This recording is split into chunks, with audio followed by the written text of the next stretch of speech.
everybody, how you doing? Good. How's your day? Good. Scoring goals? Oh.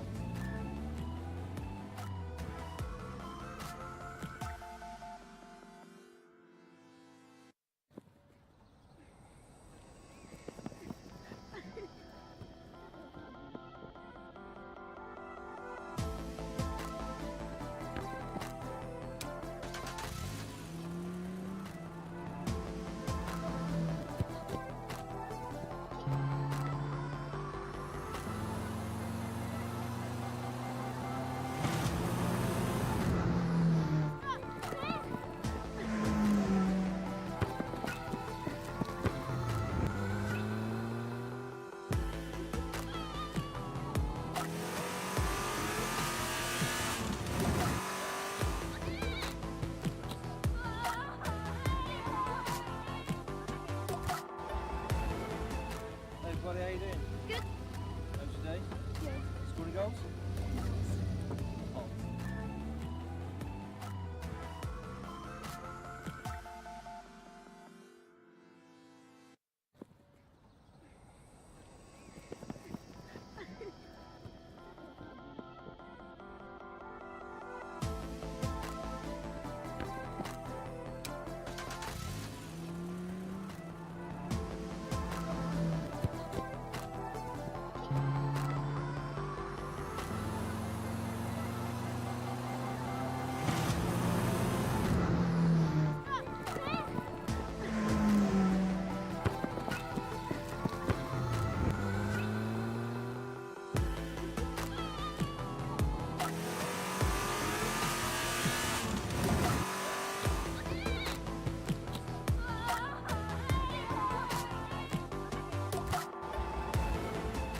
Everybody, how you doing? Good.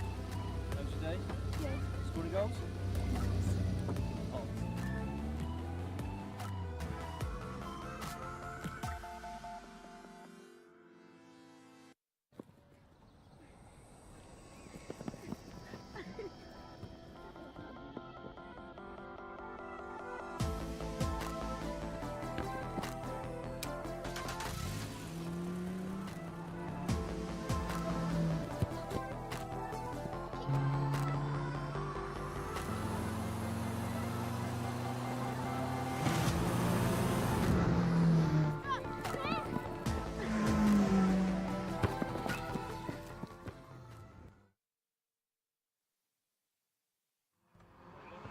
Hello everybody and welcome back to Anglesey for the 5th Caterham race weekend of the 2022 Caterham Motorsport season. We are into day 2 of this visit, and we've had some absolutely excellent racing yesterday. 4-hole races we took you through yesterday, and we've got 7 more to bring you throughout the course of today, all the way through till probably just gone 5:30-ish this afternoon. So plenty of action. Make sure you keep your tuned into the streams all day.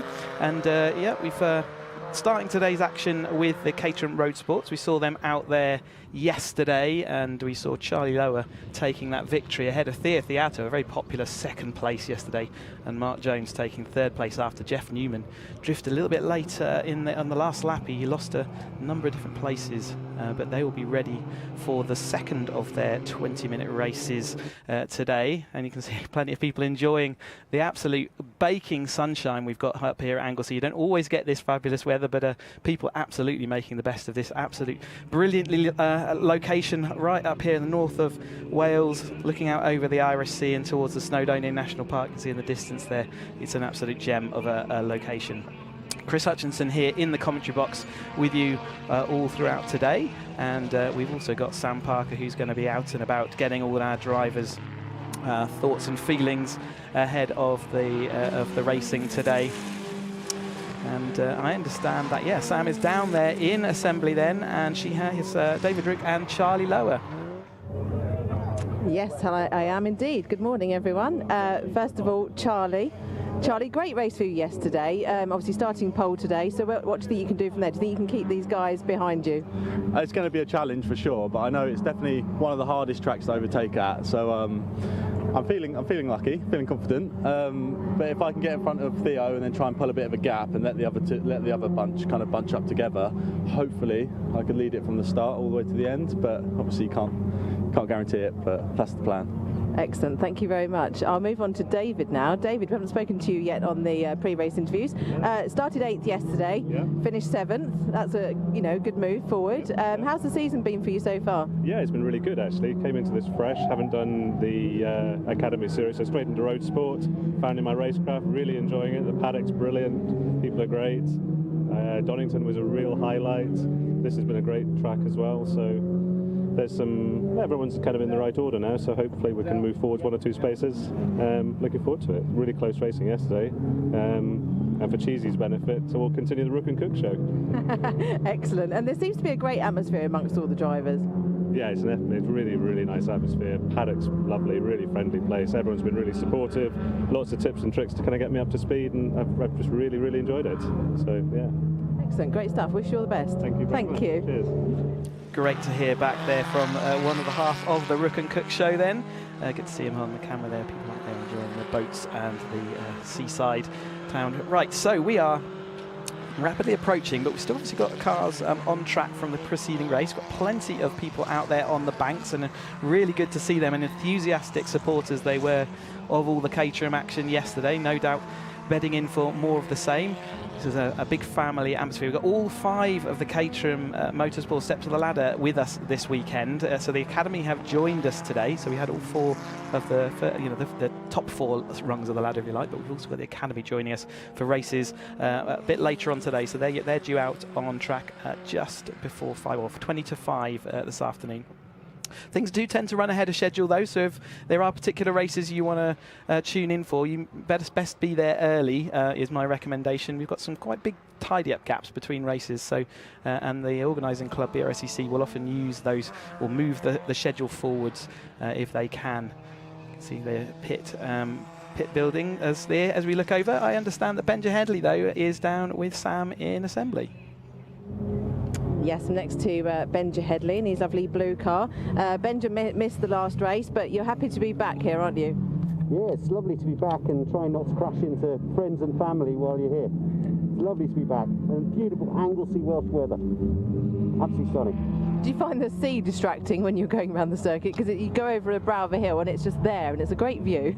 Yeah, first time I came over the top of the hill, I was like, oh, look at that, the mountains, and oh shit, corner. It's beautiful. It's such a nice circuit to be racing at. Such a nice circuit. Thank you very much. Apologies for the choice of words there, but I think in the heat of the moment, he says sorry. I'll hand back to you, Chris, for a moment. Yeah, apologies. Always in the heat of the moment. It's very hot out there, and drivers do get excited. So apologies for anyone watching got offended by that. But we will try and minimise that as we go through our day. So yes, Benja Headley yesterday started 17th. A little bit of a tricky qualifying session for him, but he moved all the way up to 10th place by the time the flag flew. And that's we've been hearing from Charlie Lowe a little bit earlier that it's quite a tricky place to overtake at. And yesterday we saw most of that overtaking happen up into Rocket, which is sort of halfway around the track. And it turned, if you could get in front by the time you got to Rocket, then largely speaking you could hold on to it. Although there are a couple of drivers and a couple of exceptions there, proving that as ever that Caterhams can overtake at any corner. There's plenty of hairpins here, so anyone getting a good run will have an opportunity to make it through. As far as the championship coming in, Jeff Newman is leading the championship fairly comfortably, having won 5 of the opening 8 rounds. He was looking like a good on for the win yesterday, but unfortunately on the last lap he sort of tried to hold on around the outside of Theato, who was having an excellent race. Theo Theato had a great race, and he sort of Jeff Newman drifted back. Tom Noakes yesterday as well, another driver there, ended up in 11th, and as I understand that Tom is down with Sam in assembly.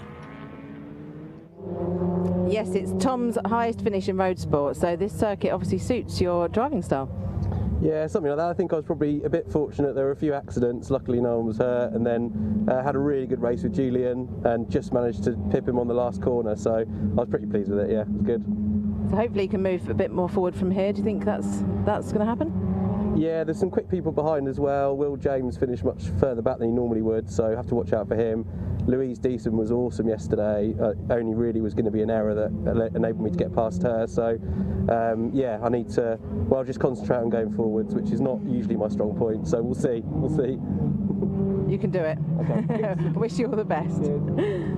So that's that nice minty car there from Tom Noakes, and 16th to 11th yesterday, so he was one of the drivers that moved forward.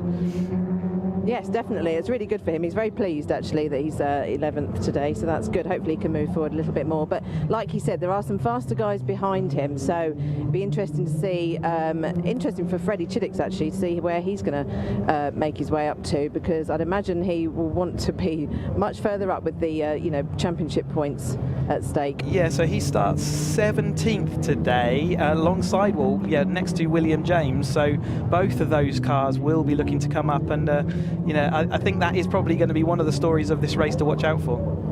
Definitely. I might try and grab a word with Jeff Newman, actually. I'm just behind his car, just to see what his take is on yesterday's race. Good morning, Jeff. Morning. How are you? I'm very well indeed, thank you for asking. So, not your usual finishing spot and starting place for today. What do you think you can do from here? Well, unfortunately, my gearbox has turned into a random number generator, and it goes anywhere from second into either first, third, or fifth. So I'm just going to try and manage the situation and stay out of people's way. So that's the plan. Okay, thank you, Jeff. I wish you all the best. Thank you very much. He's always happy. He's always happy to chat, isn't he? Though it's great to talk to Jeff, and yes. Even after quite a disappointing result for him, now we're saying he's got the gearbox problem. So we'll watch out for that throughout this race. Louise Deason was another person who had a great race yesterday, but unfortunately threw it all away in the last section and moved from strong midfield, which would have been her strongest result, and ended up in 22nd. I know she was a bit gutted about that, but hopefully she'll be able to move back to that sort of middle ground as well. Yes, hopefully, fingers crossed. I'm just next to Mark Jones. Mark's going to hopefully have another podium today, aren't you, Mark? Fingers crossed today. Fingers crossed. A bit nervous today, all the fast boys are sitting right behind me, so I'm just going to try and pull a gap with Theo and Charlie, hopefully, so, but we'll see. Hopefully you can work together. Yeah. Although it's hot today, everyone's going to get hot-headed and try all the lunges, so try and defend, make the car as wide as possible. So, we'll see. Good plan. Wish you all the best, Mark. Thank you. Yeah, Mark Jones, one of the paddle up cars there. You can see the paddle up, and in this Lovecars sponsored Caterham Roadsport Racing, him and Joe Priday are kind of both sporting that kind of same livery. He had, great result yesterday to come third. It wasn't looking like it was going to be a third place, but he made the best of that sort of late manoeuvring where Jeff was hung out to dry, and did make that podium, which I'm sure he was delighted with. He was, definitely. He's coming on in the championship as well, Mark Jones. He's 8th at the moment, so you know, it's obviously, you know, not a great start to the season, but definitely stronger in this second half. Yeah, and he had a really, I'd say, a poor start to the season at Brands Hatch. He got disqualified for a very ambitious move, shall we say, where he tried to overtake, I think, probably the whole field into one corner. That didn't go well, but since then he's kind of recovered back, and had a number of different, he's got a couple of podiums in the last couple of races, so I'm sure he'll be looking to, in fact, that's 3 in a row now, so he'll be looking to continue that streak. Most definitely. And Mark Kendall, he's 7th in the championship. He's had a good finish yesterday, so I'll be interested to see if he can keep, stick up with these top guys and get a podium. Yeah, so best result on the books of 5th so far, but he got 4th yesterday, so he's improved that now. And what's next? Well, the podium's next, isn't it? So I'm sure he'll be looking to see whether he can move that one step forward. Definitely. It's always a great achievement, even though if it's 3rd on the podium, you're still delighted just to get that on that podium step. Yeah, no, it's a really important thing, and I don't know if we've seen Mark Kendall on the. I don't know if I saw him on the podium last year either. So whether it's his first ever podium, that could be a point. But nevertheless, everyone wants to take a pot home with them. Most definitely. I'm just next to Freddie Chiddicks. I'm just going to see if I can grab a word with Freddie. Freddie, not your, not the best race for you yesterday. Where do you think you can get to from here? The podium. Yeah, they better watch out at the front. You mean business today? Yeah, definitely. Excellent. Thank you, Freddie. I think Freddie's in the zone, isn't he? Yeah, yeah. He took a cooling bath, shall we say, in the Irish Sea yesterday evening. I'm sure that was very focusing, and it sounds like he's carrying that focus forward now into the race. He's always up there and thereabouts, and I wouldn't doubt that he will get up there, even though he's starting way down in 17th. I believe he can get up to that podium, and he deserves it. He was taken out yesterday. It wasn't his fault. So yeah, it will be disappointing for him to have had that bad result though in his championship, but plenty of time, 20 minutes to recover that situation. That's right. I think they've just been told to turn their cars' engines off for the moment. Yeah, we're just seeing on our screen some sort of tidy up work going. I don't know if there's a little bit of fluid down on looks like the exit or going up into Rocket, and they're just going to put some speedy dry down. So short delay then whilst they get all that sorted. I'm wondering whether is Louise Deason available for a chat maybe. It'd be good to see whether she is in her pink car. Yes, I'm just walking towards her now. Yeah, it'd be great to hear how she, like I say, she was very disappointed with the end result, but was having such a good run up until then, and in qualifying had a really good show of pace. So it'd be good to see whether she can make her way back up to that midfield again. Yes, I will ask her now. Thank you, Chris. Hi, Louise. Not, great qualifying pace, as Chris was just saying on the commentary. Obviously, not the end of the race wasn't great for you yesterday, was it? No, it wasn't at all. I just overcooked it a little bit at the hairpin, came out sideways, and had a little grassy moment and a pray that I didn't hit the tyres. And luckily, I think stopped just in time, whacked it in reverse, and got back on the track. But by that point, quite a few cars had gone past, and it's never a nice feeling when you see all your mates going past you, but we survived and lived to fight another day, so yeah, hoping for a better result today. Definitely. Well, wish you all the best. Thank you, Louise. Thank you. Yes, these poor drivers are all cooking under this sun today, so hopefully the delay isn't too much longer. Yeah, okay. I understand there is a stranded car out on circuit that they're trying. We're getting to there. There is the car as mentioned. It's getting towed back now, so it's on the back of or being towed behind the truck. That's up at Rocket, so there'll be a bit of towing to get that back into the pits. But the delay, I don't think, is necessarily going to be too much longer. But you can see the oil trail being covered by speedy dry by the circuit staff, and an opportunity to say thank you very much to all the circuit start. But I understand that we can show the highlights of yesterday's race. So here we go then, show you what happened yesterday. Charlie Lower made a great start from the front row and moving ahead of Benja Headley, who sat into that second place. They had a bit of an exciting run, both of them locking up as they went up into Rocket for the first time, drifting very, very wide, but managing both to get back onto the track and just about in some semblance of order. A little bit of contact we had going up into, is that Joe Priday in the 84 car going up into the early corners. Then we had the incident which took out Freddie Chiddicks, Philip Clark just out braking himself, a number of other drivers also, even with yellow wave flags with that incident as well. Jeff Newman did manage to make it through into the lead ahead of Charlie Lower towards the tail end of the race after the safety cars have been put away, but in trying to defend that position too heavily in the last lap of the race, Benja Headley managed to, Theo Theato managed to get alongside, and it was the movement he tried to protect from Theo that cost him back down to 5th place. So Theo was a very popular second place though over the line, with Mark Jones in the paddock car taking that 3rd place. So that was the action. That was 20 minutes compressed into, what, 30, 40 seconds of highlights from yesterday. And you can see that there's action aplenty in this Caterham Roadsport grid. And we'll be looking forward to having more action today in the second of their races before they'll be able to just settle in and watch, just like everyone is at home on the streams. They'll be able to watch the other Caterham action. You can see the whole Caterham paddock there all set up. You can see Caterham trucks and the awnings, where all the infrastructure that goes into these race meetings. I understand we have the other side of the Cook and Rook show. James Cook is down with Sam in assembly. Yeah, so James, 4th in the championship at the moment. That's great. How are you enjoying the season so far? Yeah, it's been really fun so far. I've not had all the results I've wanted, but consistency is paying off so far. That's good. It is about consistency, isn't it? It doesn't always have to be on the podium, but being up there or thereabouts each time. Yeah, I always seem to manage to finish the races. There's been quite a few incidents this year, so trying to push on for a podium today for my home race. Fingers crossed. Yes, I like the car. It's very, very great livery and perfect for Anglesey.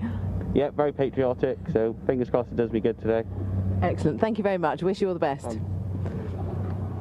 Yeah, so he's had a best, I think 6th, is that his best result this year? Yes, it equals his best result. So, like you said, very consistent set of results from James Cook across the opening sort of 8 rounds, and continuing that yesterday. And consistency pays.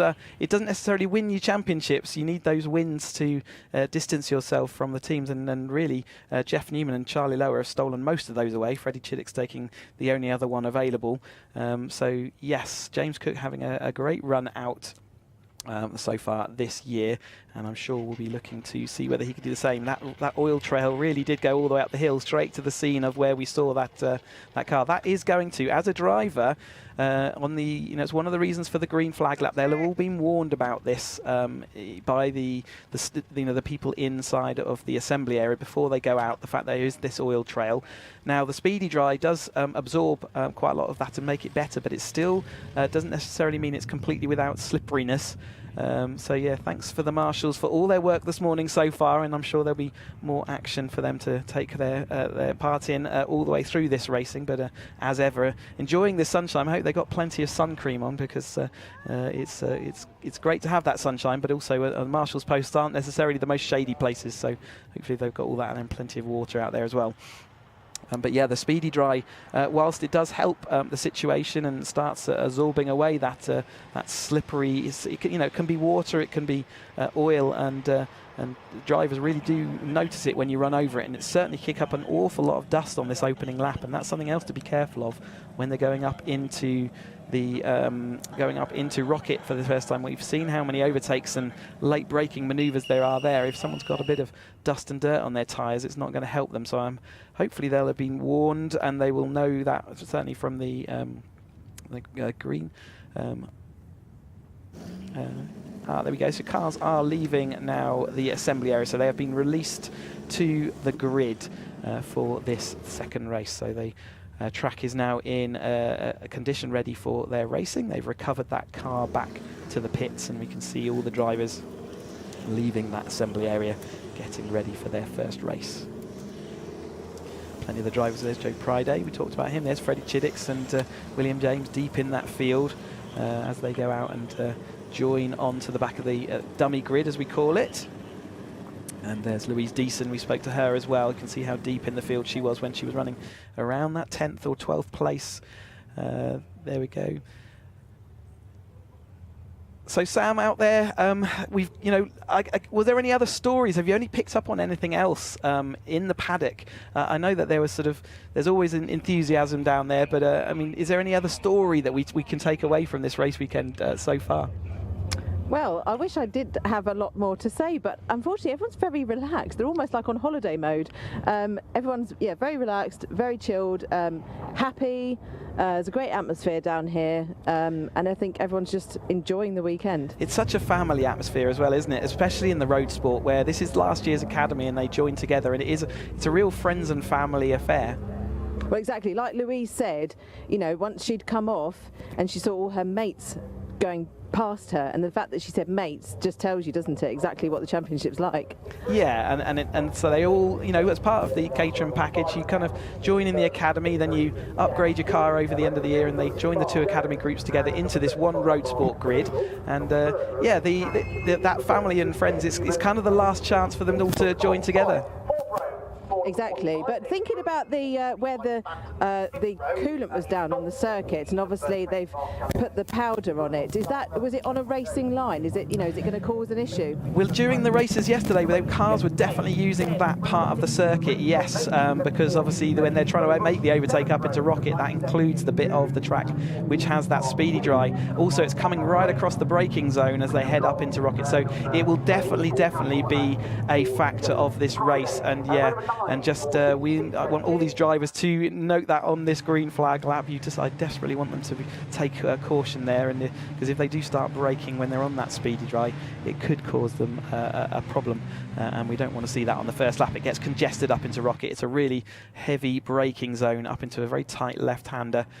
Here comes the grid then. Confirmation of our starting order. Charlie Lower starting on pole position. Theo Theato in second. Mark Jones is third. Mark Kendall starts fourth. And then we've got Jeff Newman starting that 5th place, James Cook and David Rook side by side as ever. Michael Banton is 8th. Janusz Weski starts 9th. Benja Headley, a great move up the field to 10th. Tom Noakes 11th. Julian Roebuck 12th. Then we have James Moon, Mark Williams, Paul Castle, Joe Priday starts 16th. Freddie Chiddicks is that 17th with William James in 18th. Simon Patel, Neil Perry starts 20th. Chris Roberts 21st, Louise Deason in that 22nd, Alan Bateman 23rd, Ian Summers 24th.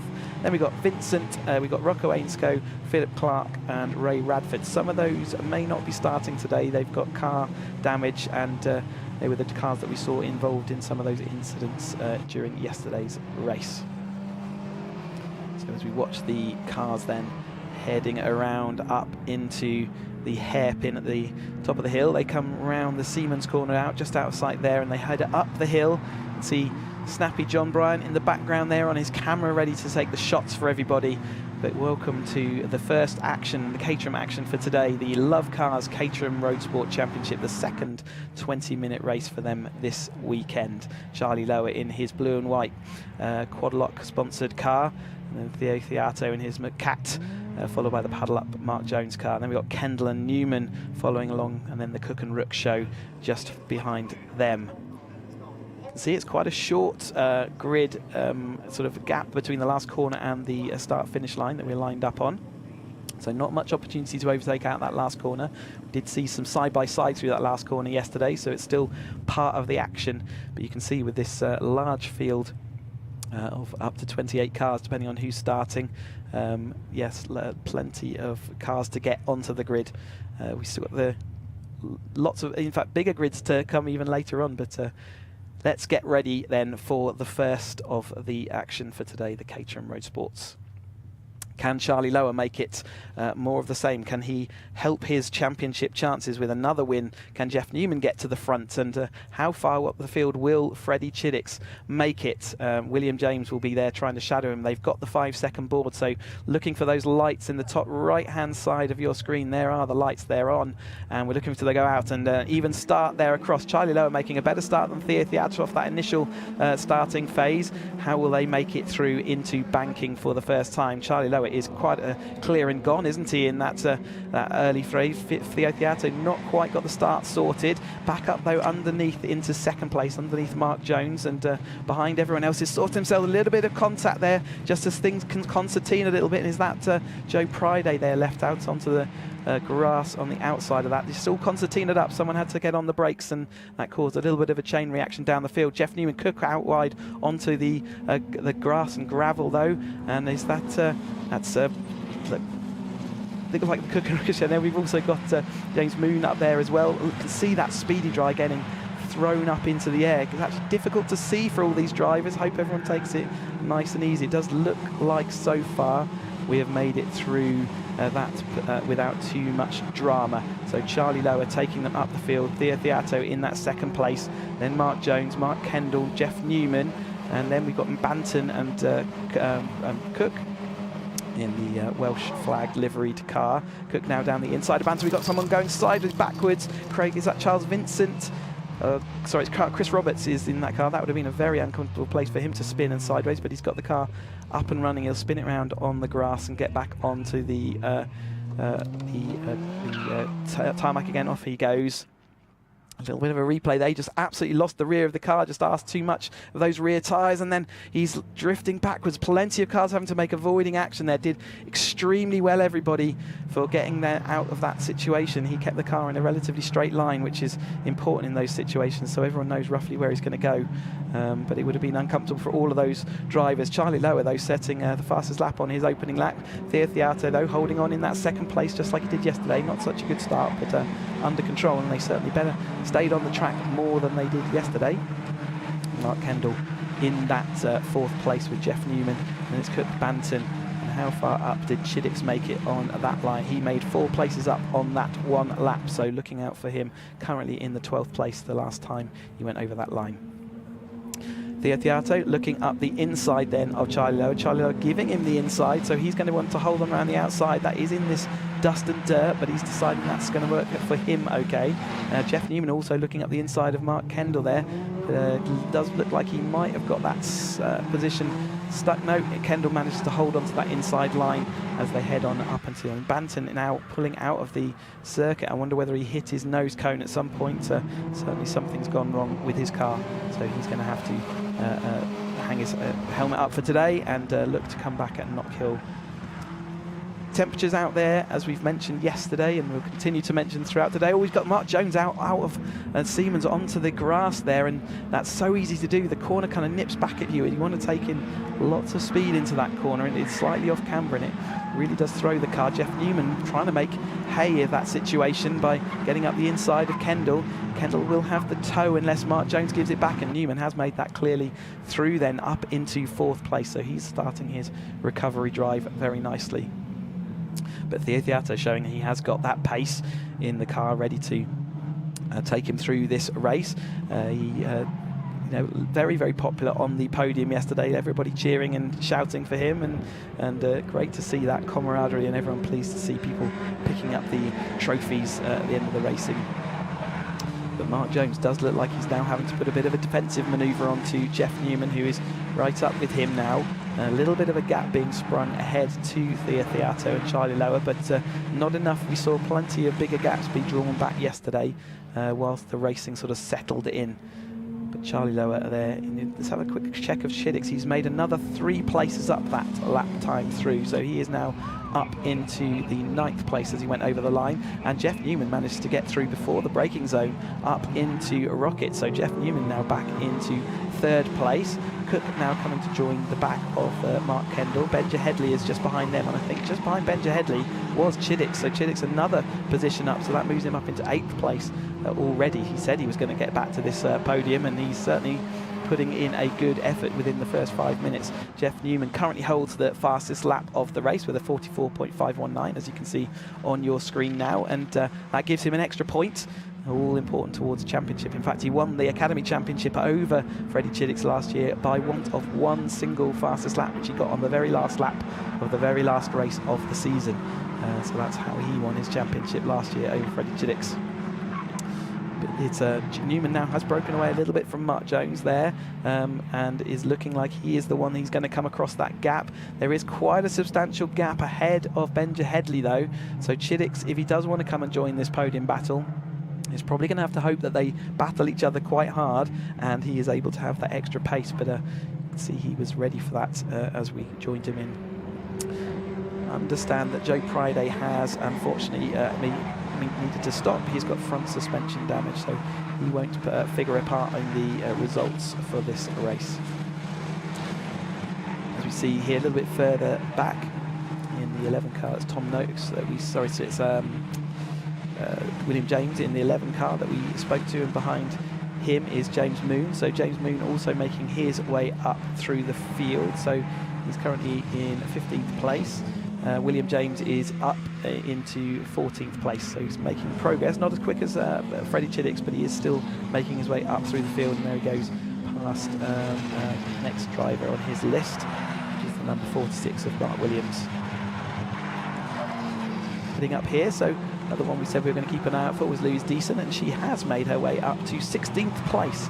Clearly got a lot of speed around this Anglesey circuit, starting down in 22nd, so she's another big mover in the early part of this race, and you can see she was just taking the next person. There is Rook in the red car, just following along, and having a great season. As we spoke to him, he first joined the Roadsport season, so he didn't do the academy with these guys last year, but is racing with them, and he's fighting with Noakes right now.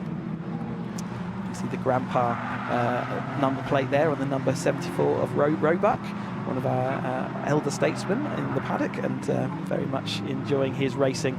And he's got, looks like, one of the other padlock cars. Got a car off wide there. Who was that? Number 27. Just looking for him in my list. That's Patel out there on the grass. Not the first time we've seen him on the grass this year, and very exciting run.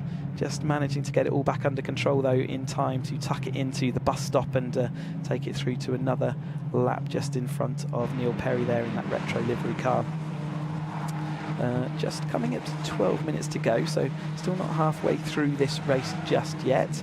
And There is the lead trio, and Charlie Lower is still in the lead of this race, ahead of Theo Theato, and then Jeff Newman is now across to Theo Theato, so he'll be next up. Mark Jones, that little gap back then to Mark Jones, and then another little gap to Kendall, who has Cook right on his tail, and Cook continuing his good run, 6th place at the moment, and it'd be great to have that. He's got plenty of friends and family here to perform in front of, and Theo Theato just dancing the car. We've seen that the top end up here around the Peel, as it's called, Charlie Lower now takes the fastest lap, as you can see on the screen, so there's another movement in the speed there, and he's generated that by being out front and in front of everybody, so that's impressive. He's got no toe to aid him in the fastest lap there, so just nice clean lines, because the battle from 2nd place, the attentions of Theo Theato has drifted very slightly.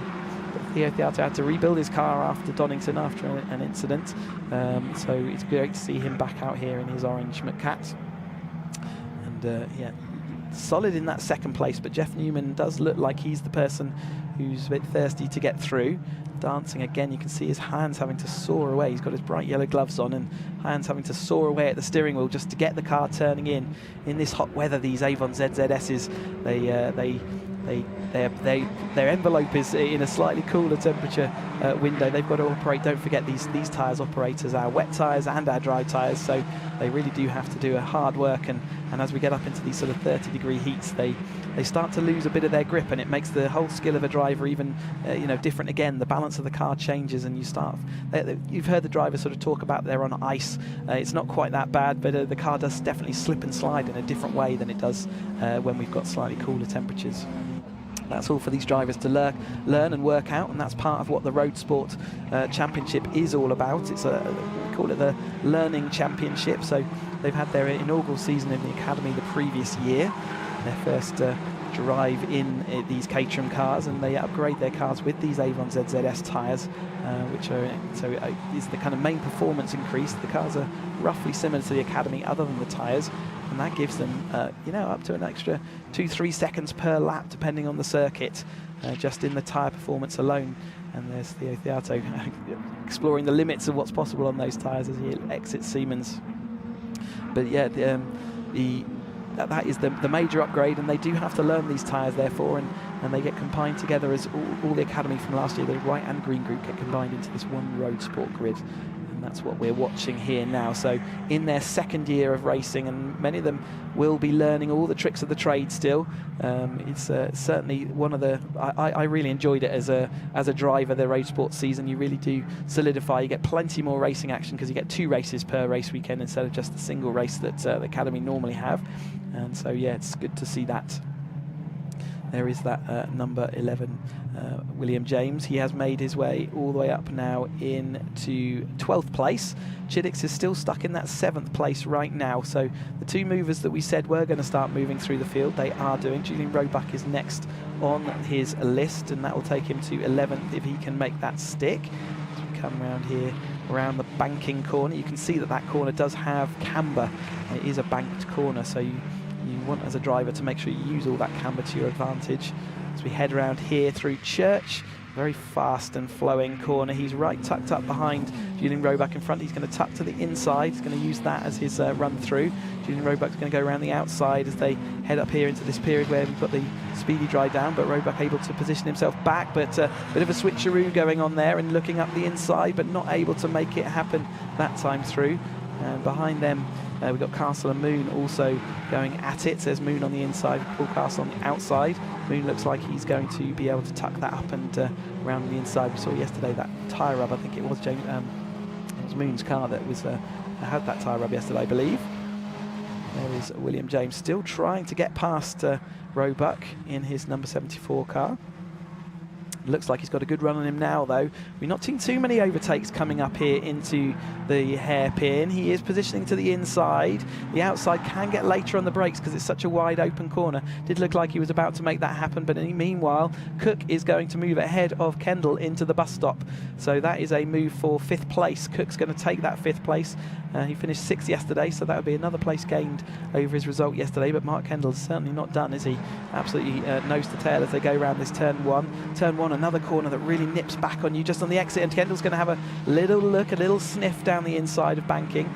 Couldn't make it happen for him that time through though, so he'll sit back and see whether he can have a better run up into Rocket this time through as they head through Church. Looking as you can see the car, how it leans as they just tap the inside curve, and hopefully they've got enough, all the angles right, that they've got enough track on the exit to play with. Certainly Cook has got the inside line, but Kendall looking to the outside. Cook blocks it off though, so he did drift gently across the circuit, all fair because the overlap wasn't there, and Cook protects now up into Rocket, so a good bit of defensive driving there, well positioned all the way throughout that sequence by him. See Freddie Chiddick's just in the background there. We're playing the Jaws music very quietly, aren't we? Not too loudly, with only 6 minutes to go. Can he get across to this? Another fastest lap being thrown in there though by Charlie Lower, 43.154, so that moves that lap record Lower, or the lap time down even more. Should check whether that is a lap record yet. I think we were talking 42s, but I'll just get that confirmed. It does look like, yeah, 42.7 was the lap record from back in 2016 when we were last here. So not quite there yet, still another half second or so to go, and I think without the tow, he's not going to be able to get there. Jeff Newman looking down the inside though, obviously getting a little bit impatient now. He's got 6 minutes this race to go, and you can see Charlie Lowe disappearing off up the road just a touch, so he does need to make that move, but clearly Thea Theato has speed in all the right places, which means he is able to position his car well and hold Jeff Newman back at the moment, and that's not been something that many people have been able to say this year so far. Jeff Newman has had a great string of results, coming in here as the championship leader with 5 wins out of the opening 8 rounds, and looking like he might have done another one yesterday, but just trying to protect a position of second place late on in the race. On the last lap from Theo yesterday cost him, and he dropped all the way to 5th place in the results as a result. Still not a bad championship result overall. Looking now down into really late on the brakes, you can see rears were locked up there. He left a set of like brake lights, excuse me, tyre tracks as he went up into Rocket that time through. So really trying to position his car, but Theo doing a great job to block him off and not letting him, certainly not lying down, letting that go. Tail end hanging out again on the outside there of Peel, and that's really is a slippery part of the track in these hot temperatures. Really hard to get that car turned over the crest of the hill, so as well as trying to turn right, the track is also going over a crest and dropping away from you, so the car's got a lot to do as it goes over that. There is that gap you can see visibly on the screens. It's a really tiny gap, nothing between these two. Jeff Newman's got another run of him now coming down the hill. Theo Theato protecting to that inside though, saying you're absolutely not coming down the inside of me. Leaves it open just a little bit right at the end there, but not enough time to come down the hill. So because we're downhill quite steeply into bus stop, he's drifted a little bit wide that time. We've seen that move happen for other drivers throughout this weekend. But as he's coming downhill, the tow isn't as great as it can be in these road sports. They do have quite a significant tow advantage because of the windscreens and lights and all the other things and paraphernalia they run, because these are fully road legal cars.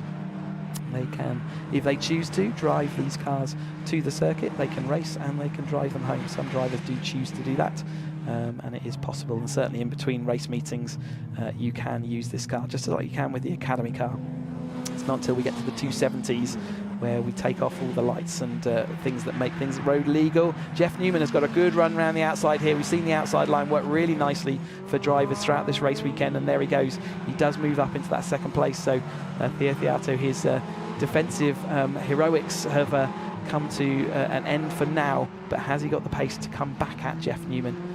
Again, Jeff balancing that car. You can see the steering wheels just being tweaked as he's going around just to try and encourage the car to turn, and the car really doesn't want to. Again, you can see down the bottom here how much they're having to work that wheel just to try and keep within the bounds of the circuit. Jeff Newman protecting to the inside there, again just saying, yep, no way through for you at that point.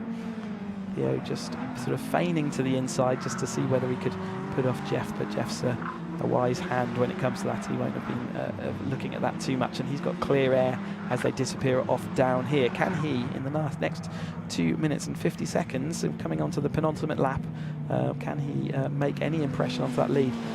And Mark Jones is in that 4th place. Chiddick's still stuck in that 7th place. He is not too far now behind Kendall though, so Chiddick's making his way back through, but just got a bit scuppered, got a bit caught up in mid-race. Made some excellent progress early on, but then in the mid-race got a bit caught up, and that's prevented his further progress through the field. But Jeff Newman now has got a little bit of a comfort gap as he goes into Church. Ease off the throttle just to get the front of the car turned in before then getting back heavily on that throttle as hard as he can to take you all the way around this coastal and not straight to the run up into Rocket. He's positioning the car nice and wide, but that means that the Theato now has that outside line, can get on the brakes late, but Jeff Newman takes that early apex and will be able to just about chop across the nose of Theo.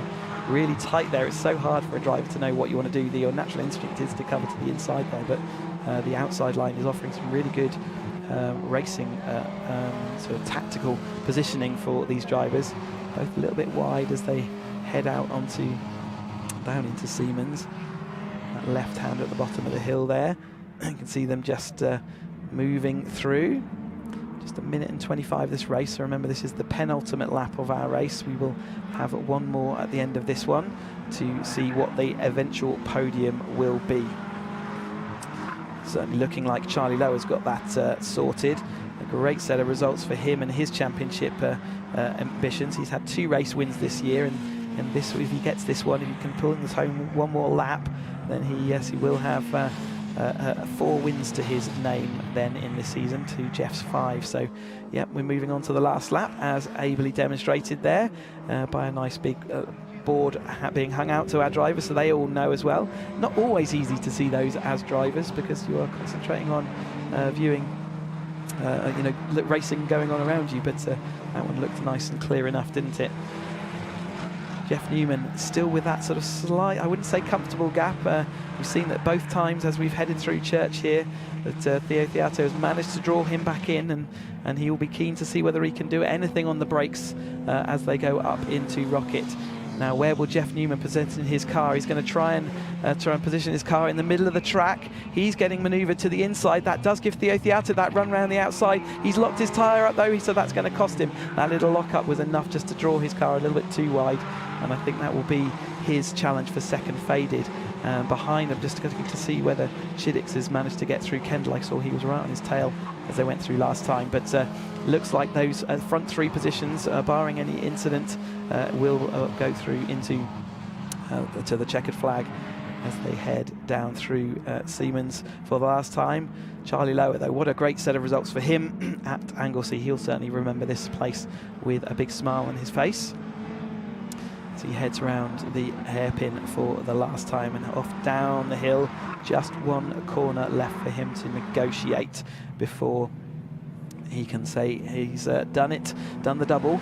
Jeff Newman does look like he's got that comfortable gap, so he will look to take that 2nd place, and then it will be Theo Theato taking that 3rd place, his 2nd podium of the race weekend. So great result for him. Congratulations to Charlie Lower, Jeff Newman and Theo Theato. Mark Jones this time just finishing off, so not completing his run of podiums. There is Benja Headley just ahead of Rook and William James. So Chiddix did come home in 6th, so he did manage to get past Kendall on that last lap. Benja Headley does take that 8th place. Rook, James, Noakes, and then we're waiting for Moon. There goes Moon across the line, and it's Roebuck losing another place to Castle on that last lap, and then Philip Clark, who we saw DQ'd, so starting from the back of the grid up to 15th in that race. Certainly good to see him make it to the end after what I'm sure was a very disappointing race for him yesterday. But congratulations to Charlie Lower then, who is helping his championship battle there. He was coming in around about 10 points back on Jeff Newman coming into here, so this set of results will certainly have helped him in his recovery back. Also getting that fastest lap with the 43.1, so a win and fastest lap, and I think he did that yesterday as well, so great set of results. Sorry, it was Mark Kendall who got the fastest lap yesterday. But here's confirmation then of the provisional results. Charlie Lower takes that win ahead of Jeff Newman. Theo Theato in 3rd place, Mark Jones 4th, James Cook finishes 5th, Chiddix up to 6th from 20th on the grid. 7th is Mark Kendall, Benja Headley, David Rook and William James round out the top top 10. Tom Noakes came in 11th, Moon, Castle, Roback all close together. Then we had Clark, Deason all the way up to 16th, great result for her as well. Neil Perry, Simon Patel, Charles Vincent, Ian Summers round out top 20. And then we had Alan Bateman, Mike Banton, Chris Roberts, and then we had 2 unclassified, so Mark Williams, Joe Priday, unable to finish the results today. That is the conclusion then of the Roadsport action for this Anglesey race weekend. We'll see them again at Knockhill next time out. But we'll just wait to see them into the Parc Fermé area before we get ready for our next set of racing out on track. We are going back to back for the first opening few races before we then have a break for our lunch. But yes, going to be wall-to-wall Caterham action and plenty of it throughout today. Here you can see them coming down into that Parc Fermé area, and the first thing they're doing is getting given their bottles of water. You can see the ex-Quad Lock sponsored Charlie Lower there. Woodford Trailers, I know, is another one of his sponsors, so I know these drivers all are thankful for anyone who and all the support they do get from sponsors and friends and family as well in this paddock to help them go racing. So he's looking quite tired up there, looking like a... But Sam is down there and is ready to talk to Charlie. Let's hear how his race went. Well done, Charlie. A very happy Charlie. Congratulations. Yeah. Fastest lap as well today. Really? That's great news, yeah. Well, I did exactly what we said we were going to do at the start, just get in front, make the lead and make it last. But no, I saw them two battling the whole time at the back, so I was waiting for them to come for me, but luckily I managed to get away. Yeah, let you get away, and, you know, nice gap between you and them. It gave you a bit of breathing space. Yeah, exactly. And I did get a few track limits signs. I saw that. I was like, I can't lose this because of track limits again. So no, I kept it clean, which is good. Excellent. Congratulations. Thank you very much. That's a move over to Jeff now. Jeff's just talking to Ian, our scrutineer. Jeff, congratulations. You obviously nursed that gearbox well. Yeah, went into fifth so many times, it was ridiculous. And what was quite interesting is when we go up the hill towards the sharp left called Rocket 1, we'd often try and use as much of the road as possible, but that's really limited by the oil dust that they put down to suck up the oil or coolant. So it just restricted the track width so much. And that's actually the only place you can really properly overtake. So it was much more challenging than it should have been. But the most important thing is we all got round safely, so that's great. Exactly. Second place is great. Yeah, gosh, I didn't expect to have second place. Just can't wait to get a new gearbox installed, and then hopefully I'll be competing a little bit more with the front. So yeah, and thank you very much indeed to all the marshals who've come out on such a spectacularly hot day. I hope that they've all had an ice cream and have got the sun cream on. Thank you very much, Jeff. Thank you. Let's move over to Theo. Theo, congratulations, another podium. Yeah, Might not be the second, but still, third's brilliant. Listen, yeah, I'll take third. I came into the weekend with a 2-3. I'd take that from the season I've had thus far, especially after Donny and rebuilding it. So I'm really happy. It was really hot out there, and the tyres. I had struggles with the grip in the first couple of laps, but I was tagging behind Charlie in pretty good shape, and then I made a silly error in front of Jeff. Actually, I compromised him going into Rocket, which I apologise, Jeff. And then we managed to get it all around safe and sound. So we built a good gap from everyone else, so that was comfortable. Safe then, weren't you? Yeah, exactly. And it was most enjoyable. It's really enjoyable. So thanks for everyone who put this all together. Thank you. And let you enjoy the podium celebration shortly. I'd love to meet you kids. Okay, we're going to go straight into the next race. Thank you very much to our drivers and Sam down there in assembly, but we've got cars out on circuit.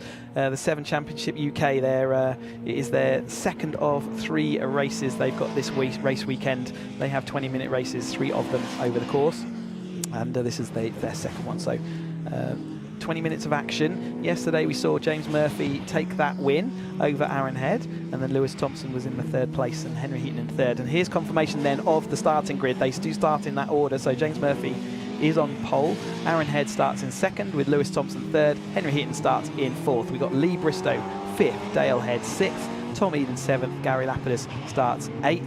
Andy Lees is 9th, and then I believe Johnny Jarrett is a withdrawal, so he won't start in 10th, and then Chris Moore will line up in that 10th place. So looking forward to this, and we just watched the Roadsport cars around here. They're the second step of the Caterham Motorsport ladder. This is the top flight of Caterham Motorsport in the UK. This is a national championship going for the title of British Caterham champion, and this 420R race machinery they're in and sporting is a significant step up from the road sports we've just seen. They have a 2-litre Duratec engine. They've got 180 horsepower as opposed to 120, and they really do shift around this. They are also sporting Avon slick tyres. You can see the slick tyres on Aaron Head's car as he goes on through and starts the to line up on the grid. And that really does give them a significant performance increase. They've also got 6-speed sequential gearbox, so you'll hear the roar of these engines and as they smash down through gears into corners. It's a really impressive piece of kit, and they're incredibly stiff compared to the road sport cars we've just been watching as well. So you'll see the cars leaning less. They still do lean, and they do handle just like a Caterham you'd expect it to, yet they are going at a rapid pace, and you'll see the speed difference as they're heading off up into rockets and around those tight and twisty bends. But the grid is just forming up then. So here we go then for the Avon Tyres Caterham 7 Championship UK, the second 20-minute racing of today's action. We'll see them again a bit later, but the lights are already on. And a good start from the whole field. Henry Heaton a little bit left in the wheel tracks there, so he's dropped back a little bit into the clutches of the other drivers, but it is Aaron Head going down the inside immediately of James Murphy.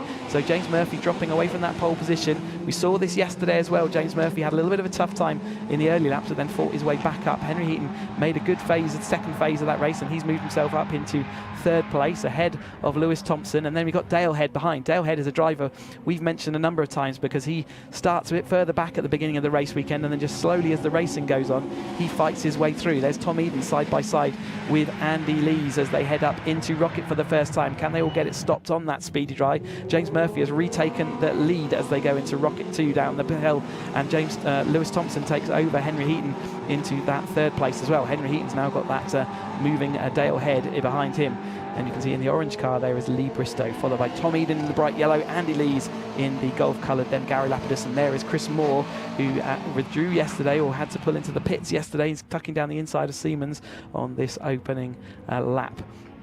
James Murphy then on the inside of the hairpin. That was certainly enough to protect yesterday. He didn't see any overtaking here, apart from James Murphy giving that a good go on the opening laps yesterday. So not a corner that we've seen too much overtaking on this race weekend. James Murphy again protecting to the inside. They will be mindful of the little gap that there is on the inside there, for the drivers to make use and try and tuck onto that apex. So James Murphy was able to protect away, and there's a little gap behind him back to Lewis Thompson. But at the moment they may well be thinking about working together, but it's early in this race for you actually start to think about whether you can run away into the distance, and unlikely I'd say given the pace that Lewis showed yesterday, and certainly Henry as well won't be keen to see those drivers disappearing off too far down the road.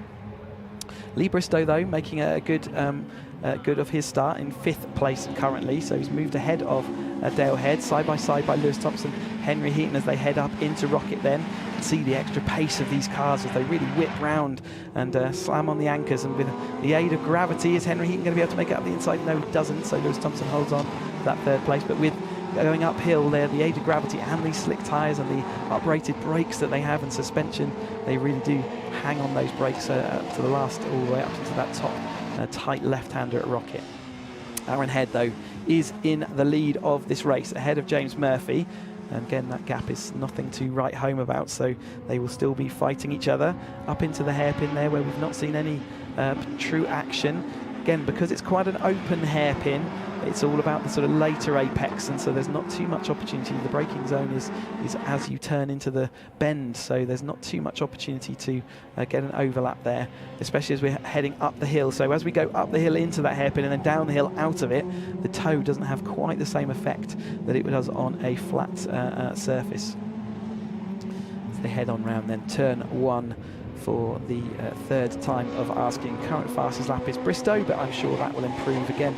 Still talking about the 1:32.4 at this stage, and lap record, or the qualifying time we were expecting about 1:30s, so there is extra time.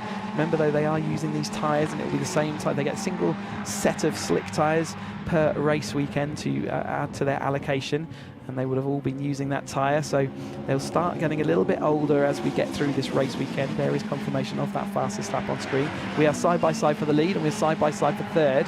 looks like we have got James Murphy back up the inside there, and Lewis Thompson hanging around the outside. So demonstration of both sides of the track working as an overtaking opportunity there, or protection opportunity. So James Murphy making it past Aaron Head on the inside, and Lewis Thompson able to hold on to his position from Henry Heaton around the outside. Henry Heaton looking down into Siemens. That's quite an opportunistic move. We've not seen anyone try that yet. Will compromise him on the way out, but he's able to block off the manoeuvre.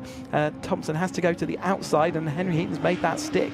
Lee Bristow will be looking to see whether he can make anything of that. He's certainly part of this lead group battle, whereas Dale Head, who's next up, has got Chris Moore coming back through the field to him, and that'll be his next battle to look after. But the gap to Lee Bristow in front of Dale Head is quite significant now. As we head around then to start the fourth lap of the race, 3 in the books. No one improving lap time that time through. So it's still held by Bristow as he came across to this lead group. A little bit of looking left and right there by Aaron Head, making sure he fills the mirrors of James Murphy's car. They both run with the DPR team. Then we have the Oakmere run Henry Heaton of DW Motorsports with Lewis Thompson, and then Lee Bristow runs his own car, I believe. Driver entered certainly. So good mix of teams up here battling out. You've got Caterham Gatwick on the back of Lee Bristow, certainly a technician at Caterham Gatwick, and there is his allegiance there. So he has a good mix of 5 different teams up here, 4 different teams, sorry, up here battling for this lead group.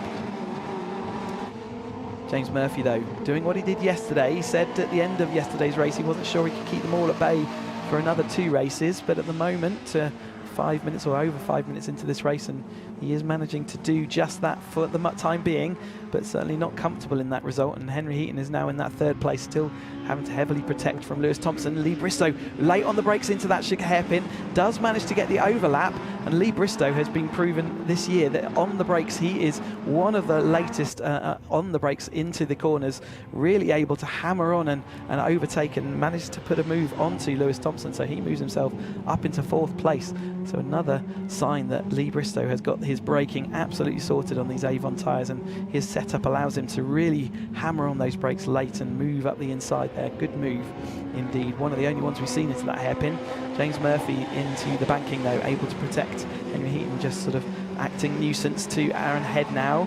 Those two are our championship leaders coming into this race weekend, and after yesterday's results, Aaron Head will have extended his lead over Henry Heaton just very slightly, and will be hopeful that he can do more of the same. But Henry looking to outside as he comes up onto that speedy dry, had to capitulate, and actually Aaron Head has got the best of the manoeuvre over James Murphy, who's still on the outside and going to hold on around that outside there into Rocket 2 at the bottom here, the hairpin. Aaron Head having to dance the rear of that car as he went down through Rocket 2, and now coming over the top of Peel. We said it before, this is a very slippy part of the track in this hot temperature. Lewis Thompson there in that 5th place. That's lower down than he is expected to run right now. He wants those wins to come his way, and he's in 5th place currently. Missed the opening few rounds to join us a little bit later in the season, but certainly putting on a great performance now. He has got his car all up and running, all fully built and ready to go. Coming down then, Henry Heaton looking left and right to see whether he's got any way to get past Aaron Head, not able to do so at the moment, and everyone is sort of holding stations. Chris Moore looks like he's trying to come across that gap and may well succeed, and Tom Eden has got in front of Andy Lees now, so Andy Lees will have to try and fight back through there, and Dale Head just ahead of him. But out front it is James Murphy ahead of Aaron Head, so these 2 DPR teammates have been 1-2 for the majority of this race so far, and they are just about approaching the halfway point. As we head round Church then, and off along this coastal non-straight, the curve as we go up into Rocket, where we've seen all the action this weekend as far as overtaking, and Aaron Head is ahead before they even get there. Lee Bristow having to get on the brakes quite early there to avoid the rear end of Henry Heaton's car as they headed up into Rocket, but they do hold all line astern. They head round and up into Peel again. 11 minutes this race to go. Aaron Head in the pink roll cage and James Murphy in the orange roll cage. And James Murphy taking that victory yesterday.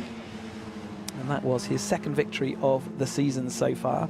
Aaron Head's managed to take away quite a number of different victories. I think at least 5 so far, maybe even 6. So Aaron Head is the class of the field this season so far and currently leads the field. Now it looks like Lewis Thompson trying to return the favour on Lee Bristow, but he had enough of an overlap that Lee Bristow was able to pull to the inside without Lewis Thompson being able to get underneath him. Henry Heaton again ducking out of the airstream there, so we saw him having to do that all yesterday.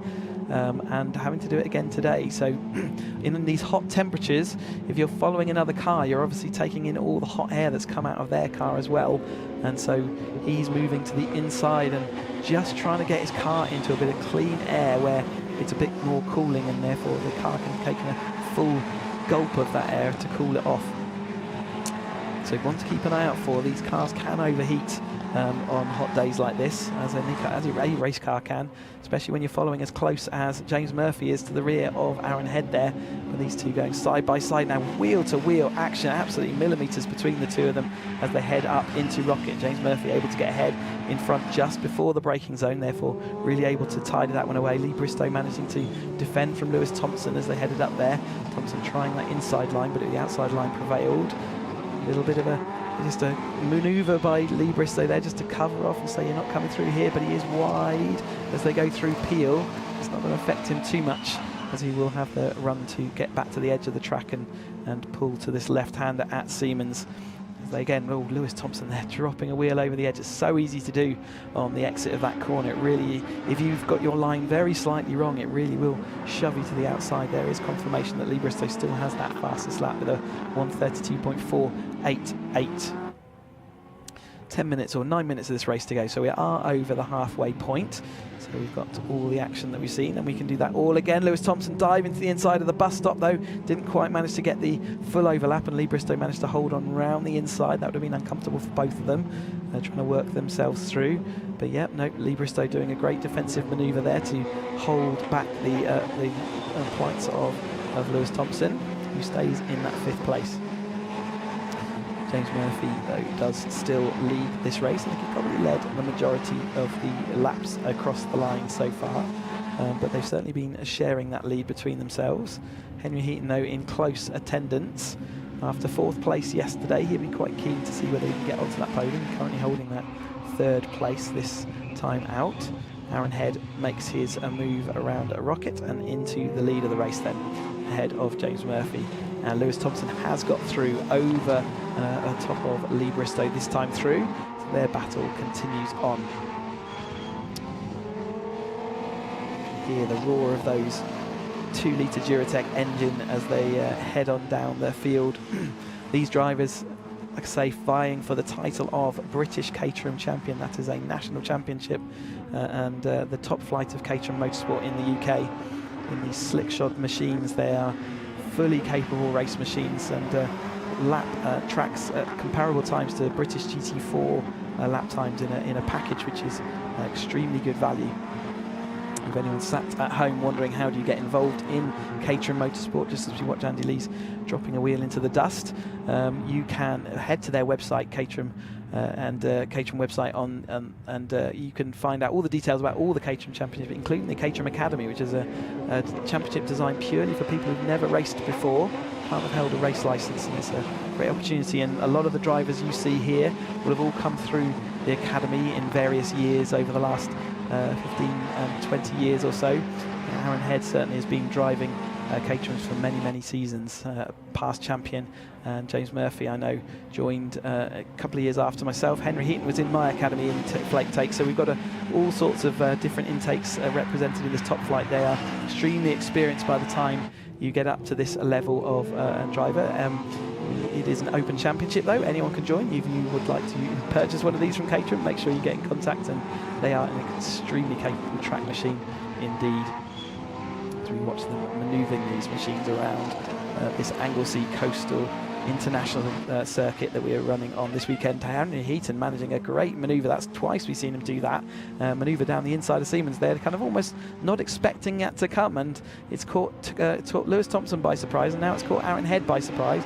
Aaron Head is late on the brakes around the outside. Henry Heaton a bit compressed and compromised by James Murphy, but does manage to make that move up there. So that little bit of a shock manoeuvre, and it's there's not enough, because we're going uphill, there's not enough time for the toe to kick in for these cars to enable them to get back at him. So yeah, he's found one of those manoeuvres that really does pay dividends in this part of the race. But Aaron Head has got slight overlap as they're going into turn 1. It's going to try and make that stick. They're going side by side through turn 1. Aaron Head on the inside there does make it back through past Henry Heaton, so did eventually cost him a little bit of time when they went back through. And you can see how immediately Aaron wanted to get back through ahead of Henry. Didn't want to let him settle in and work out all the turns and throwings and where he's strong and weak. A little bit of a tap of the brake there by Henry as they go round Church, just to get the car settled and turned in. Also to check the brake pedal is there as they clobber some of these curves. We have what's called pad knockoff, where a little bit, pedal can go a little bit long, so you'll see them tapping their brakes every now and again just to make sure that the brake pedal is there and strong for when they need it most. James Murphy protecting up the inside at that time through. Aaron Head was fully alongside, but not able to make it stick. There is James Murphy then leading that pack, and will Henry have another look? I think it probably only works once, that manoeuvre, on each driver. I think they'll be looking out for it afterwards, and so I don't think he's going to be able to make that move into Siemens that time through, but he's going to look up the inside of into the hairpin this time. Has he got any overlap at all? No, he hasn't. So Aaron Head will continue in that second place for now, and whilst Henry's badgering the back of Aaron Head's car as he still tries to get out of that hot air and get cool air. So whether he's getting warning lights on his dashboard, it's not something that'd be nice to see if he is, but he's certainly aware that he needs to keep his car cool for every opportunity he is doing so. We are though headed into these last 5 minutes of the race. Aaron Head has taken the fastest lap by, I think, a couple of hundredths of a second, 32.485 now for Aaron Head, and that does give him an extra point for fastest lap. Henry Heaton following along through.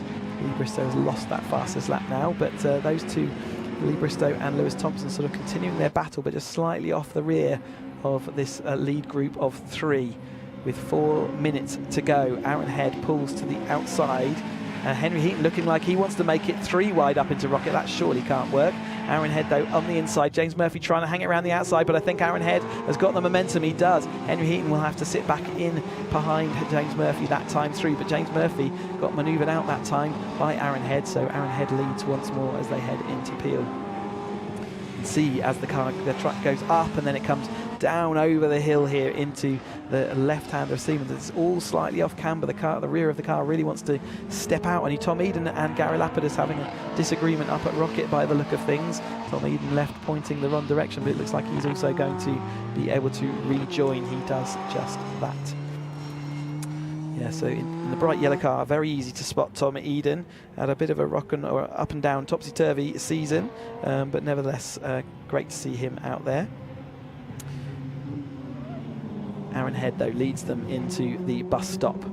3 minutes to go, so I think we're probably looking like a new fastest lap again. No, that's just the Head moving up into the lead of the race, of course, as he was second when he went over the line last time through. James Murphy in that second place. Henry Heaton still having to manage the heat and got a bit of a gap in front of him. And yeah, maybe penultimate lap. Let's keep an eye on the clock as we go across the line the next time through. Let's see whether they get an extra lap. Their 1:32.4 is their kind of a lap time, and a 1:32.8 was the kind of lap times from the lead group last time through. So if they have any more time than that, they will have an extra lap by the end of this. James Murphy, though, is back into the lead of this race with a nicely judged braking manoeuvre up the inside. Actually got it done fully by the time they got to turn in to Rocket. So they're all working out and all judging that braking point today really nicely at the moment. Don't want to speak too soon, of course, with another lap at least to go. Lewis Thompson ahead of Lee Bristow this time through. Lee Bristow back in that 5th place. But Lee Bristow new into this 7 Championship UK this year. An impressive start to the season for him, jumping in this car and really pedalling it on just like it is with Lewis Thompson. So impressive set of drives from those two so far. We have got 1:40 on the clock, so I think by the time we get to this line, it will be to start the last lap then.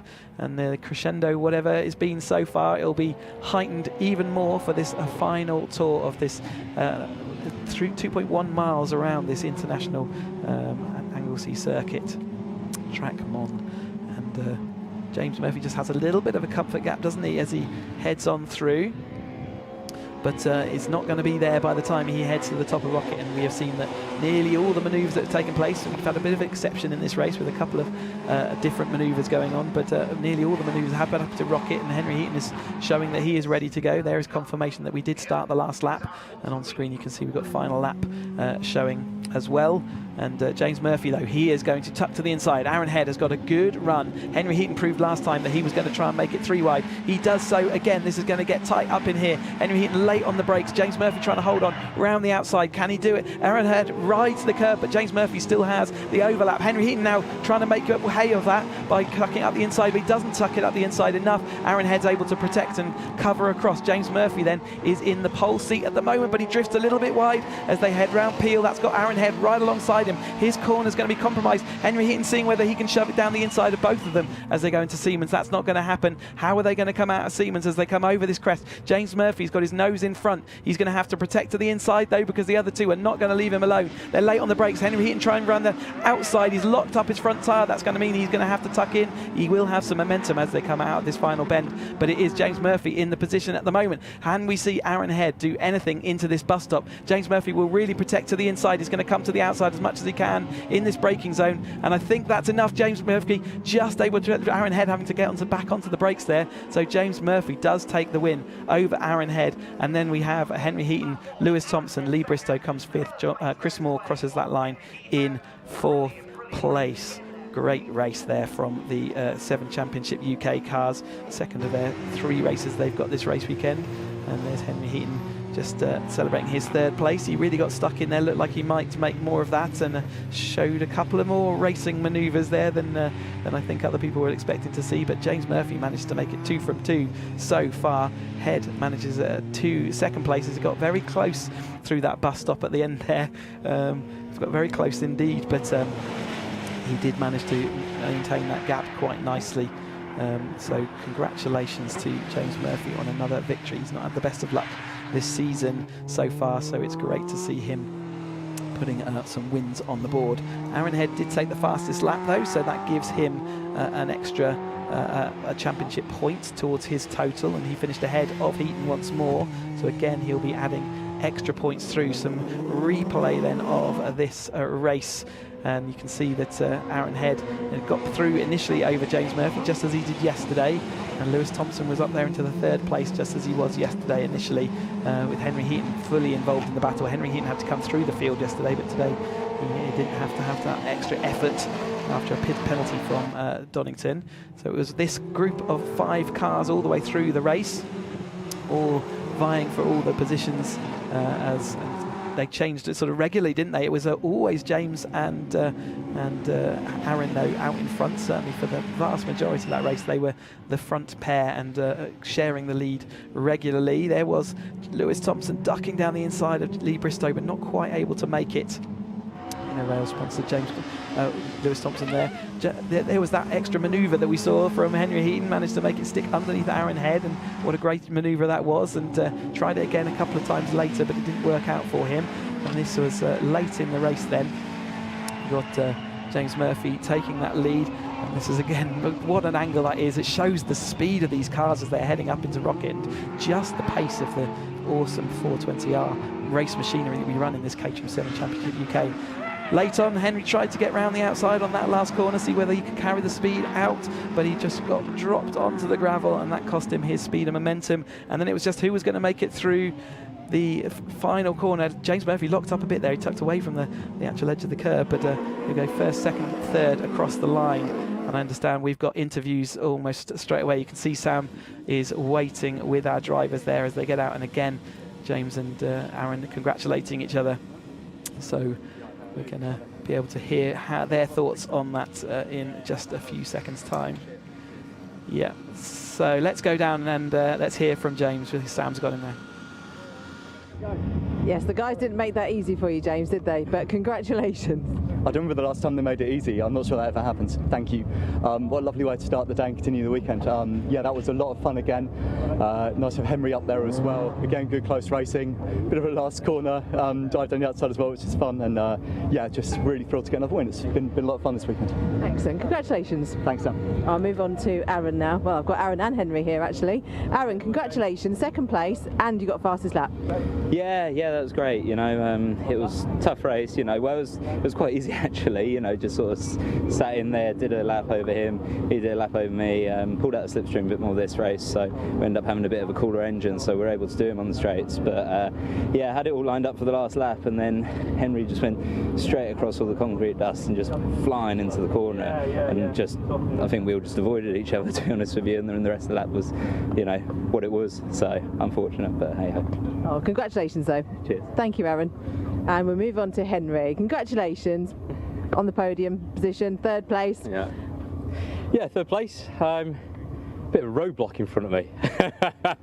Yeah, a bit of a roadblock in front of me. So I was trying it every which way, you know, up at this corner down. I don't know the corner names, up at that corner down there, and then the last lap.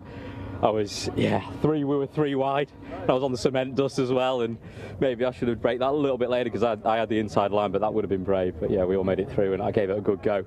But yeah, hard to get past these boys here. They definitely had a roadblock going on, and you know, it was very much about managing the temperatures. That's why we're all pulling out, because it's so hot, and if you're in the hot air, you know, the car temps are going up, skyrocketing, and you lose your power. So it was all about where you were on the last lap. So yeah, third place. Yeah, a bit better than yesterday. Getting on the podium is always good, but you know, yeah, let's have a better go at it later on this afternoon. You'll have a go later. Yeah. Thank you, Henry. So we're going to head straight into the Motul 310R Championship racing, this time out, the second of their 30-minute races. You can see they're already lined up there on the grid, on the dummy grid, ready to get released onto their green flag lap. Some, again, excellent racing yesterday from these cars, and we expect more of the same. I think this is something like a 35 car grid, something similar to that. It's an impressive number of Caterhams in this fourth step of the Caterham Motorsport ladder.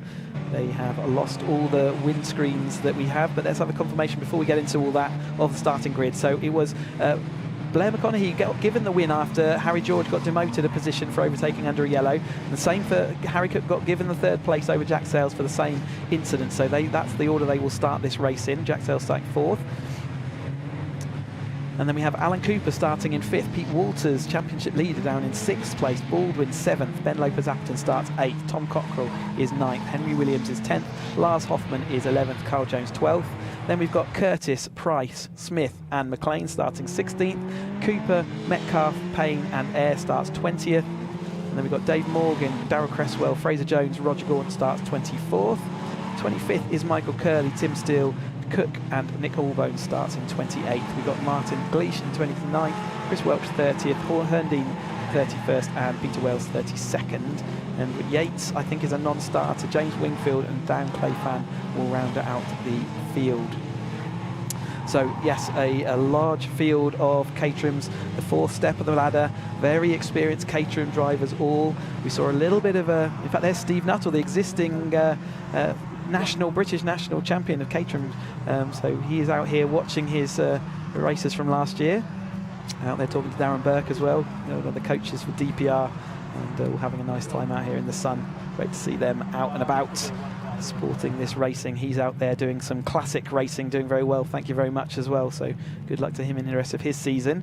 But yeah, as we said, Blair McConaughey given that victory yesterday over Harry George for a yellow flag infringement, and we swapped third and fourth place as well, so Jack Sales had to give his pot to Cook, who took that third place in the end. And Cooper, we saw Alan Cooper right involved in that battle late on yesterday, and he will be thirsty to keep right in the heart of it. Pete Walters was right in the lead of this race until got shuffled out late on. Here's that fantastic shot as the cars approach these race machines. So they've got 150 horsepower. They're on the ZZS cars, but they've got a limited slip differential that allows them to play with the rear of these cars and float them around, just so we see the number 35 Jack Sales there pulling up onto his grid spot.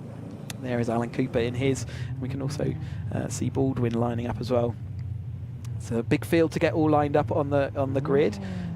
That is Gaunt's car. I got a bit mistaken yesterday in some of the colour schemes, and it's quite hard. You can see how many different colours there are. James Wingfield, you can see right at the back of the field there, just warming his tyres in the red and yellow stripe there. He is one of our championship contenders, and he got a tyre rub yesterday, which just meant he couldn't complete.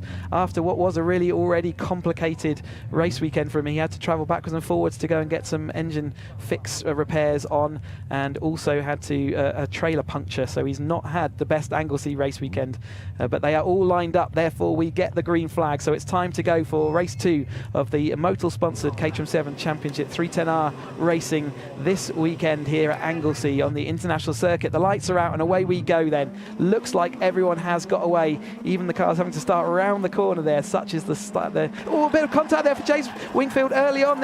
He just got caught out by the speed of that car, and that's an immediate stop. I expect to see that we'll get a red flag and a complete restart. That's what we would normally see at that point there, with the car stranded in the middle of the pit straight there, unless he can manoeuvre his car out of the way. But I think the speed was just a little bit compromised out the corner, and James Wingfield didn't realise it got caught up. And the rest of the field, though, the race goes on. Let's watch them as they head up here. So Blair McConaughey is in the lead over Harry George, but Jack Sales has come up into that second place by the looks of things. But we have got that car stuck on the exit of, and we've also got the recovery vehicle. So yellow flags. We've got safety car deployed, so it's not a restart.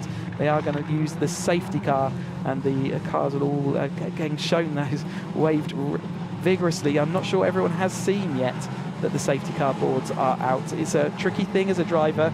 You're obviously having to manage. A lot of the cars not yet seen that the safety car boards are out. This is going to cause an awful lot of confusion because the ordering and where do people sit. Still, people haven't seen, and you can see there's a whole big bunch up, as cars just did not see those safety car boards. All the marshals posts were showing those yellow flags, but at the beginning of a race they are running so close together, they are having to concentrate on cars to their left and to the right, cars directly in front and behind. It is really tricky to see, and they are all just one big bunch of cars at the moment. I can't see how they're going to sort that out as far as what order they run in. So let's try and keep a lookout the rear of this pack. James Wingfield there just misjudged that. He just didn't realise he had that extra pace over the top of the car around him, and just misjudged whether they missed a gear or I think it was Martin Gleish's car, but a significant front to rear contact there. And yeah, he just misjudged that chop across the front there, and that was the end of his race immediately. So a bad weekend for James Wingfield, going from bad to worse. But we are now under those safety car procedures, so you can see the safety car has picked them up. I have no idea what order there's certainly a bit of disagreement about what order everyone wants to shuffle themselves into, and I don't know how, as a steward, you could look at the order and work out exactly what order they should be in. But nevertheless, we've got cars stranded, cars to pick up, so we'll have a little bit of an extended safety car while we do that. But yes, not the best start to the 310R race then this weekend, as we see them all filtering through. They are slowly sort of putting themselves into single file, but not sure if there's any communication going to be even possible to put them into the order as expected. There was, I think it was at least 4 corners before we saw them all start to get themselves into, all sort of clock on, but by that stage we'd already had cars taking to the grass and gravel in avoidance of cars all around them. So let's just get back to, McConaughey did take that pole position and has managed to convert that, and Harry George is currently stuck in, is in that second place. He's stuck with that second place. Harry Cook has dropped to 4th behind Jack Sales, who took that 3rd. In fact, looked like he was nearly up into 2nd. Then we've still got Alan Cooper there, so that's great for him. Ben Lopez Appleton, Hoffman. I think Walters might have dropped back down the field again. Where has Walters gone? He is down in 10th place, so he lost 4 places on the opening lap. I wonder whether he was one of the ones to get caught out by people not spotting the safety car boards, or whether he just got caught out a little bit early in the lap.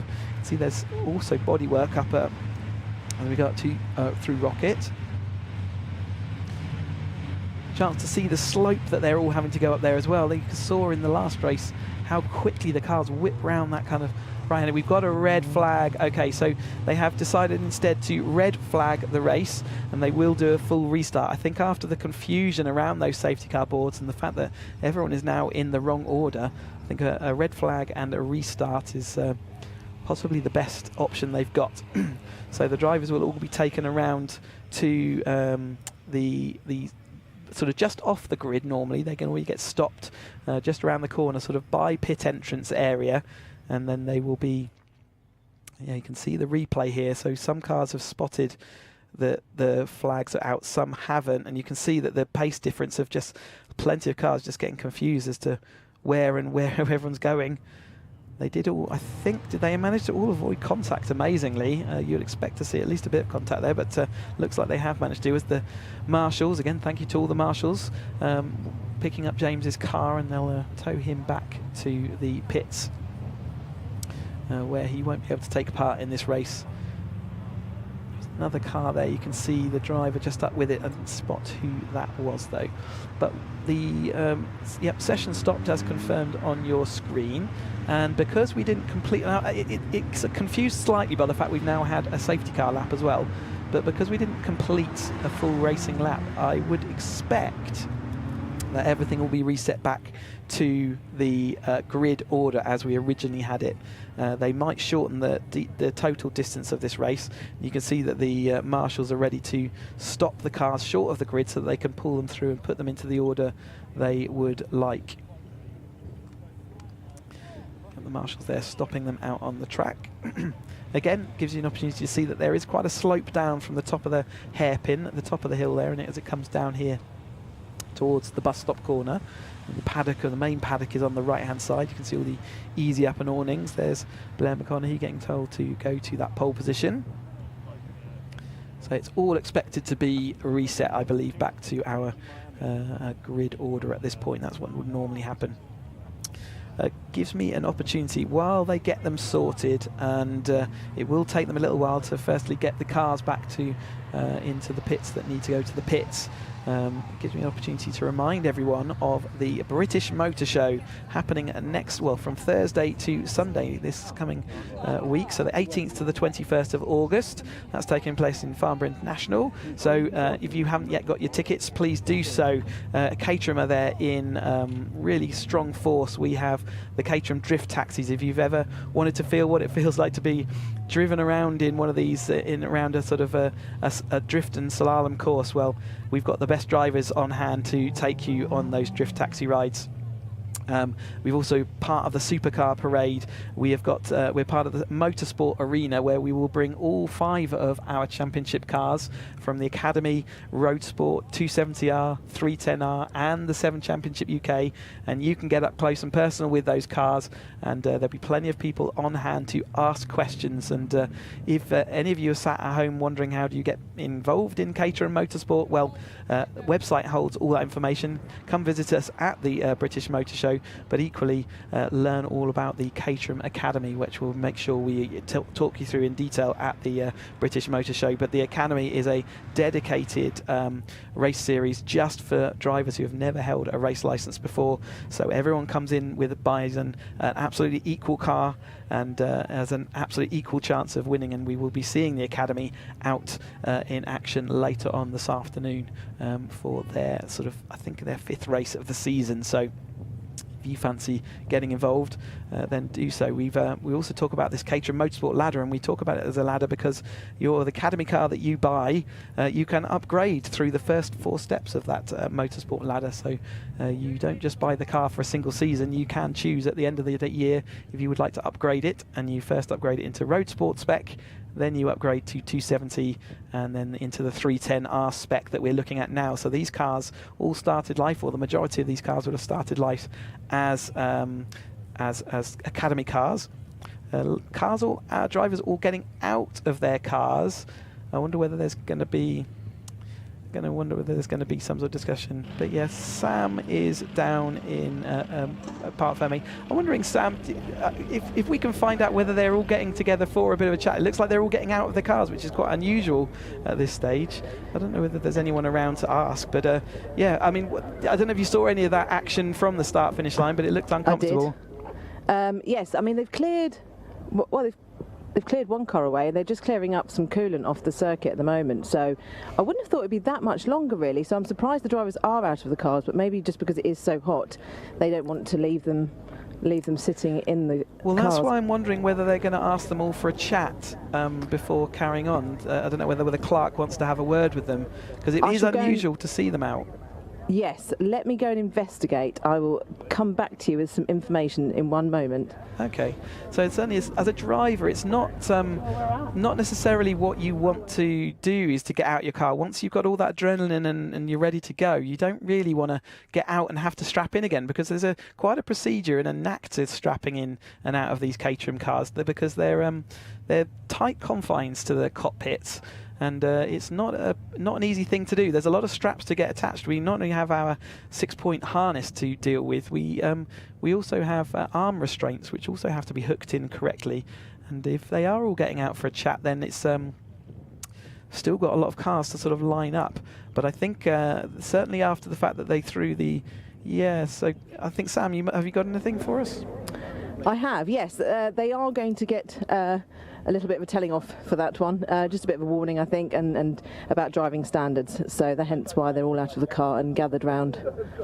Yeah, so they're obviously experienced drivers. For them to miss, I think it's probably 5 or 6 different marshal posts all showing them the safety car badge. I guess that's what it is about. But it does mean we will have a bit more of a delay to proceedings. But there's a lot of banter going on down Can you there. hear it? Yeah, it's, certainly they're all having a chat away. But it's quite an unusual position for the drivers to be in, to have this sort of cool down period before they get back. Okay, we're going to, while we have a chance, we're going to look at the highlights of yesterday's race then. So there is Blair McConaughey taking away into the lead ahead of Cook at that point. And Yates was fully involved in the battle at this point. There is James Wingfield, the car we saw being towed away just now, but he was fully involved. There's David Yates having to run over the grass early on, down the inside of Hoffman. This is where we saw them two come to contact. You can see the wheels just locked together and uncomfortable ride onto the grass. Harry George a little bit further down the order at this point of the race, behind Pete Walters. There is our championship leader in the number 88. Cook led ahead of McConaughey, then it was Walters and Harry George. This quartet all sort of circulated together, and Jack Sales came across the gap and joined them. It looked a lot of fun. He thought, well, I'll come and join in. But Walters was leading as it came into the sort of tail end of the race.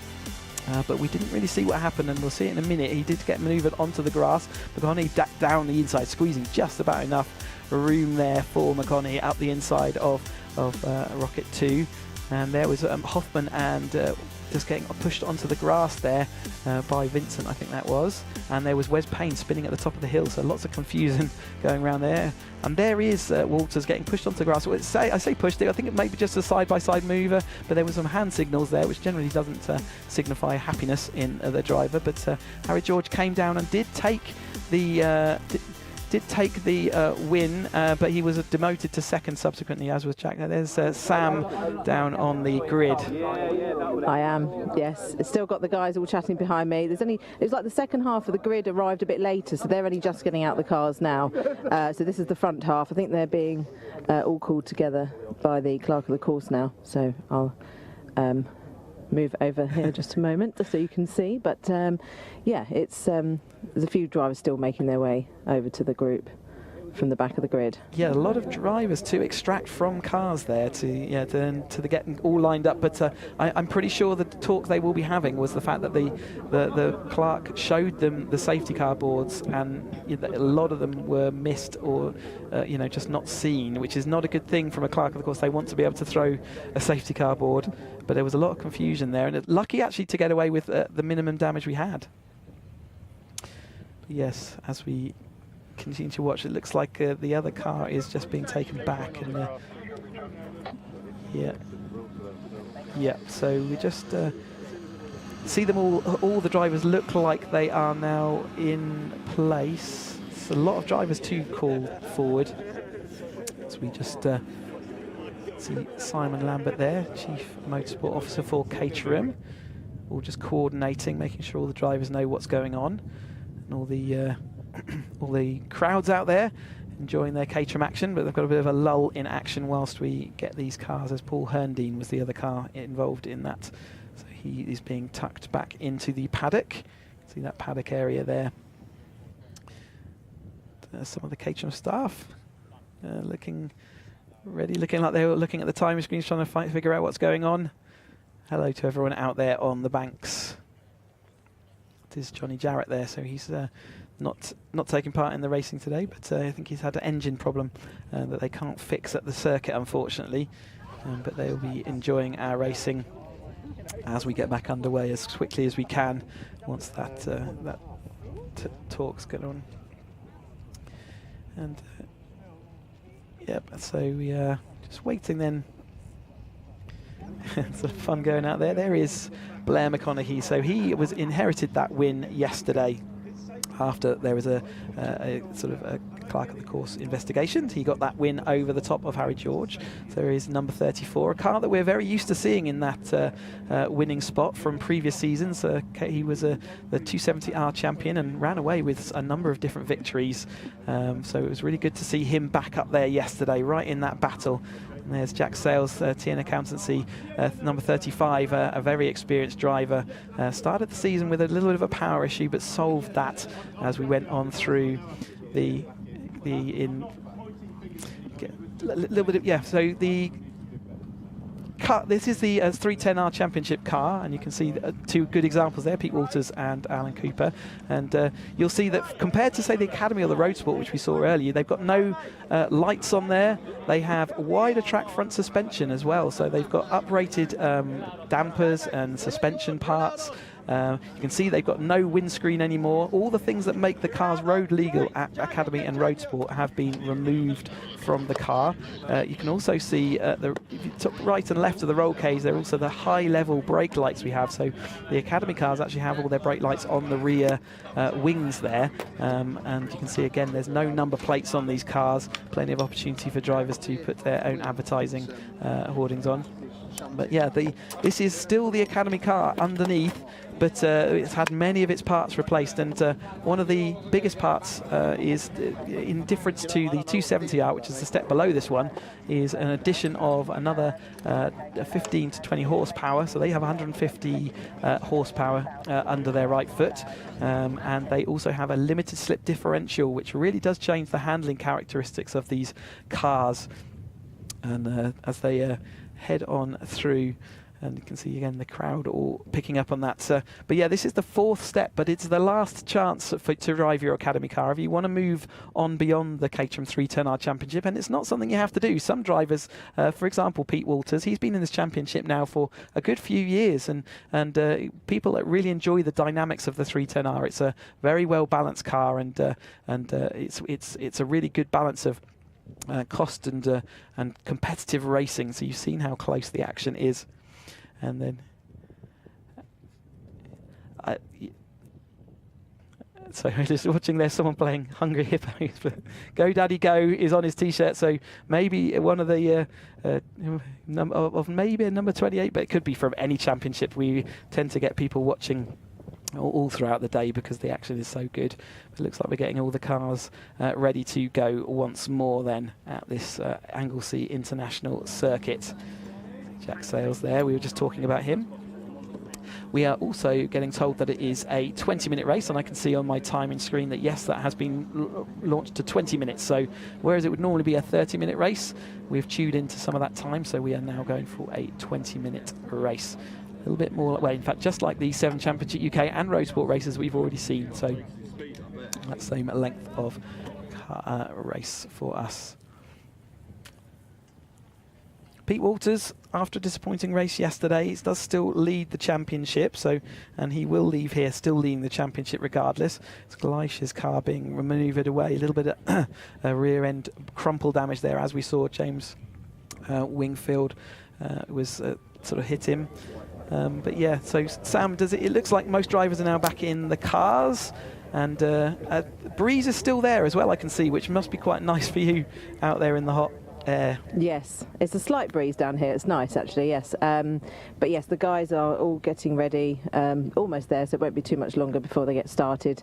And it's quite, it's handy for them. People get to come back out, and they get their brollies back over them to keep them cool, and mechanics can have a little quick check on the cars to make sure they're okay. Yep, and it looks like everyone is in their allocated grid spot now, so we are, as soon as they get all their straps done up, we will be ready to go. And we will. Yep, so I don't know if you've had a chance or seen any of the academies. We're obviously looking forward to welcoming them for their first races later on this afternoon, but they always are a great group to chat to. But I'm sure it's been busy down in Parc Fermé, so you've probably not had a chance yet. No, I haven't seen the academy drivers yet, actually, so I'll be looking forward to seeing them and having a chat with them. I don't think there's any issues in their testing this morning, so it's quite straightforward, so hopefully they'll have a good session. Just walking down the grid, there's some work being done too. I'll tell you who it is. It's the Caterham team. They are on Alan Curtis's car, so they're just actually taping on his nose cone. Okay. So maybe he was involved in a little knock or something, or got hit, or... I wouldn't be surprised. There was a lot of concertinaing, wasn't there? So that's the Designers Display Structures car. So Alan Curtis, yep, good to see. So they're just making sure his nose cone can hang on throughout the rest of this 20-minute race then. Can't see any other work going on at the moment, so that's a good sign. Nope, everybody else, I think engines are starting to be switched on now. So I will make my way off the grid for the time being. Okay, yes, we can see people out there in the Irish Sea enjoying the sunshine, and can see them just drifting off the corner of our camera, but enjoying a bit of fishing out there as well. Look at that. Perfect timing. He's got a sunscreen going on, which is exactly what you need when you're so exposed on the sun out there. But I would quite like to be dipping my feet in there right now. It is incredibly hot here at Anglesey. We've been actually blessed with the weather we've had this weekend, and will continue to do so throughout the rest of this day. They did say that there was going to be a few clouds, and I can see some building in the distance. But at the moment, overhead, it's whilst a little touch hazier today than it was yesterday. It's still glorious sunshine. They are being given the 1 minute board, so they will be shown the 30-second board. And there's a couple more people ready to join the fun out there in the seaside. All sorts going on here at Anglesey. It's such an unusual place to have all this amazing. You've got the Snowdonia National Park in the distance, and the shoreline, the rocky shoreline of the North Wales coast, and then also the track here perched on the edge of that. It's such an amazing place to be. If you've never been up to Anglesey and watched some racing, then I encourage you to do so. It's fantastic. 30-second board has been therefore given to the drivers. We are getting ready then to start the second of this Motul sponsored Caterham 7 310R Championship race, shortened by 10 minutes to 20 minutes. This will be our restart, but we will have the green flag lap. They will be released around one more lap to form up for the grid for real. So there goes the green flag, and they will head around to go and form up on the grid. Bit of a weaving, making sure everything feels good after having jumped out of the car. Now jump back in again, ready to go racing once more. Let's hope that they have a tidier start to this one, and see them all maneuvering themselves, weaving their cars. You'll see drivers doing that just to sort of make sure there's no dirt on their tyres as much as anything. It's also just to gently get the rubber and the compound sort of ready to get racing. But confirmation that I'll just... We've got Blair McConney on pole, Harry George second, Harry Cook is third, and then Jack Sells will start fourth. And then we've got the Alan Cooper car as well. So they were the sort of front of the field yesterday. We've got Pete Walters starting in 6th, but he had, in that initial start, dropped to 10th. So I think, Pete Walters did initially drop to 10th. Here is confirmation then of the full restart grid. So Blair McConaughey starts on pole, Harry George second, Harry Cook third, Jack Sells fourth. Then we've got Alan Cooper, Pete Walters, Baldwin and Ben Lopez Appleton. Then we've got Tom Cockrell starting 9th, Henry Williams, Lars Hoffman, Carl Jones in 12th. And we've got Curtis, Price, Smith and McLean starts 16th. Kevin Cooper starts 17th, Metcalf, Wes Payne and Harry Eyre lines up 20th. 21st is Dave Morgan, Darrell Cresswell 22nd, Fraser Jones 23rd, Roger Gaunt 24th, Curley, Steele, Cook and Allbones line up to 28th. Gleish is not going to be a starter. Chris Welch, Paul Herndine won't be a starter either, so Peter Wales will be in 32nd. David Yates is not a starter. James Wilfield will not start and therefore might be Dan Clayfan at the rear of the field. It is indeed. That is our remaining cars in this race that we have coming up now for you. Heading around the hairpin then. See at the top of the hairpin here, the ground just flattens off. They head uphill steeply to get up to here to the hairpin, but then by the time we get to this braking zone, it all flattens itself off just before they head off down the hill again. And here they are heading downhill towards the bus stop area. You can see that the car's sort of dropping down as they come towards us. Blair McConaughey, though, is going to take that bus stop. You can see also pit entrances down by that bus stop corner. And it's when you first come here, it can be quite tricky picking out where the apex for it is, and certainly picking your braking point and getting it turned in correctly is not the matter of a simple, it takes a few laps before you get that sorted. But here come then the cars, the 310R cars, fourth step of the Caterham Motorsport ladder, ready to start the second race for them this race weekend. It will be a 20-minute race. There is Harry Eyre in his number 55, traditional Lotus colours. So it looks like we are getting the last few cars into position then, and we'll be ready to start this race. They will be shown that green flag at the rear of the field just as soon as Dan Clayfan has positioned his car in the correct spot, and then they will be underway.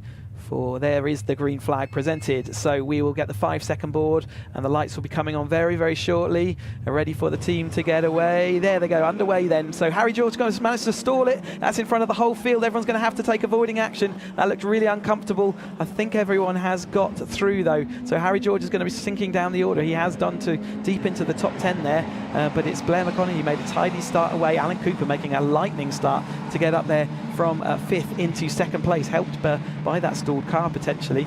There's Roger Gaunt just making his way through with Tim Steele and the other Cooper there. That's Kevin Cooper at the back there. Another red flag being presented.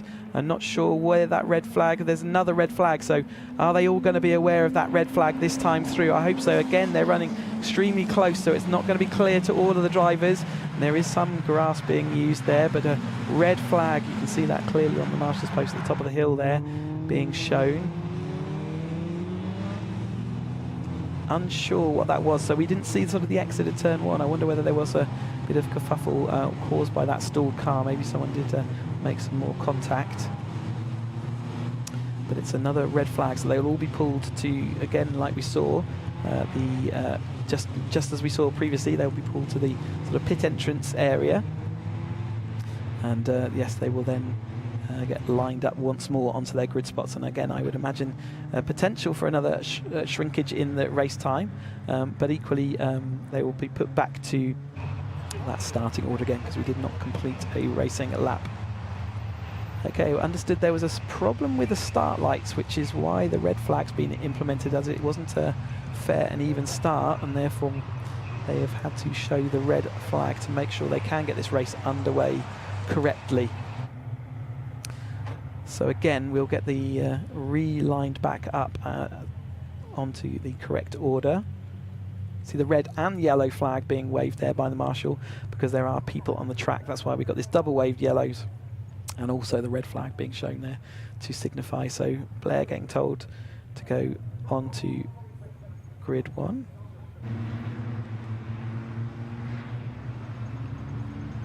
So we see them all there disappearing off. So quite a confusing, complicated start to this 310R race then. Is that Pete Walters heading back into the pits for some reason? I wonder whether he had any contact or any issue with the driver, but he's gone down into the pit lane. So if he is going to start this race, he will have to start from the pit lane then. See that Alan Cooper being put back to, I imagine that will be 5th place for him. I can imagine that it will all be just completely reset. So Alan Cooper, after his lightning start there, is going to be left back in 5th again, so it'll be disappointing for him. I'm sure there'll be others who have gained and lost throughout that same period as well. And as we watch Ben Lopez Appleton heading round. He's made a couple of good starts, but after the stalled start from Harry George, or maybe it was just a delayed start due to the confusion of the lights or similar. Just having a quick replay, there was that. So, okay, the lights sort of came back on again, it looks like, but yeah, you can see that he did manage to get that car up and running eventually, so quickly managed to get it restarted, but that would have been uncomfortable for everyone going around there for sure. It's not something good to see. Van Cleefan taking it nice and easy at the beginning. But yeah, everyone is now lining themselves back in.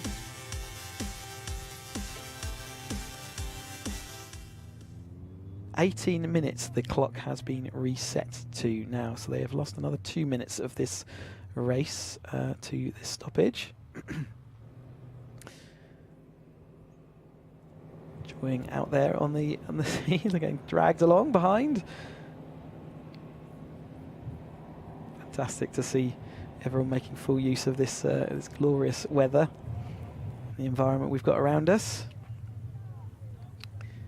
So can we get this race underway for the third time of asking today? And my voice will certainly be hopeful that we can do that. It's a little bit of a croaky Chris Hutchinson you have in the commentary box this race weekend, but hopefully it will last through the day. We've got a slight gap after this one, so we have got this race and then we will have about roughly an hour and a half gap before our next race. So a chance for everyone to get a glass of water and maybe a bite to eat before we've got the afternoon's action, which will then start coming quick and fast with the 270R and then the final race for the 7 Championship UK cars. And then we'll have the 2 Academy races to round out the action for the second day here at Anglesey. Okay, we're getting most of the cars out there. As I said, 18 minutes on the clock. So they are now will be the shorter, not by much, but we've seen 2 20-minute races anyway. So they were scheduled for a 30-minute race, but they will now have that as a an 18-minute race for them. Coolbones getting lined up there. See this the mountains in the backdrop, and there is a backdrop of the mountains all the way across the edge of the circuit, across the bit of the Irish Sea, the inlet there that goes in, and it's say such a spectacular bit of scenery. And Anglesey is an island all of itself. It is detached slightly from the north of the Wales, but it's cross a bridge to get into Anglesey, and it's a very unique environment up here. And say if you've never had a chance to get up here and have a look at the countryside, and you can come here for some racing, then I do encourage you to do so. Again, Dan Cleefan positioned off the back of the grid. He's got that penalty to serve. That's why he's a little bit further back than everyone else. But it looks like the rest of the field are in position once more. Are we ready to get this race underway then?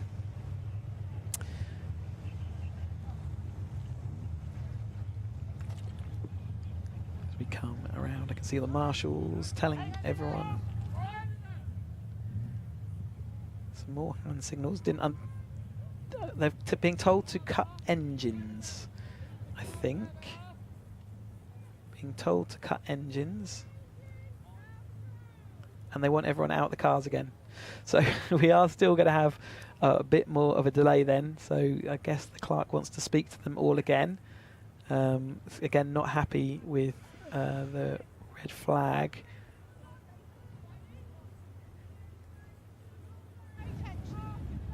See that there's some frustrated marshals and also some frustrated drivers getting out. But anyway, so we got more of a delay here to contend with whilst we wait. So they're all unstrapping again. Like I say, unstrapping is not a matter of a moment, and therefore it's going to take a little while to sort this out.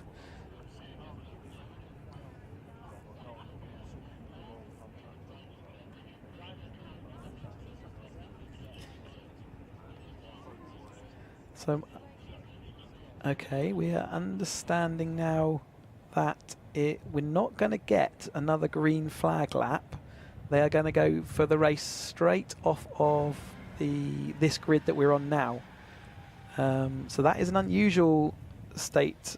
That you don't normally have that. It's I've not seen it in my years, but that's what they're going to do this time through. So they're having all the drivers for a talk, and they will therefore start straight from this grid that we're seeing now.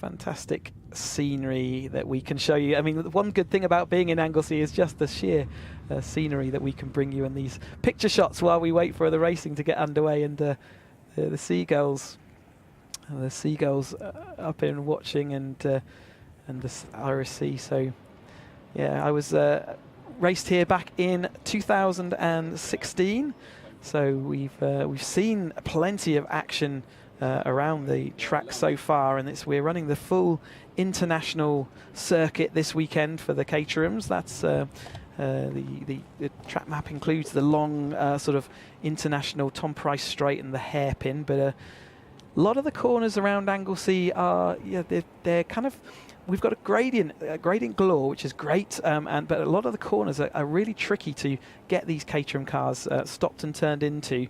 Some of them have a sort of adverse camber, and others we've seen. Rocket has got a sort of right-hand, a real fast right-hand approach to a tight left-hander at the top of the hill. And that's where we've seen most of the action. And as a driver, as you're going round that coastal piece of the track that we can see in front of there, as we watch the pictures now, you really do feel like you're heading uphill steep really quickly, and because the corner at the top of the hill is very tight, it feels like it disappears and you're heading off a runway, but somehow by slamming on the brakes you get it all stopped in time, and you turn around that left of Rocket, and then the got a sort of awkward right-hander of what we call Rocket 2, the little hairpin at the bottom of the corner before then going uphill into Peel.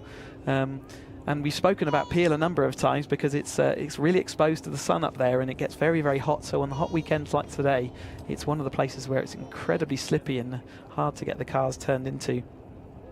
We also saw some manoeuvres today earlier on that we hadn't seen before for the inside of Siemens corner, and Henry Heaton in the 7 Championship UK cars managing to do a good job of showing us that you could overtake up the inside of Siemens as well. And we even had some overtaking going on to the hairpin. Lee Bristow in the 7 Championship UK cars showing us how good on the brakes he was.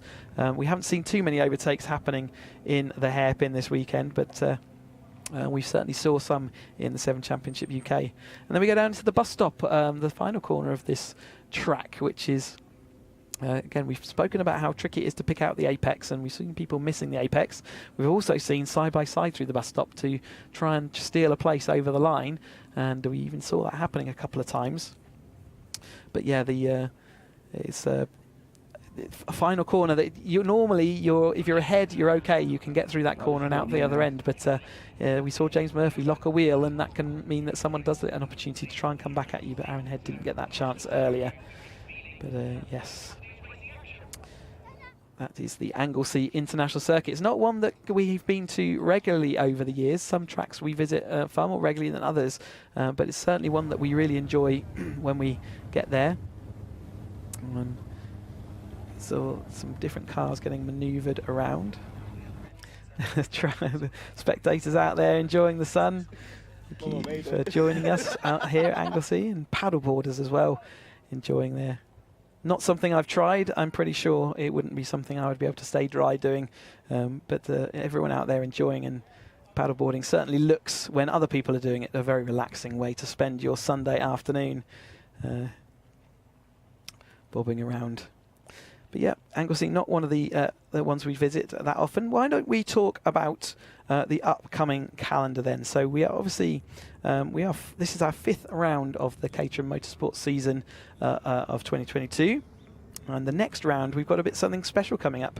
We are heading to Knock Hill on the 17th and 18th of September, and we are doing what is called a super header. I don't know if it's ever been done in motorsport before, British motorsport, but Knock Hill is unique, or one of the unique features of it is that it can run in both directions. So it is licensed as a racetrack to run forwards in clockwise direction and also in anti-clockwise reverse direction.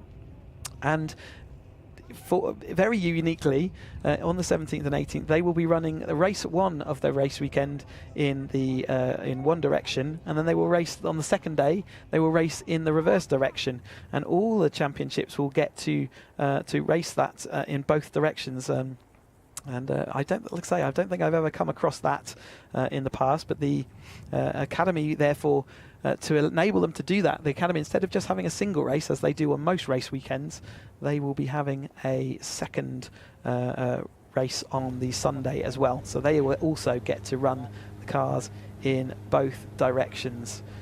See, the drivers are still not back in cars just yet. But that is Knock Hill coming up, so don't miss that one. And again, if you've never been to Knock Hill as a circuit, it's such a spectacular. I mean, we've been treated in these last 2 rounds with Anglesey now, Knock Hill up and looking down in the hills above Dunfermline, down across into Edinburgh and the Firth of Forth. Again, it's a wonderful place to go motor racing. And whilst it's a trek for anyone living down south, it's an absolute treat to go there and get racing, and always leads to good Caterham action as well. It's another track that I've been to a bit more recently than Anglesey, but we still have not been there traditionally over the years as many times, so there'll be a lot of drivers who will be driving that for the first time, certainly in the reverse direction. Some people were there couple of years ago running in the sort of the clockwise direction, and we ran it last in 2018, I think, in the reverse direction. So we have, as Caterham, run in both directions. And then after Knock Hill, our championship split. So we have the 270R, the 310R and the 7 Championship UK cars heading off to Spa-Francorchamps for their championship finale. And on the same weekend, so it's the 15th and 16th of October, the Academy and the Roadsports will be racing around Silverstone International. We were obviously on the Grand Prix track a little bit earlier in the year with all the classes, so we look forward to returning to Silverstone with the Academy and the Roadsport for both a double header for both of those championships. So, still driverless cars at the moment, and still waiting for those drivers to get back into the cars in the 310R Championship. But you can see they are all lined up on the grid. And let's just, while we wait for those drivers, we'll talk about what else is to come this afternoon. So after the conclusion of this race, we will have a 7 Championship UK race, the third of their... we've got the 270R race first for their 30-minute race this afternoon. And then we will have the 7 Championship UK for the last time this weekend, the third of their 3 20-minute races they have. And then we will be treated to the 2 Academy races to top off the action. And that is scheduled. The Academy White Group is scheduled at 4:40, and the Academy Green Group is scheduled at 5:15. 20-minute race, so looks like we'll be taking sort of towards 6 o'clock by the time that we have concluded all the action today here at Anglesey.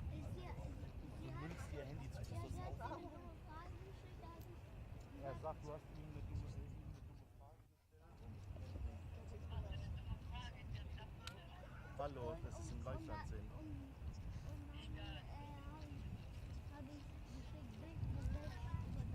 Ja, Schatz. Ich soll dir einen Opa zeigen, da ist er.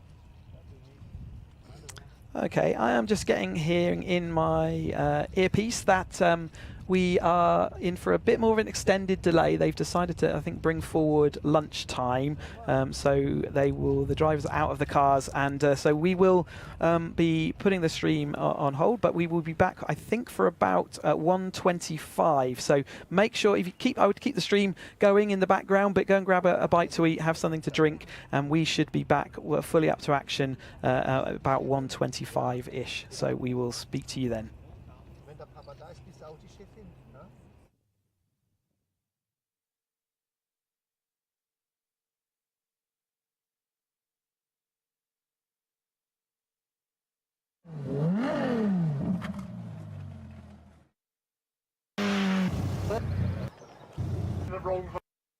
I wanted to drive the car to at least one race, and given I'm least likely to bin it with only me on track in a sprint race, it seemed Kerbera, the opening race of the season, was the perfect choice.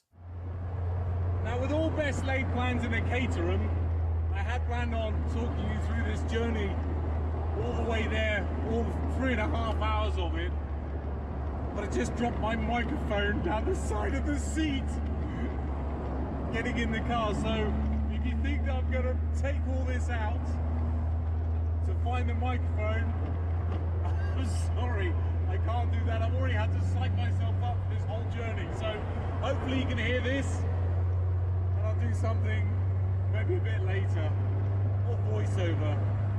So, voiceover it is. After a quick stop, kind of en route to Pearsdow, the helmet sprayers, to pick up my new lid, it was a perfect time to remember that old phrase, all the gear and no idea. And 190 miles later, the car was well and truly warmed up and ready.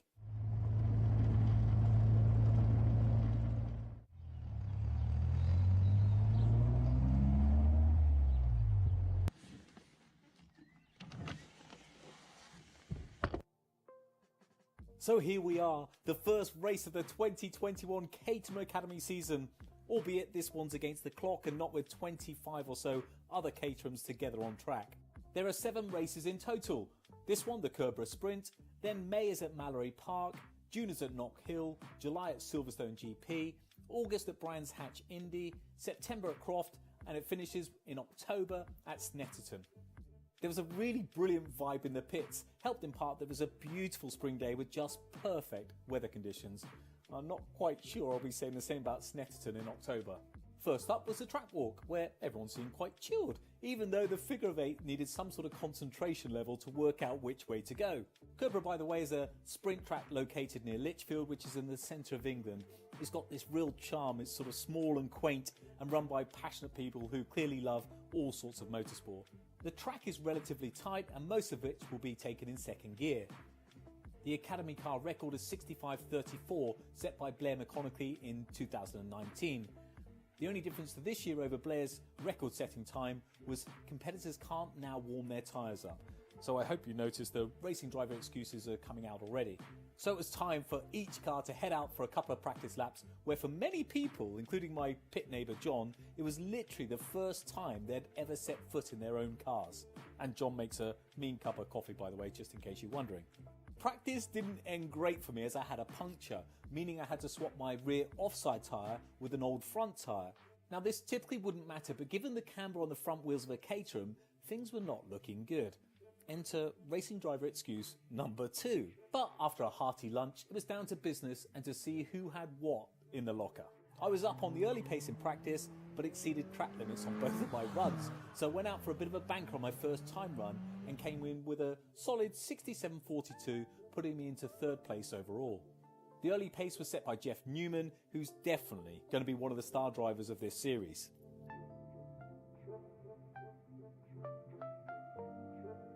Round 2 was super tight and most drivers were improving on their previous times.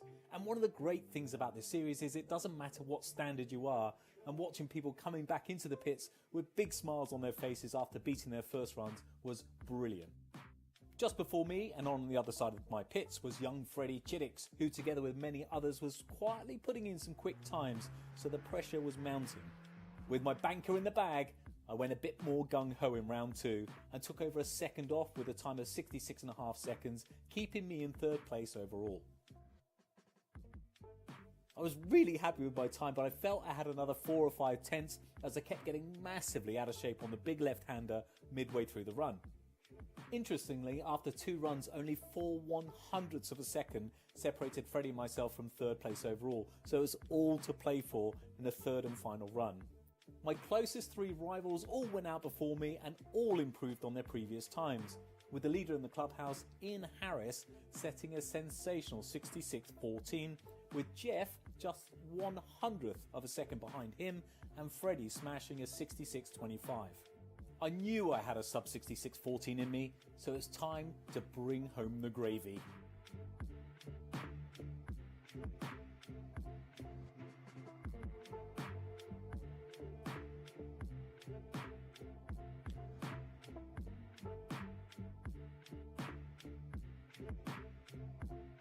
It felt brilliant. I was smooth, calculated, left foot braking, squeezing the gas. I even managed to nail my nemesis corner. Everything was going so well until the final sprint down to the line.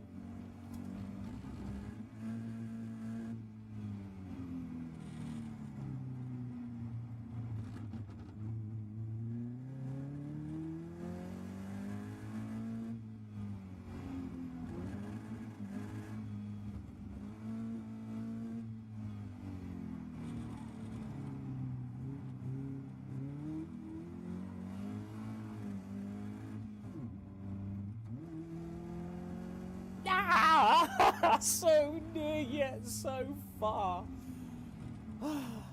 Sadly, I can't even blame the lack of tyre warming or my very unlucky puncture, and I finished 4th place overall based on my inability to change from 2nd gear to 3rd. Massive congratulations to Ian and to everybody who raced. I met some lovely people and I really enjoyed every single minute of it. Huge thanks also to the marshals and to the team at Caterham for making it such a lovely environment to be around. So that was it, race 1. Just picked a podium place. I blame the tyres, of course, and the sun and the moon and everything else. But luckily for me, my old mate Lucky Supercars has offered me a lift back in the height of luxury, and the Caterham boys have taken my car back to Gatwick. So I'm going to celebrate with a Magnus. I don't even like cider, but I'll celebrate with a nice cold Magnus, sit back and enjoy the journey. Cheers.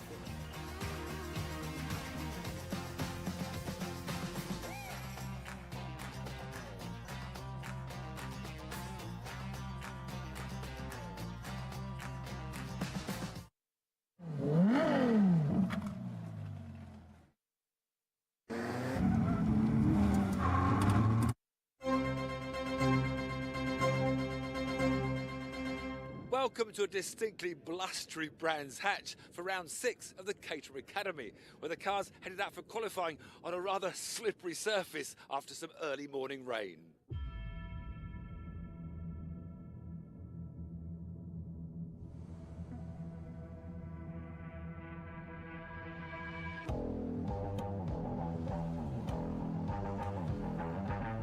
It actually started quite well, even setting the early pace for a very, very short time. And as the track started to dry, almost everybody got faster, but my provisional pole position slipped down to 3rd, and from there on in I never really managed to link anything up and finished a modest P6 ready for the race.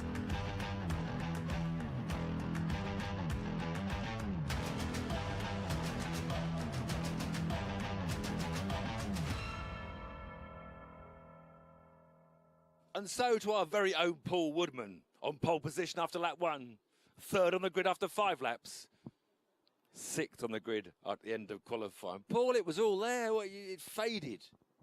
I don't think I faded. I didn't change at all. Everyone just got a little bit better, and I just stayed where I was. But it was nice when it was really wet, but there's not much grip out there. We're all waiting for the Lovecars podium, and surely, Theo's not usually up the front pack. You could just get to the left of him up to paddock. One of those demon starts. Can you produce another one? I think if it's dry, it looks like it's going to be dry this afternoon now. I'm hoping we get another good start. Round the outside, don't tell the boys. Round the outside, slot it into 2nd behind Fred, and see where we go. Nice trouble-free race. Oh, I can't wait. Podium. Can I come on the podium with you if you get there? Let's not jinx it, but we've got to be due a podium, surely. We've got to be due a Lovecars podium at some time. Sometime. We'll be there.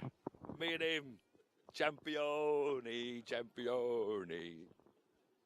Pole position at Brands Hatch was a bit of a surprise because 8th in the championship out the blue. Boom, Ian Harris on pole. Yep, very happy with that. This is my local track, so I've done plenty of dry track days here, but never in the wet before. And yeah, I was very surprised. As I came in, everyone was doing the finger to me, and I thought they were being rude maybe, but no, apparently I was on pole position. So on the last lap as well, so really happy with that. It literally was. You jumped from nowhere to the pole. Were you using these wet lines where you go around the outside of the corner? I was ignoring everyone because everyone was trying to do your typical wet lines, and I was just trying to find grip on the track. And slowly by slowly, I worked out each corner where I had more grip and less grip. And then on the last 2, I linked it together. Thought, I've only got a few minutes to go. You've got nothing to lose if you come off. You might as well go for it. It paid off. now I've got to do well. And this afternoon when I was going to have a relaxing race, I thought. Crazy Horse, a motorbike dealership that also sells Caterhams, and it's where our championship leader Fred Chiddicks got his. Fred, championship leader, a bit of pressure, but with the points dropping, you need wins, don't you? Because Jeff's got 3 wins to your 1, so very important today's race. Yeah, it's a really important race. It's a shame that we're dropping 2 rounds out of 9. I could really do with only dropping 1, but quite liking the mixed conditions. Definitely a better qualifying than Silverstone, starting higher up, so looking forward to the race. And possibly, if you know the Brands Hatch grid, happy that you're not on pole. It's worked in my favour, apparently. I don't know, but I've been told, so yeah, looking forward to it. Yeah, the pole is the famous hole here at Brands Hatch, where the pole man's stuck on the inside in a bit of a dip, so every chance of leading into Brands and then getting your head down and disappearing, Fred. That will be the plan. McCat Motorsport. No idea what that's about, really. A complete office layout in the trailer. Must be a big businessman or something. Brought his office with him. But surprisingly, 3rd on the grid, from nowhere, still putting on his sponsor's jacket. Theo Theatis. Theo, what's with the McCat? What, the name? Yes. A blend of McLaren and Caterham. You have a McLaren? I do, yes. 5 What colour it's going to be? Do you think it's orange, perhaps? It is bright orange. Wow, brilliant. Ventura orange, with orange sparkles. Very nice. So quite a different car, an orange McLaren and an orange Caterham. How do you find comparing the two? Do you know what? I prefer this. I prefer this. This is far more fun. You know, you can put this at full chat and not kill yourself. I say this to so many people. When they go on track days, you know, they get a radical or something that's glued to the track and they don't slide around. But these, you have so much fun, don't you, without risking killing yourself? Fantastic fun. And, you know, with the McLaren, 15 grand to replace the rotors and the brakes, 50 quid. So, you know.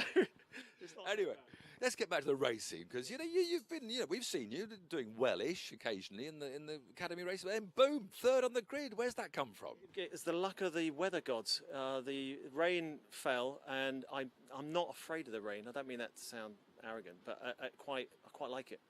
So I just put my foot down, found the grip on edges where clearly others didn't, and managed to eke out 3rd place. But I didn't know I was 3rd until I came in and somebody went like that. It's usually 1 finger salute when I come in, so it was nice to have a bonus of 2.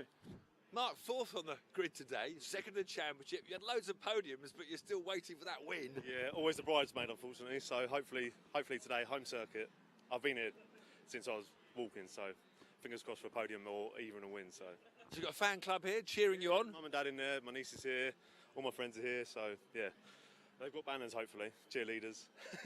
Now, whilst the Caterham Academy brings fierce racing on track, it's also brought together people who become friends. Almost a bromance here.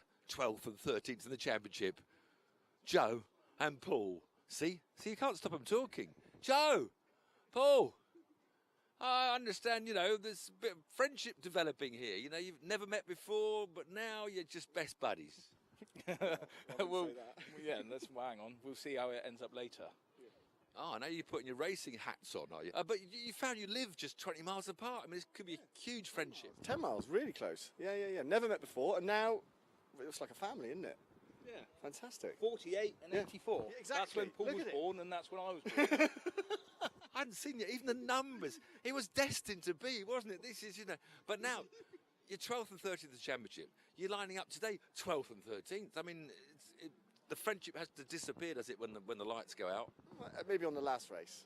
It's all still a laugh at the moment. He's a gimme. He's got to give you the position by the sounds of it. You're going to just take place? Well, I think Paul's whole thing, see, Paul's got a lot of time on his hands, so he spends a lot of time on track, a lot of practicing.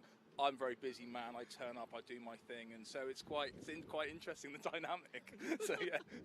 So you've done a lot of track days preparing? No, I've never been on a circuit until April. Sorry, Paul, when were you here this week? Wednesday. I thought it was Tuesday. Wednesday and Thursday. As you can see, these two have become friends for life. Probably forever.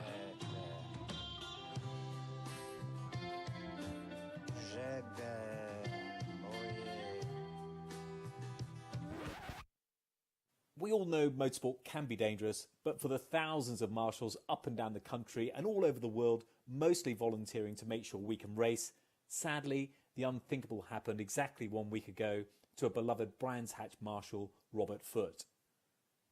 Robert sadly lost his life during a race event on the 31st of August 2021, which was honoured by the Orange Army and race fans from across the UK.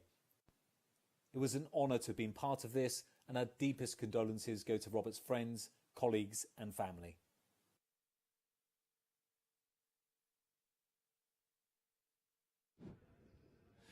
Lining up then for 20 minutes of frantic Caterham Academy.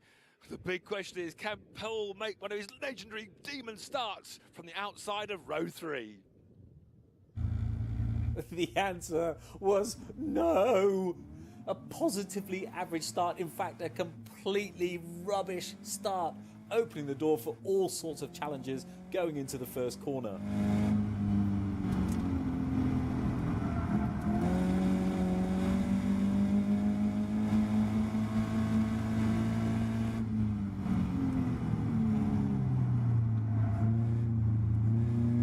But somehow managed to make up a place going around the outside and slot into 5th behind Theo, who I have to say was the bane of my life at the beginning of this race, making his little orange Caterham the widest car in the world. The demon start didn't quite happen. Paul dropped back to about 7th or 8th, but he's now fighting for 5th. No, he's lost 5th to 6th. He's going to be unhappy, but he's got the championship favourite behind him. And with Caterham Racing, you try and gain a position, leave an inch, and the people behind you will take a mile. And Mark Kendall didn't need any invitation to move up into 5th place. Trying to defend and also attack is an art in itself, but I managed to hold off Jeff down the main straight and took enough speed out of paddock to get P5 back with a nice move up the inside of Market Druids, the hairpin.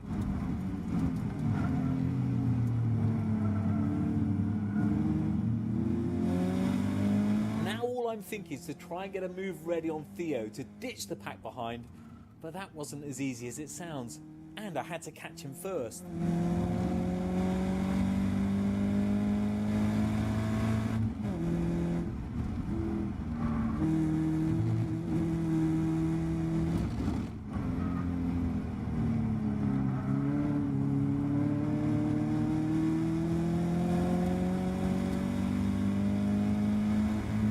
But I was fast through paddock again and took the speed up the hill to Druids, where another tight undertake managed to get me into P4 and past the widest man on the track, Theo Theato. He's up the inside of Druids. A great line round Paddock Hill Bend, got the momentum. He's through to 4th. He needs now to catch up with Mark Jones and who is it, Ian Harris battling over 2nd. But he's gone very wide. Yeah, thanks Tiff. I was worried about the contact at the inside on Graham Hill Corner, so I made sure there's plenty of room. Now, I wanted to get a good exit around clearways so I could protect the inevitable onslaught at the end of the main straight, which would mean I could then start to make some headway. Easy as that.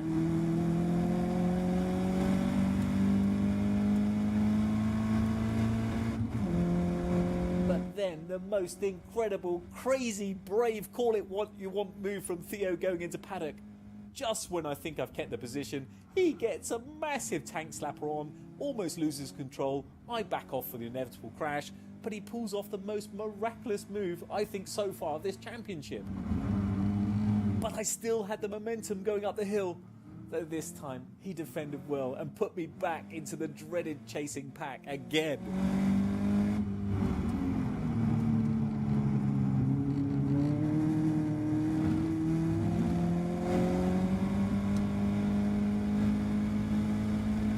Chinnix is escaping. There's a great battle for 2nd, but they're pulling away from this frantic battle for 4th. And Paul's back behind Teo, which isn't what he wanted to do, because now he's back in the crazy pack.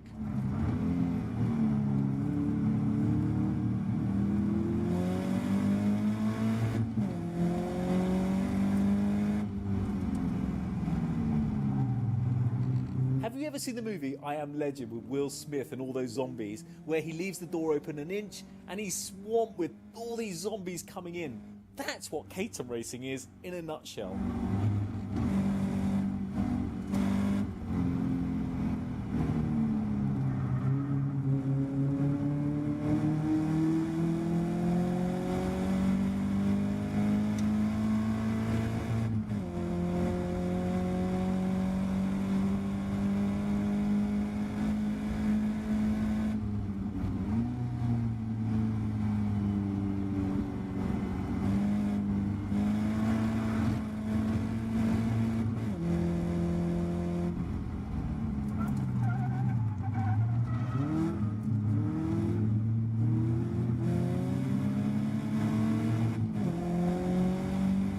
lost a few places, managed to get a couple back, and with Jeff pushing hard to catch the lead pack, I thought to slot in behind him and things would start to look up a little bit.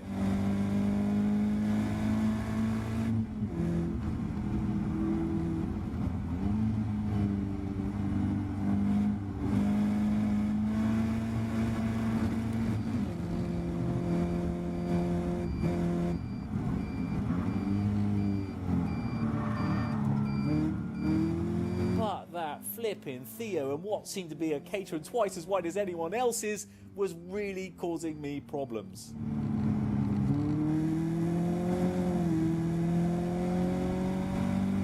Twice Paul got past Teo into 4th place, but now he's back to 6th, and it's Jeff Newman, the championship favourite, trying to get past Teo, but Paul's ready to pounce if either of them make a mistake. Newman's now inside Teo, Paul's queuing up, it's a huge battle for 4th while the 3 out front are well ahead. And then, like Jeff at Knock Hill, it was my turn to suffer from an innocent backmarker. Completely out of shape and a big slide at the foot of the hill meant the zombies, I mean my fellow competitors, rushed through and punished my error. Another wild ride through paddock, almost in the gravel, and Paul's lost a 1, 2, no, 3 more places. Ah! No! Desperate to make that ground into Graham Hill Bend, Paul's had to get out of it, went sideways, and he's now back in 188th place. It certainly felt like 188th place. I couldn't believe it. I bottled it going into Graham Hill Corner as I was desperate to keep my nose clean, and I didn't want to touch big Chris Fraser on what would have been quite an aggressive move. So again, it was just another case of damage limitations and trying to get some places back. He's 14th. 14th from 4th. Today was going to be the day. We were going to be on the podium. But oh, he's going for 13th up at Druids. This is good. Back to 13th. Paul loves recovering, I think. This is what he loves doing. I'll be honest, I'd love a podium more than getting through this pack, but I knew I had more chance of getting a pint out of Joe Priday than getting my elusive podium now.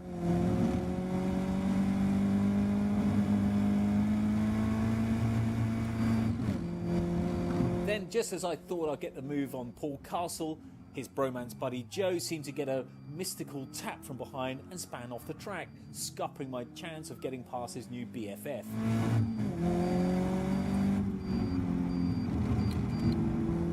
Paul then proceeded to do a Theo and planted himself in the middle of the track, making it super difficult to overtake. Plus, of course, with his sensational ninja-like driving skills.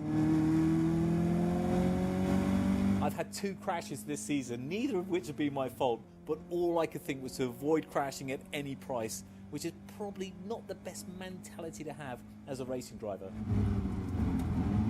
But time was running out and I had to try and get in front of Paul Castle, and to make matters worse, Phil Clark was all over the back of me.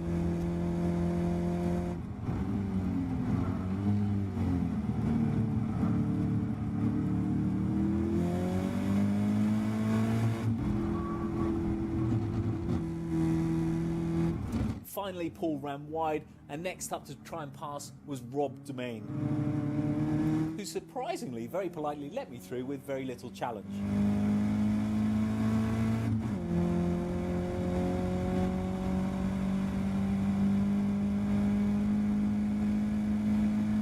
Paul battling back.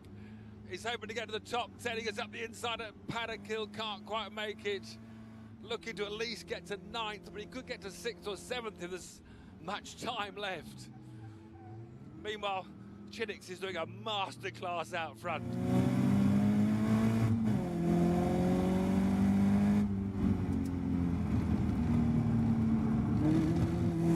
Then, I'll be honest, possibly the scariest moment of my short racing career, fully committed down the inside of Surtees when I thought John Vincent was going to turn in on me. A real heart in my mouth moment, but thanks John for being so aware. And next up was Mark Williams.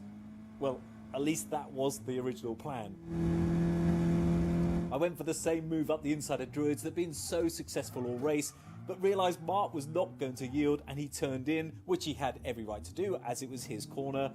2 wheels on the grass, and the thing I wanted to avoid the most happened. I didn't care about my race, let's be fair, that ended several laps earlier. All I could think about was Mark and how gutted he must now be.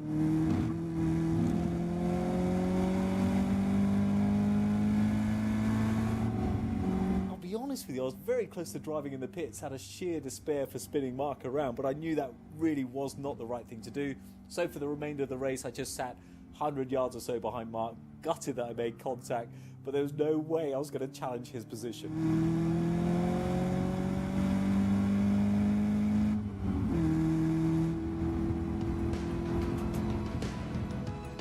So huge congratulations to Fast Freddy with a brilliant recovery drive from Jeff in second place and another podium for Mark Vin Jones. And so much for my podium, my worst result of the season, way down in 13th place. But I did manage to get third fastest lap overall for the second race running behind the 2 leaders. Seems I've got the pace, just not the brains. Oh, it seems like you get to 4th like you did at Silverstone and then your world falls apart. You got through the 4th twice. How did you lose the places? It was so competitive. I didn't like those tyres. Look, no excuses. No, absolutely no excuses, but I wish I put some different tyres on. It's just all over the place. I was sliding all over the place, and the boys are fast now. There's hardly anything between anybody. It's brilliant racing. Poor old Mark Williams. I went up Druids quite aggressively and tapped into Mark, span him around. That's the thing I feel worse for. I don't care about my position because I feel so sorry for him, but he took it so humbly and said, look, that's racing.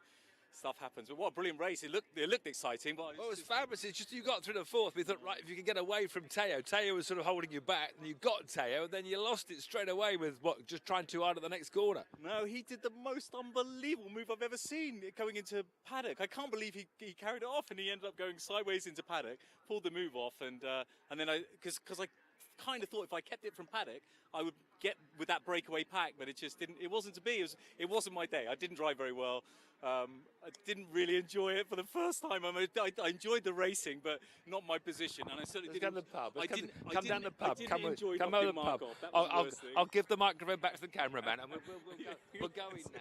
We'll just go.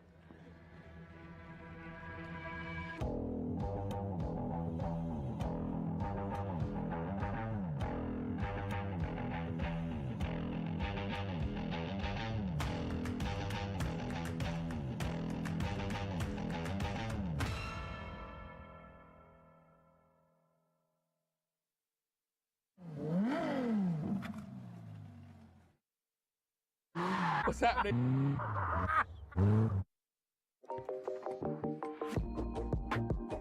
Brands Hatch. I always love coming to Brands Hatch, but Paul, what have you brought me here for? I brought you here today for the Caterham driving experience with these wonderful looking cars. I like this in orange. And what does it entail? Oh, I'm glad you asked, because first up, a bit of drifting, good fun, and then a couple of mystery challenges, which you're going to love. And have you driven a Caterham before? Get on to that in a minute. Come on, listen. You haven't, have you? No, I've never driven a Caterham. And you that you're going to go drifter. You've got no chance.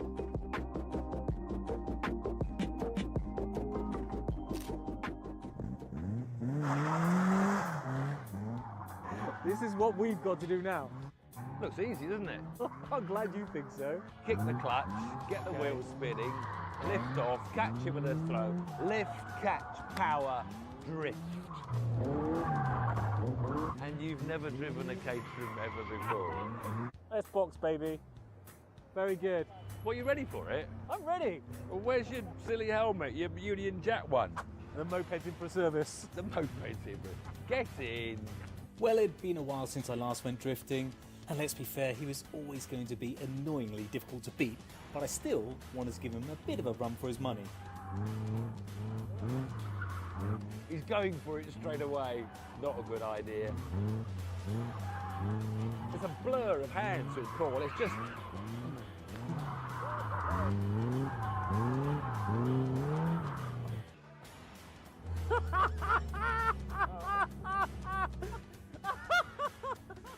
Helmet's on, ruins my hair. Mate, he wants to get out. I don't know why.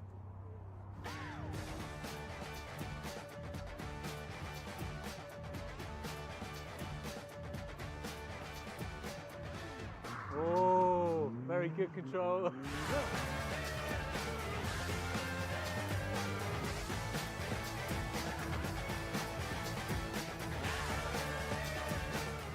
He's annoyingly good at this.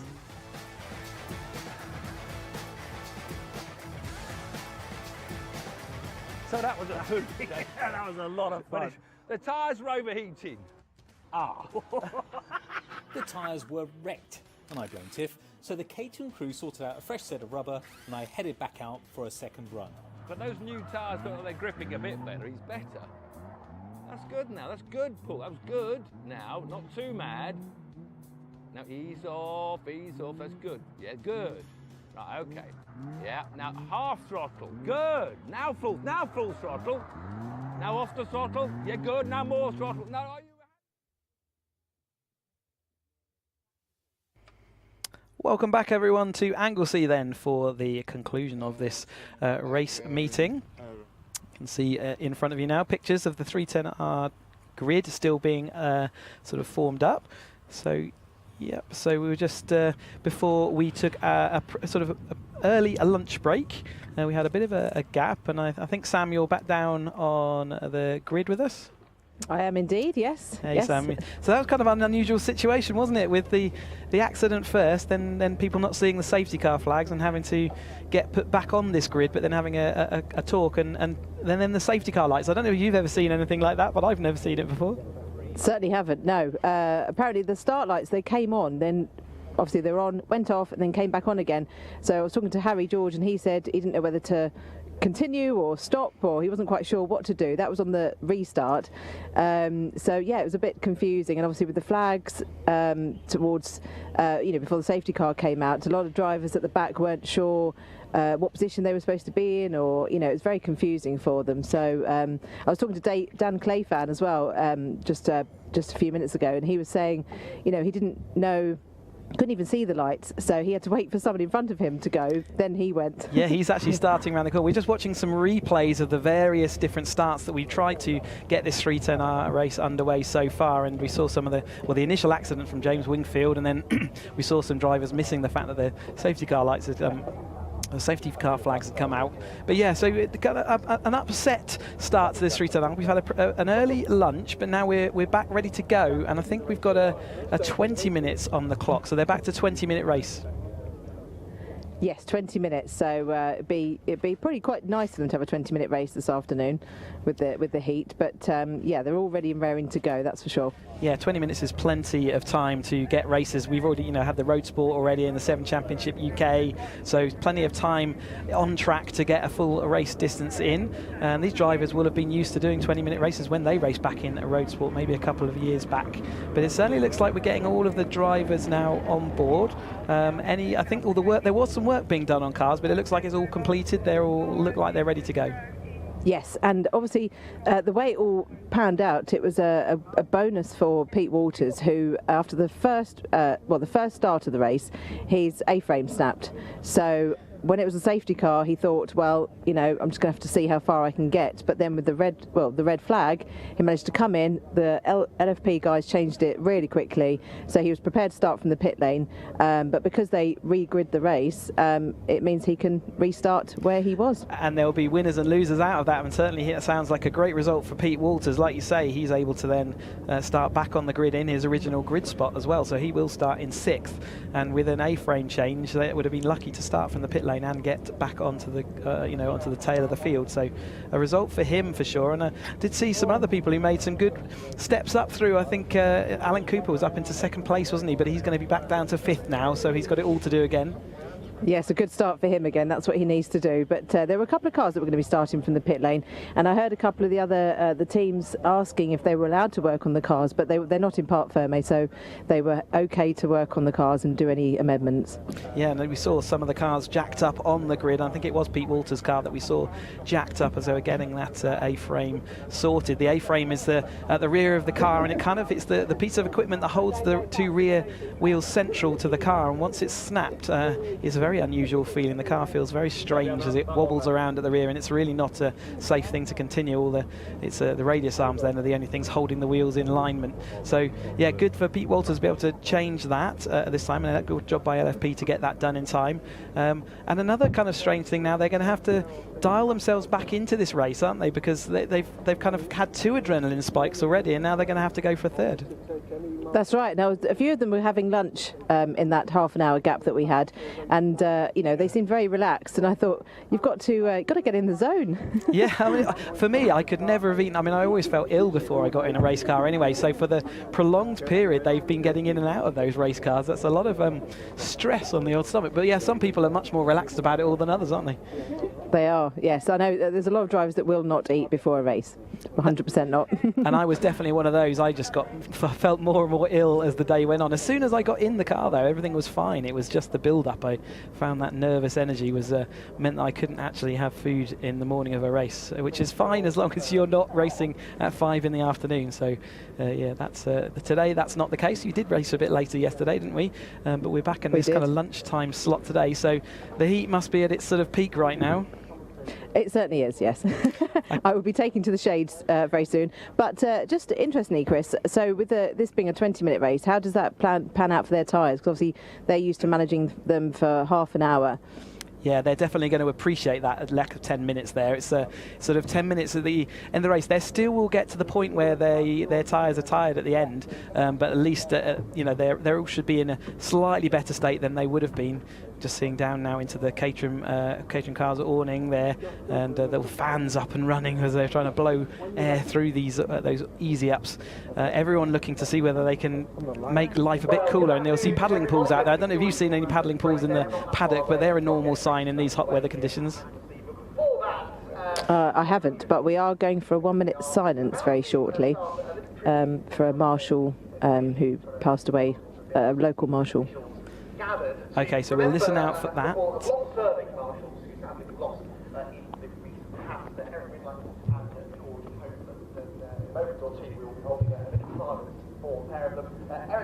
Can hear that announced in the background, so we'll be listening out for that minute silence and joining in with that as we can do. Hopefully they'll signal with a siren, but if anyone can signal to me if I need to stop talking at some point, that would be also useful. But you can see all the drivers out there in their cars now, so they'll sit there patiently waiting whilst the umbrellas are all out in force, but you can see that heat haze. It really does look like a vicious heat out here on Anglesey. It's as the heat is really making our pictures wobble here. Is fantastic to see the cars out there, and hopefully for the third time of asking we'll get them, and they will get their 20-minute race after that early lunch break.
So thank you everyone for observing that with us, and you can see all the Caterham staff as well as marshals and circuit staff. They're all observing that minute silence for the local marshal.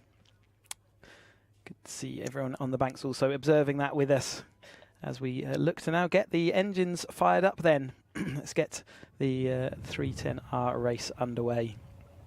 We've been mentioning all the time about how the weather we've been having all weekend, and it's continues like it will continue all the way through today. But you can see the grid now being cleared, the cars being exposed, all the umbrellas taken away, the marshals and mechanics back to their stations inside of the pit lane, the drivers in their seats ready to go and do what the drivers do best, which is race these cars. The 150 horsepower limited differential are the key factors of this 310R racer in compared to the other cars that we see this weekend. So the 270s have slightly less power than these, but the 310R also have slightly more revs to play with. So as well as the extra power, they get a little bit of extra straight line oomph with their revs as well. So really is a ladder that's scaled up nicely as we go up through the steps of it. And remember that this car is the same as we were explaining before a lunch break. This is the same as the Academy. Is the underlying? It's the Academy car. It's just it's been upgraded several times, including extra engine parts, removal of the windscreen and the lights and things that make it road legal when you first buy it, and addition of the track-focused suspension and lights that are on the roll cage rather than on the rear wheel arches. But yeah, a really race-focused car and a really exciting car to drive, and many of the car drivers choose to race this in multiple seasons in a row. And Pete Walters is one of those drivers that does just that. He's been in this championship for a while now, looking to try and take the championship. Has never managed it so far, but certainly keen to do so. And I think in a good, good chance that he will this year, in the fact that he's had such a good run, and a little bit of luck there after he's having to change his A-frame in the rear of his car. But that managed to do that under the race stoppage, and therefore he is back there in that sixth place on the grid. We did have those light issues, as they mentioned before, and that's one of the reasons we did have to go to lunch early. So whether they've got those light issues sorted, but there's also a good chance they will start on the checkered or the Union flag. And I was just looking at what signal they got given there as to whether we're going straight in to the race. I'm just having a look. I can't see the signal given, but it's a green flag. So they are going on a green flag lap. They're not going straight into the race. So off they go on their formation lap once more then. We've seen this a couple of times already. So we'll follow them around. And then we'll see whether the lights are working or whether they will have to go on the drop of the Union flag, which is the backup. In fact, it will be the Welsh flag. But let's have a confirmation then of the race start. Blair McConney starts on pole position ahead of Harry George. Harry Cook lines up in third, Jack Sells in fourth. Alan Cooper starts fifth, Pete Walters sixth, David Baldwin seventh, Ben Lopez-Appleton is in eighth. Then we've got Tom Cockrell, Henry Williams, Lars Hoffman and Carl Jones, followed by Alan Curtis, Jeff Price, Oliver Smith. Angus McLean starts 16th. Then 17th is Kevin Cooper, Metcalf is 18th, Wes Payne and Harry Eyre round out the top 20. Dave Morgan 21st, Cresswell 22nd, then we've got Fraser Jones and Roger Gaunt.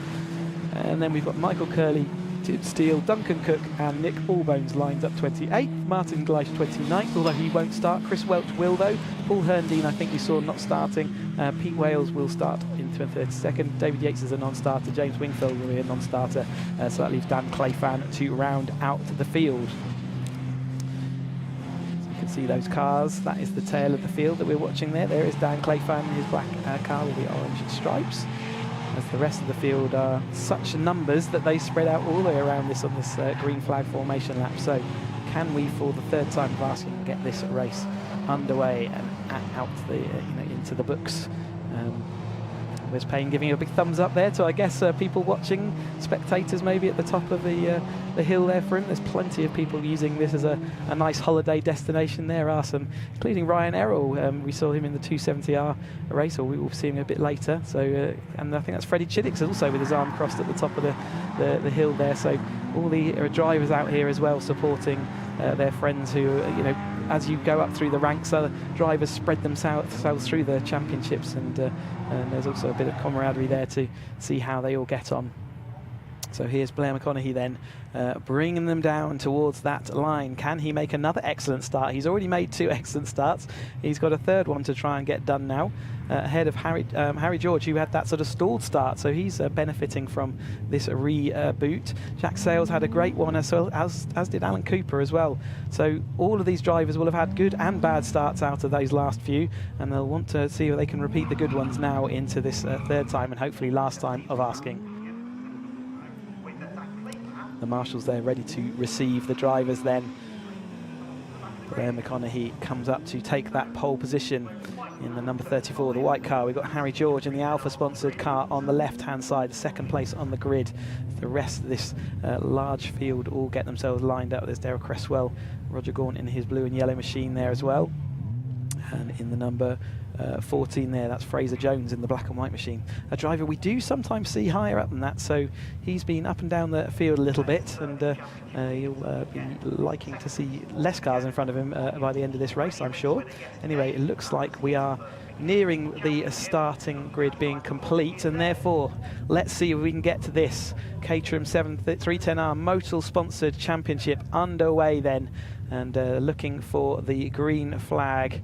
And it looks like that's been given. We've got the 5-second board given by the marshal. So look to the lights or look to the checkered flag. It is the lights, though. The lights have been fixed. The lights go out and off we go. Blair McConaughey makes another great start from pole position and pulls away into a good lead. Everyone else, it looks like they've made that even start. And Dan Clayfan coming around the corner, such as the size of this field. But Blair McConaughey, again, a spectacular start from the front of the grid ahead of Harry George. It's Cook then, side by side Jack Sales and Alan Cooper, 2 drivers who've been used to driving side by side for many years and seasons, as they go down into a church for the first time. A little bit of manoeuvring of cars further back down the field, but they all look like they've made it through successfully so far. Blair McConaughey, though, that little gap has disappeared. Harry George is moving already to the outside. A little bit of dust kicked up on the inside there of the track as he just collects a little bit of the grass as he heads on up and into Rocket. This is where we saw a little bit of a traffic jam in the first race because of such are the numbers. Everyone has to get on their anchors a little bit. Is everyone going to make it through? I'm just looking in the background rather than in the foreground, and it certainly looks like they have their lunch break has done them a world of good, and they've made it through without too much issue. No safety car boards out to worry about this time through as they filter over the top and down into Siemens for the first time. And it is still Blair McConaughey holds that position over Harry George. And as we see here, that's Alan Curtis, another driver we saw having a few issues there on the grid beforehand, but his car looks like it's sorted. Harry George looking down the inside, but Blair McConaughey's late on the brakes, but Harry George does make that stick with a little late lift of the brake pedal and makes it through then into the lead. There's another move happened at the hairpin, which is not seen too often, but looks like Blair's still keen. Jack Sales trying to shove it down the inside of the bus stop. Alan Cooper saying, well, you're not having any room if I can help it. Jack Sales locks up the front tyre, doesn't get it stopped, so drifts wide. Alan Cooper back up the inside, and a bit of a switcheroo by them both. And then you've got Banton, I think that is, Baldwin, sorry, ready to pick up the pieces, but he doesn't manage to get past Jack Sales. So it's Harry George over the line first, ahead of McConaughey, Cooper, Sales, Baldwin, Waters and Hoffman, and then comes Cockrell. So Alan Cooper, after he was in second place in the last start we had, but at the moment he's sitting in that 5th place. But again, he's well in the action at the moment. See the little, again, a bit of dust being kicked up by some of the trailing drivers just as they exit out of the banking. Heading up here then into the scene of there's someone out onto the grass, and that is the number 38, that Jeff Price, I think. We've got an uncomfortable ride there. It was Jeff Price indeed, through the grass on the exit of Church. And Jack Sales looking around the outside of Blair McConaughey, who's been shuffled backwards, hasn't he, rather? Alan Cooper is up into 3rd. Harry George is 2nd. Now Cook is now in the lead of the race. So Blair McConaughey had a good early start, but then he has drifted back slightly. Hoffman is in that little middle ground, a little bit of middle ground, lost ground between the two, but Walters is also there, so he will know that there's still plenty of time. They have lost the first 10 minutes effectively of their normal race distance, so they're already into the kind of middle period of their race, and that's something they'll have to keep an eye on, but they're all used to having driven 20-minute races in the past, so, and it's also something they'll have to get used to if they want to take the step up into their 7th Championship UK racing as well. slightly more intense in a 20-minute race because you don't have that middle settle-in period that you sometimes have during these races where it sort of strings itself out just a touch and you get to really stretch the legs. That's the 80, it's a 49 car there, and that is a little bit of dust on the exit as well. That's 49 of Williams and Jones going side by side. They head up and around turn 1. Turn 1 here is actually called turn 1, the very imaginative turn 1, into the banking corner. It's actually known as a banking, and you can see that as well as the banking around the edge of the track, the track is actually quite heavily cambered to the inside there. As we see the other Cooper, that's Kevin Cooper, just behind Alan Curtis, and then Wes Payne not too far off the back of those either. Wes Payne we saw having a little spin as more dust got thrown up there by Harry George's car, clipping it, and that speedy drive still playing a factor, isn't it, is the manoeuvring up the hill. Jack Sayles trying to look up the inside of Blair McConaughey, but almost doing that as a defensive manoeuvre rather than an attacking one. He just wanted to make sure that he gets protected from Baldwin behind him. As they head up and around then through Peel, and then they'll head down into Siemens again. Cockrell has come across the gap into the bottom corner here at Siemens, and he looks like he's going to be joining in this battle certainly early on. And Hoffman as well, after those the issues with David Yates that he had early in the race yesterday, he's also put himself back into this battle. There is Cook just ahead of Alan Cooper, maybe a little bit of a nudge there from the rear of from Alan Cooper onto the rear of Cook, just as Cook was sort of chopping across his nose cone. And there's a little bit of a weaving going on to try and throw that toe, but we know that's not going to work.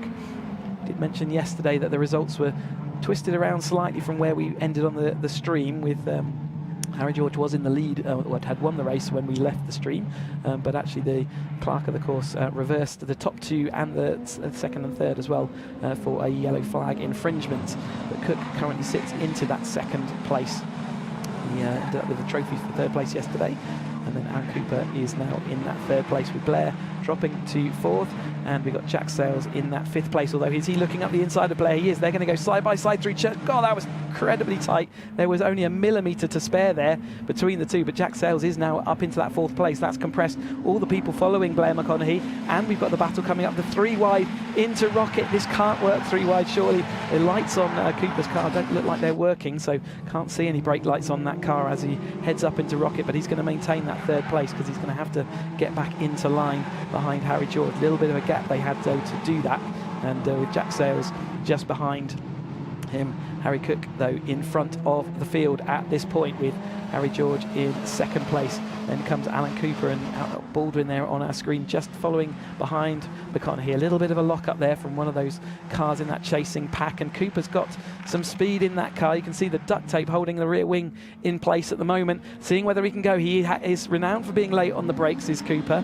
That time through didn't manage it. Again, looking like he's getting close to touching the back of Harry George's car, but didn't make any contact that time through.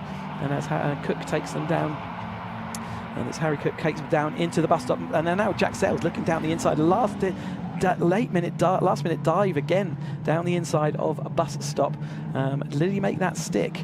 He did not, no, so he still maintains that fourth place. So again, sometimes attacking allows you to then protect from positions behind, but at the moment Jack Sayles definitely looks like he wants to get ahead of this fourth place. Fourth place is where he was classified after the stewards got involved in yesterday's race, so if he wants to take a pot home today, then he will have to do that via the thing. Little incident here is this all-bone spinning into the inside. We saw him having trouble yesterday, and with these tyres and the temperatures that we've got at the moment as he comes across the track there, cracky lucky. There was Chris Welch had a little bit of a gap before he came along, but recovered back to the circuit.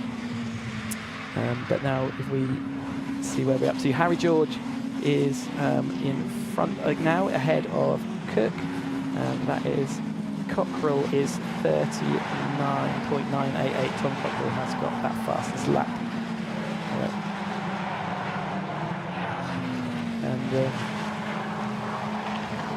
And then, yeah, so here we go. Lars Hoffman downhill just behind Cockrell. We've got a lock up again from Blair McConaughey. That's the second time I think we've seen him locking up into that hairpin. Oh, Hoffman having to go off the wide. I don't know if he got caught out, both of them, him and Bowden Lopez Appleton there, by Cockrell not getting out as quick as they thought, or whether they just both took a little bit too much speed, but Tom Cockrell, 39.988, you can see that fastest lap on the screen just then. Harry George is heading then in the lead. It's kind of been shared between all these drivers. A little bit of an uncomfortable ride that for Ben Lopez-Appleton and for Lars Hoffmann as they exited Siemens and really were jumping over the bumps and bores off the edge of the track. But Harry George and Cook, we saw this yesterday very briefly. They have taken a small gap over Cooper and Sales, with McConaughey then taking position into 5th place for the time being. So he's our pole position sitter and made a good start as well. So he'll be a bit disappointed to have been shuffled down at the moment, but he'll be aiming to move himself further up and forward. There's Harry George now taking that fastest lap with a 39.819. Heading up here into Rocket side by side once more, but it's Cook on the inside. Harry George going to have to give up that resistance. He just didn't quite have the overlap or momentum, and that has destroyed their gap. And again, you can see the close nose-to-tail action. Alan Cooper inserting his car as close as he can to the rear of Harry George as they head round Rocket 2 at the bottom of the hill, that small hairpin. And then round Peel, seeing red gloves there, soaring away at this wheel as these 310R cars are sort of battling the heat and the adhesion on track. But we are already at half distance for this race, which is obviously going to be an unusual situation for them, given that they're normally used to racing that 30 minutes. A little bit of a squirm and lock up under there for Cook. You saw his car just losing adhesion as one of the wheels just locked up briefly, but it got it all back under control nicely. And we've gone fairly nose to tail for this whole front group, haven't we? Whereas yesterday kind of spread into several little battles. At the moment, they're doing a good job of holding it all in a line, and in fact the rest of the field are not too far away. You can tell that Anglesey is slightly harder to overtake at than some other tracks, given that they are still in this line astern, and yeah, some of the cars not moving forward maybe as fast as they would expect. There's Fraser Jones just taking over from Harry Eyre, a little bit loose on the exit of that corner. You can see Dave Morgan and Darrell Cresswell involved in that battle, and there is Dan Clayfan, who's moved ahead of Roger Gorman and Tim Steele, so he's making his way through the field after a penalty and not being able to finish yesterday's race. So Harry Eyre there you can see in front of Darrell Cresswell in his pink and blue white machine.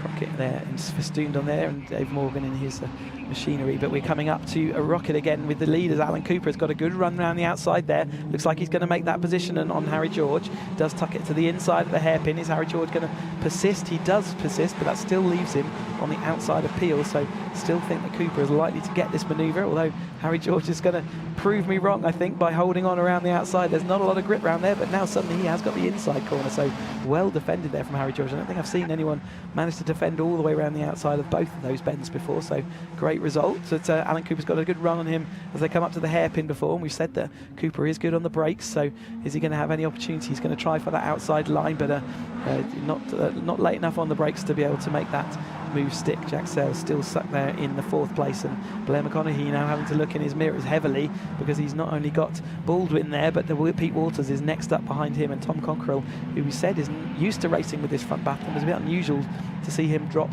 away a little bit in yesterday's race. Where did Tom Cockrell finish? Finished 9th place in yesterday's race at the end of the road, so he had come back through the field quite nicely by the time the checkered flag was shown.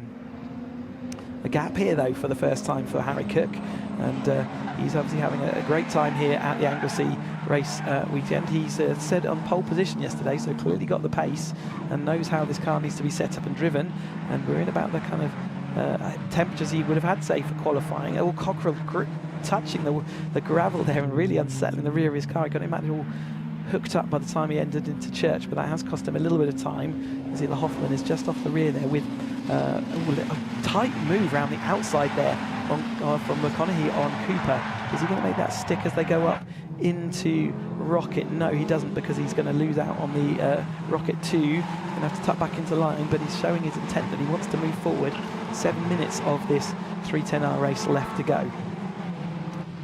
There's still a line astern though for the front 7 or 8 of them, so 8 drivers in this front group, and then another 2 ready to latch on as soon as they can. So they're putting on a great show in this now that we've actually got this race underway and going.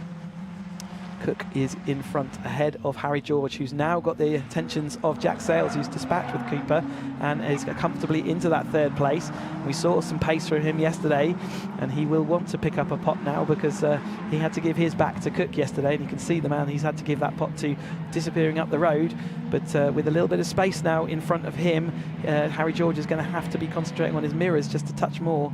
But we did see that a great defensive manoeuvre from him as he went around that rocket complex. So clearly, again, got a car well set up. He's a great car set up on that, ready for this race. And Cooper is not out of this yet, although that nose to tailness and it's spread out very slightly more, hasn't it now? As we move into the latter stages. Jack Sales looking up the inside of Church. That's not one you really want to do, especially with such a good opportunity to overtake as you hit the top of the hill. So he tucks back in to the slipstream, and he'll be wanting to use that slipstream all the way along this coastal straight. And he does pull out to the outside. That will put him on the inside of Rocket as we get up to the top of the hill. Can he brake late enough to make that stick? We've seen the outside line working the majority of times, but Jack Sales is late on the brakes, does tuck across the front of Harry George, will be on the inside. Harry George, we saw last time though, he is going to persist with that move around the outside. Can he make it stick? And it looks like at the moment he's going to try and hang on around the outside again, but Jack Sales just has that overlap enough. But Cooper is getting involved as well. Cooper, opportunistic move up the inside. He's going to be left on the outside of Siemens, though. That's not going to be a great place to be, so he will have to tuck in and retain into that train of cars. He is still all over the back of that car, though, so he is still looking for a way through. Meanwhile, Cook out front is pulling into a little bit of a comfortable gap at the moment. But there we go. We have got Jack Sales through then and past Harry George comfortably. So Harry George has had to settle into that third place and Cooper into that fourth place. Can Jack Sales now make anything of this gap in front of him? He certainly looks like his car's fast enough. McConaughey having to deal with Baldwin and therefore has dropped off the back of this lead group just a touch. And we've only got 5 minutes to go. That's one of the Caterham Gatwick cars. Is that, we'll figure out who that is at some point, but number 11. So that is Jones is the car, that is. So that's Jones spinning there, Chris Jones. And then, out front is Cook, still ahead of Jack Sales. And it's sort of a trio of cars for that second place at the moment. Cook looks like, all things being equal, he's going to have a little bit of a comfortable gap for the next couple of laps maybe. And this trio behind are likely to go battling. Cooper looks like he's the one going to be pulling alongside, and Baldwin also looks like he might be having to go at Blair McConaughey, but Blair McConaughey was able to use the full width of the track, so he will be able to defend up there. Jack Sales maintains that second position. Pete Walters still unable to make an impression of the Baldwin car in front of him, so he's having to sit and wait patiently, but his patience is going to run out because he's unfortunately going to run out of time on the clock this time through. So whereas he might still have 13 minutes of this race to go, he's only got 4 at the moment. But Jack Sales still leads this trio of cars through Siemens then and up onto the Tom Price Straight, up into the hairpin. Tom Cook is still trying to throw that toe at all possible opportunities if he possibly can, and doing a good job of that so far. It's working for him. Blair McConaughey still managing to defend in that 5th place. But it's Cook, Sales, George, Cooper in that front 4. Then it's McConaughey in 5th, Baldwin 6th, and then we've got Walters in 7th. There is that battle for 5th and 6th. Walters 7th, then it's Cockrell and Ben Lopez-Appleton. Where's Hoffman? He's just still a little bit off the rear of the group, and therefore he's not going to be paying a podium paying position today. I don't think. It will take quite a few issues up front for this front group to make that happen. Here's that battle a bit further back, and another Fraser Jones and Darryl Cresswell going side by side, and that's for the 18th and 19th. Sorry, 19th and 20th position on track. Harry Eyre, Dave Morgan, Dan Clayfan, Tim Steele out there as well, all having this great battle towards the back end of the top 20 of this large field.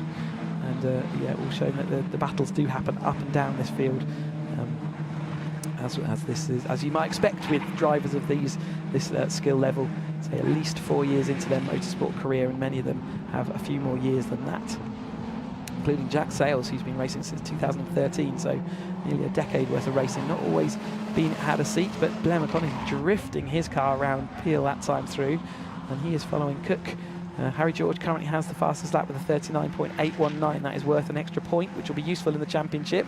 Remember that Harry George comes in second in the championship, although Pete Walters has a fair margin. He wasn't being helped by yesterday's race, where he only came 6th, and today, where he looks like he might well even end up in 7th or lower. So Pete Walters, there's a bit of contact there, Cockrell and Ben Lopez-Appleton. Quite often see Ben Lopez-Appleton having contact with other drivers, and that was another incident where I didn't see the start of that, but there was not the space for 2 cars, and there were 2 cars trying to use it. But anyway, we're coming on to 1 minute 30, so I think that is the last lap indeed. The marshal showing the last lap board for our drivers. So we head on out then for the final 2.1 miles of this Caterham Anglesey International Circuit.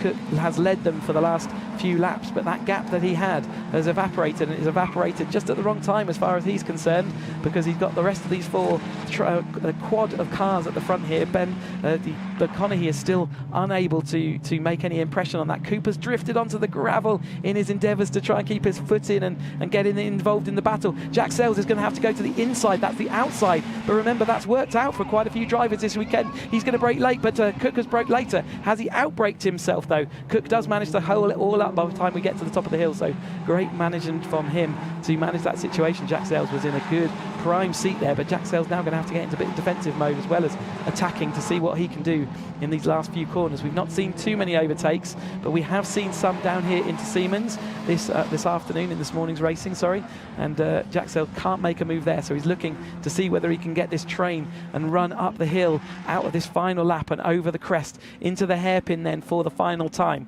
Jack Sells doesn't look close enough to make it stick here. He's got one more opportunity after this into the bus stop. He might well be protecting his 2nd place though, rather than attacking for 3rd. One person you know will attack for that 3rd place is Alan Cooper. He will absolutely go for it this time through, and come down then for the last corner of this 310R race for Anglesey, the 2nd one they've had this race weekend. Who is going to take that victory? It certainly looks like it's Cook at the moment. It looks like that top 3 are solid as they go through the bus stop, and there's the checkered flag then. So Cook does take that win over Jack Sells. Harry George takes 4th place, and Alan Cooper takes that 4th. Jack Sells, Harry George takes 3rd place, Cooper takes the 4th, McConaughey 5th, Walters 6th, Baldwin 7th, 8th was Lopez-Appleton, and Hoffman 9th.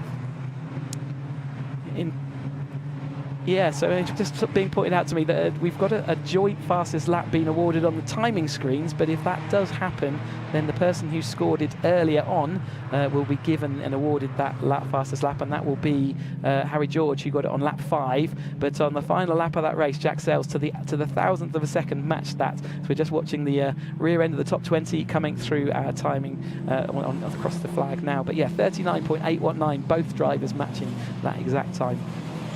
Congratulations then to our 310R drivers who have managed to get their race done, dusted and completed after a little bit of a delay and a little bit of a lunch delay as well. So well managed by all these drivers, including Harry Cook, and congratulations to Harry Cook. I think that's his first, certainly win in 310, first win for a while as well. So Harry Cook takes that win. You can see the provisional results up here on the screen then, ahead of Jack Sells, who will actually get to take a pot home with him today, and Harry George finishes in that 3rd place. Alan Cooper, disappointing I'm sure to be on 4th place, but he gave it his all. Blair McConaughey 5th, Pete Walters 6th, David Baldwin 7th, Lopez-Appleton's 8th, Hoffman, and then Cockrell rounds out the top 10. 11th was Henry Williams, Alan Curtis, Wes Payne, Angus McLean, Kevin Cooper, Jeff Price, Stephen Metcalf, Carl Jones, Daryl Cresswell, and Fraser Jones ends their battle in the top 20. And then we've got Dave Morgan, Harry Eyre, Tim Steele, Dan Clayfan, Curley, Wales, Gaunt, Cook, Welch, and Smith rounding out the top 30. And then we had Nick Allbones, who we saw having some of those spins, 10 laps classified down. And congratulations to all our drivers. You can see, again, more Caterham drivers up there all celebrating and cheering on, as well as friends and family of the drivers in this 310R Championship. So we'll just wait for them to get through and into Parc Fermé to get their trophies. But we've got, as I say, as ever, more action today. Got the 270s up next, but they are going to be in, I think, probably a half-hour-ish after the end of our coverage, as we see them all, our 310R drivers coming down getting their drinks of water. So we'll just try and get some timings on you so we can tell you when we wrap up, when you're next here, next to the race. And then we've got a little bit of a gap again before the 7 Championship UK, and then we've got the 2 Academies, so something to look forward to later on this afternoon as well. but there is Harry Cook. Started on pole position yesterday, finished 3rd place yesterday after the amended results, and now has come away with a victory. So a great congratulations to Harry Cook on that. I'd say I'm pretty sure his first victory, certainly in a while, in this 310 championship. And just taking his time to get himself extracted from this. You can see he's worked hard in this heat, and they've had pretty hot weather. So let's, Sam's down there, and so let's go and hear from Harry Cook, our winner. Congratulations, Harry. I bet you, well, it was well deserved, isn't it, after that race? Yeah, that felt like a long race, yeah. I'm glad it was cut short from 30 minutes. But yeah, really good race, and luckily I managed to break away a little bit, and I think that helped me out. Yeah. Definitely did, yes. So, well, congratulations. Thanks. That's great. We'll move on to Jack next. Jack, congratulations on 2nd place. You also did get the four fastest lap, but joint with Harry.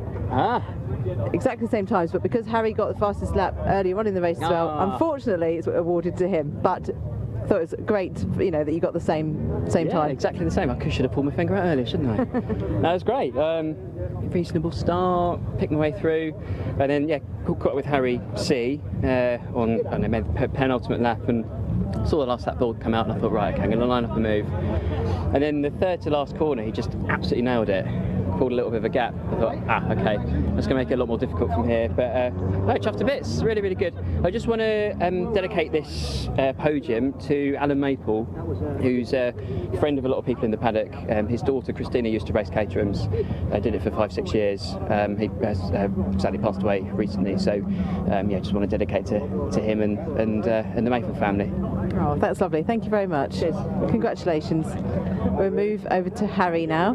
Yeah. Congratulations, Harry, on the podium, 3rd place and fastest lap. Again? Oh, right, okay. No. Well, actually, it was joint with Jack. You got exactly the same fastest lap, but later on in the race. But because you got a fastest lap earlier on, it was awarded to you. Oh, right. Brilliant. Brilliant. Okay. I guess that's extra point. It all counts, isn't it? Yeah, it's good. It was good. I think I got a bit too patient in the end, because we used to 30 minutes, but I was looking down. I was like, Christ, I've only got 3 minutes left. I need to get a move on here. But no, fair play to these two boys. They kept me behind, so well done to them. And they're still on the podium at the end of the day. So yeah, it's not all completely to go home sad about, but I'm really happy. Excellent. More points for you towards the championship. Yeah, exactly. Definitely keeps that alive. 4 more races, 2 more rounds. So yeah, bring it on. Excellent. That's great. Thank you very much. Congratulations. So we're going to have some highlights then of the action that we've just seen in the 310R race. Even start then across. Blair McConaughey making a little bit of a break from everybody else, but everyone else making a... Oh, no, this is the highlights of the first start. Okay, so yeah, get my head in the right place. That was our first restart. Then we had the issue with the lights. You can see the lights came back on again, so no one really knew what to do. But off we went, and they had to red flag that one. Then we had a delayed race while we waited for lunch to quickly happen, so get everything back up and running, and the lights are back and fixed, which they are now. And then off we went then for the 3rd start of asking, and a good even start by everyone. Blair McConaughey made that initial start, but Harry George was able to pull into the lead fairly early on. But Cook was the driver that would make there was with the old bone spin briefly there to the inside of the track again. We've seen a little bit of uncomfortable driving. And this icy, as they've described it, on this hot tarmac with these hot tyres. And bumpy ride for Hoffman and Ben Lopez Appleton as they exited Siemens that time. Got caught out a bit by the position of Cockrell's car. Harry Cook, though, took the position really well up into Rocket over the top of Harry George. And the battle of the two Harrys. Cook came out on top in that one and was able to pull a little bit of a gap there. At this stage, Cooper was in that 3rd place, but he would drop to 4th place by the time we got to the checkered flag. So, of course, then a little bit of a bump and bore at the end there. Ben Lopez Appleton versus Tom Cockrell. And then we had the side-by-side. Could Jack Sales making a move up into Rocket on this lap, and he couldn't. Harry Cook managed to protect from that, and George was also able to protect from Alan Cooper behind then into the final corner. Harry Cook just took that defensive position. Jack Sales was in happy 2nd place, and Harry George in that 3rd place, and that is how they crossed the flag. So we should be able to soon see our podiums. But remember, yes, next action will be the 270Rs. But we do have got a couple of qualifying sessions to get done and dusted first in between. So there will be a short delay before our next racing action. Maybe something like half an hour, but let's see if we can find our drivers getting their trophies given to them on this hot and sunny Sunday afternoon. Just gone 2:20 in the afternoon here. Again, plenty of ramblers out enjoying the weather. We've seen also people enjoying the water around here, and we can see in the background there the mountain ridges of the Snowdonia National Park. Such a pretty place to position a racetrack. And lucky we are to be using it on such an amazing weekend. So yeah, just trying to get all those podiums ready. Reminder then of the British Motor Show, 18th to 21st of August. That's this Thursday through to Sunday. If you want to join us, Caterham will be there in full effect and full action. You can see the drivers getting ready for their podiums and getting ready to pick up their trophies, and the friends and family and general hubbub and buzz of the Parc Fermé area. It's you know, your drivers aren't allowed to leave that area, and cars aren't allowed to be touched by anyone, but all the friends and family come onto the fence line and come away and chat to see how they went. So here are the podiums then. They're trying to work out what order was correct in the end. So Harry George taking that third place trophy presented to him. So well done to Harry George in that third place. And fastest lap as well, so taking that extra point for fastest lap. Again, solidifying probably second place in the championship for him. And then second place is for Jack Sales, who, remember, he's just... let's wait for Jack to come on screen. He's dedicated this podium there for Alan Maple, dad of an ex-Caterham racer and a big part of this paddock for many, many years. Thanks for his girlfriend. She's not particularly happy with his sweaty nature there. But Jack Sales, congratulations on that win, and thanks for that dedication. That's important. And taking that win then, Harry Cook. Congratulations to Harry Cook on his victory. Lifts a pot aloft and wears his victory hat, and always nice to put one of those on your shelf when you get back home. Nice trophy to go with it. So they will have their photos taken. They're having all their photos taken. So congratulations to our drivers. Can't see any champagne up there at the moment, so they're pretending to spray it. But that is the conclusion then. Finally, we have managed to get that 310R race in the books. And like I say, it's going to be about half an hour-ish, maybe a bit less than that before we come on the stream. So I would keep that stream on, but you can have a cup of tea and keep listening out. But we will be back with racing from the Caterham 7 270R Championship in roughly 25, half an hour from now. And we look forward to bringing you along then.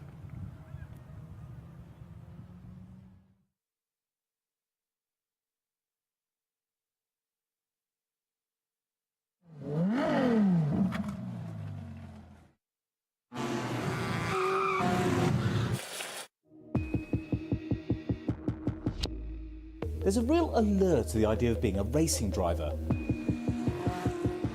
On the what do I want to be when I grow up list, it's right up there with astronaut. It's associated with excitement, glamour and expense.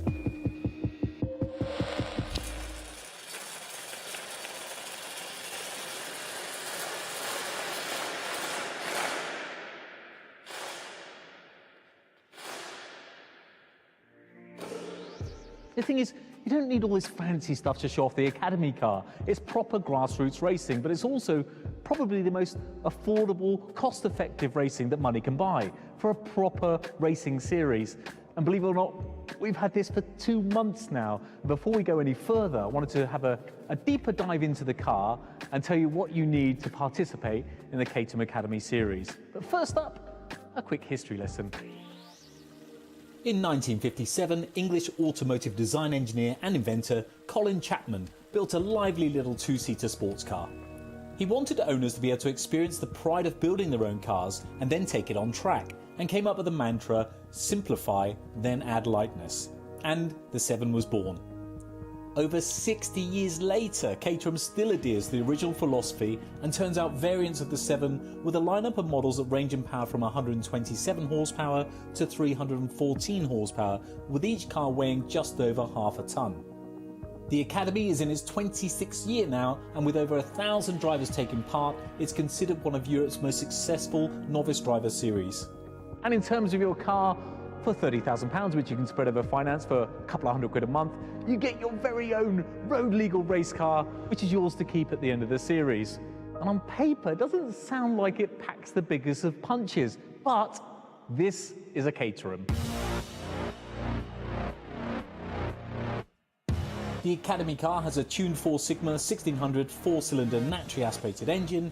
It has a maximum power output of 127 horsepower at 6,800 RPM, and it's not particularly earth-shattering in terms of torque with 150 Newton meters. However, its secret weapon is its weight, or lack of, topping the scales at around 550 kilograms. All this means a power-to-weight ratio of 230 horsepower per tonne. Now here's where it gets a little bit confusing, because this car, when it's fully loaded with the roll bar and everything that you see here, weighs about 550 kilograms.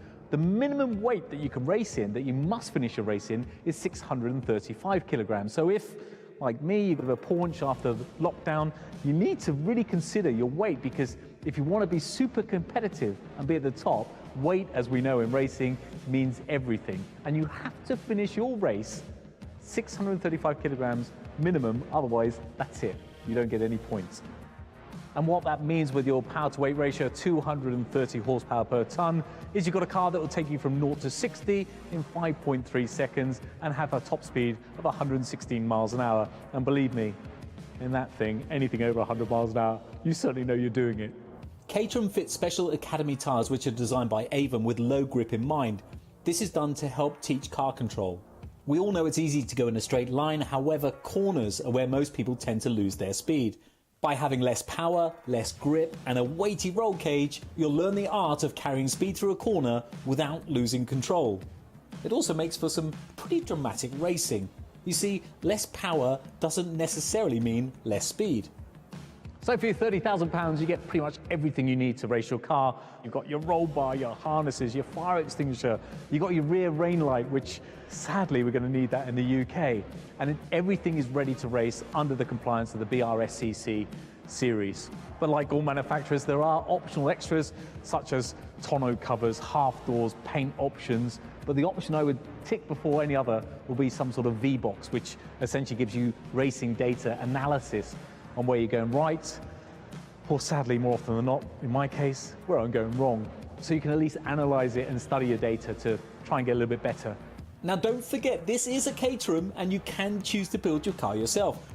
Believe it or not, 40 to 50% of people, Caterham say, build their own Academy car, which I find quite astonishing, but it's a great way to know all about your car and how it operates and how all the nuts and bolts go together. And I've got to say, I've learned more in this last couple of months about mechanics of a car than I think I've learned in the last 30 or 40 odd years. And even though I didn't build my own car, I still felt part of the process from a very early stage because I was involved in the design of the car. And Caterham was brilliant. I fired through a few different design ideas and so did they. And we agreed on a livery that I thought was absolutely fantastic. And when the cover first came off with Simon Lambert at their headquarters, it was a real wow moment. There's been a bit of a curveball since then, and that was from me because subsequently our TV show On the Road has been sold internationally, which you'll see more about soon. And we're planning a series 2, which will come out hopefully towards the end of the series. So we had to juggle things around a little bit to get the logos on the road. So you might have noticed for those observant ones about you, it's changed a little bit from the day we picked it up. There's a little bit of a spanner in the works because although Caterham and MFX Wraps, who did the original wrap, were so helpful and would do anything for us to put the new logos on, we're based in the southwest, they're based in Gatwick. It's about a 360, 370 mile round trip. So we went to our local dealer to help us out. And there's 5 dealerships around the UK, so there's probably one fairly close to you. You've got Gatwick, Oakmere, Silverstone, crazy horse, and our local dealerships near Bristol is Williams Automobiles, who I've known for many, many years. And they put us in touch with a designer called Ikin from ICM Designs, who has the funkiest Caterham designs I've ever seen. He also does helmets and all sorts of really cool designs. I'm definitely going to use him for some other stuff as well. We agreed in the end that we wanted to keep with the original ethos that MFX, Wraps and Caterham and I agreed in the beginning with the black, red and white. So we just changed things around just a little bit to accommodate the new logos and to make sure that we're still on brand. But he's a very talented guy, and I think I can get a helmet done from him in the future as well. So with the design in the bag, we went to another local company through Williams, who they use for their Caterham specialist wrapping called Shades Wraps. They're also in Bristol, and they put this together and took it apart, like, I think with their eyes closed. But we have before us the final design, the final Caterham car that you'll see for the rest of the season, hopefully all in one piece. And you might have noticed that we've stuck with black wheel arches and a black nose cone. In fact, loads of the Academy cars have done the same thing, and that's because it's real bumper-to-bumper, wheel-to-wheel racing, and you'll often finish a race without some of your body panels on the car. And the good news for me is Caterham are looking after my car, so they're going to replace any items I break, so I've got nothing to lose. Those 50-50 situations, I'm going to have my elbows right out and try and muscle the little Caterham through any space I can possibly find. But having said that, I do love this car, and I'm probably, I would say, going to be the first media driver ever to want to buy their car at the end of the season. I've really become attached to it already. I'm hooked. I'm hooked on this Caterham experience and hope to go from the Academy to the next level up, which will follow in another video. Of course, safety in motor racing is super important these days, and as such, you're required to have some fairly extensive gear, plus a few other bits thrown into the mix that may come in handy. This includes a big warm jacket and a bobble hat, fireproof underwear, often referred to as Nomex, a 770-piece Caterham Lego set, optional, a full-face crash helmet, this one's painted by Piers Dow, which should knock a second off my lap times, a snazzy set of fireproof overalls, some kind of FHR front head restraint, which is typically either a hands device or a hybrid FHR with body straps, and a nice pair of gloves. So there you have it. Your £30,000 gets you your very own road legal race car. It also gets you a racing license, tech support from Caterham, and lots of other guidance from Caterham as well. It gets you, of course, the racing, but I think most importantly, you become a racing driver.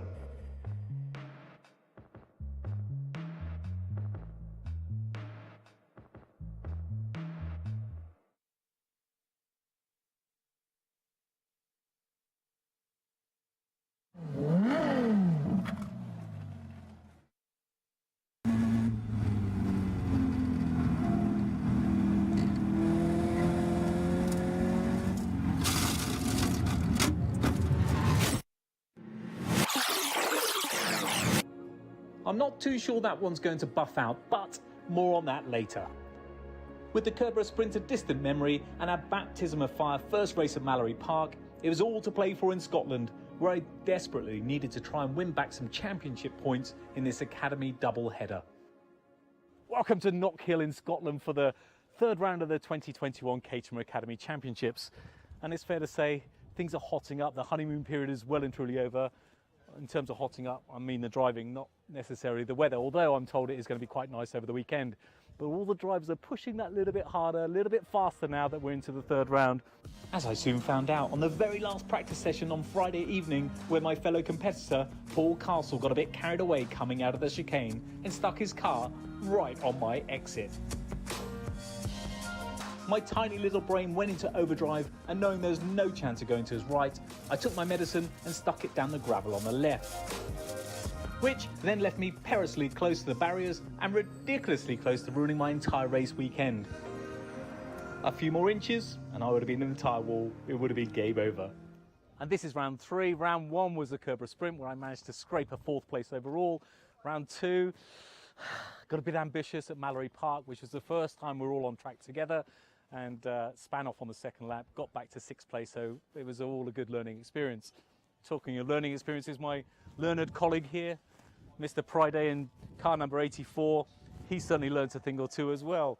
And I'm sure he won't mind me if he's not around telling you a couple of stories. The first one was he missed the start practice at Mallory, so he's looking at on the start line with a packed grid. He's looking for the 5-second warning board, which he missed. Next thing he knew, everybody was passing him on the start line, so he was just stood there like that. And then his second bit of wisdom, he thought he'd flash people out the way to confuse them in front of him. Now he's listening.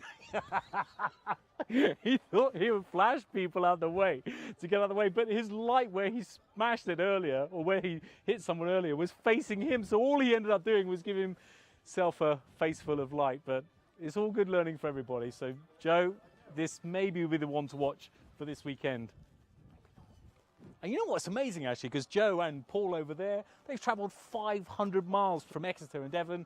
Another guy there from Goodwood, he's travelled 500 miles. Well, I did 410 miles to get here, so it's incredible. Everyone's come from the width and breadth of the UK to be here. The only person that's local is Graham over here. Poor Graham, every single race so far, he's had to come down to England and travel hours and hours and hours. So this is about as local as it gets for him. So he's got no excuses. We're expecting good things from him this weekend. And there's one man that we have to watch. The winner of the Kerber Sprint was Ian Harris. He's in here doing some yoga, some meditating, preparing himself. See if we can disturb him. Ian, hi. I wonder if you could say a few words for the camera, because not only are you the favourite for Knock Hill, the Kerber Sprint champion, but you're also a male model, pin-up model. This is very true. These rumours are true. Paul, I was just trying to cheer myself up, so just watching your footage of your track. Anyway, that's enough of that. It was nice to see you, and thanks for that. Tiff can't be here, sadly, but he's here in spirit. He's racing at Thruxton. But without further ado, for the magic of YouTube, here he is right now. And also, by the magic of YouTube, I've got Paul now alongside me to look back through the race. Not sure whether I want to do this, to be honest with you.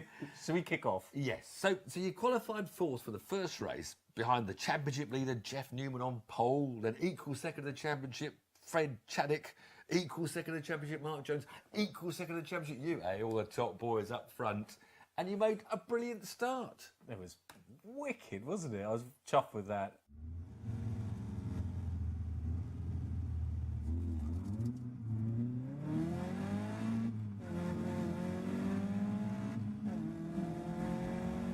That's really good, Paul. Can we look back on board? Have you got your onboard? I've got my onboard. Okay, of course I've got my onboard. Right, let's watch again from onboard.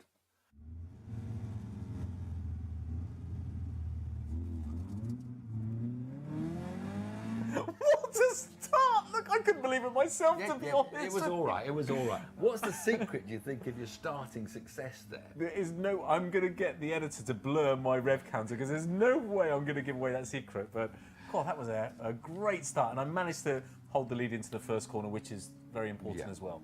So now you held the lead right around to the hairpin on the first lap. And then a bit of more controversy we'll find as we follow the race now. You're looking good at the moment.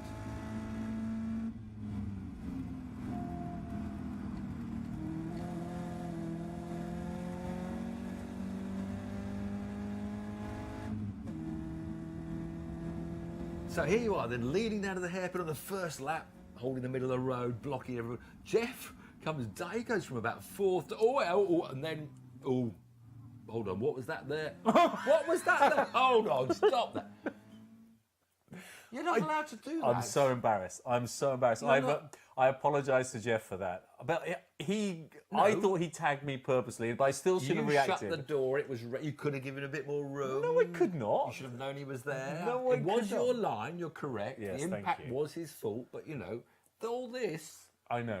Disgusting. Disgraceful. I'm very embarrassed. But the crowd watching on the left-hand side, they all chuckled and laughed. 1 minute you say you're... I'm a crowd pleaser. What can I say? Because you like pretending you're a racing driver now. You're pretending you're not a TV person. You're a racing driver. When you're a racing driver, you don't... That's stewards, you can be done for that. You get disqualified. I'm very, very, very embarrassed. And I've apologised. As I said to Jeff, the onboard is even better. Have a look at the onboard.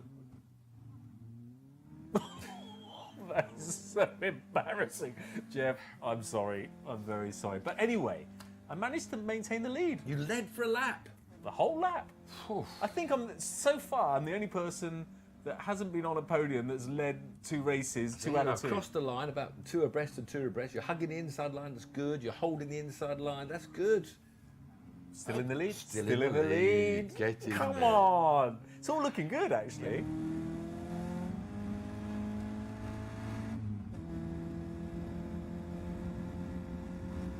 So then, end of the second lap, we're coming towards the end. You're blocking again, a bit of puff and locking your brakes there into the hairpin, still looking good. But here, I spotted that why aren't you using the road? What? You've lost speed onto the straight because you didn't use all the road on the exit, and then. Well, the local knowledge is that you're supposed to stay on the right, and I didn't want to give them the toe, but that was all in vain, wasn't it? You lost your speed. Fred, Who's this boy? That's Fred up beside you. Fred around the outside. He was brave around the outside. Around the outside. And that's your lead gone. I know. And you get mugged again here. No, I did. Tyres. Almost, but I managed to hold off Mark, and now Jeff is right on his tailpipe as well, with Ian right behind him. Yeah, you were so thinking about sticking to the right, going to the straight, you didn't use all the road on the exit. Yeah, that's right. But leave that bit out because we've laboured that point already now. There's no labour that point. Labour that point. It was rubbish.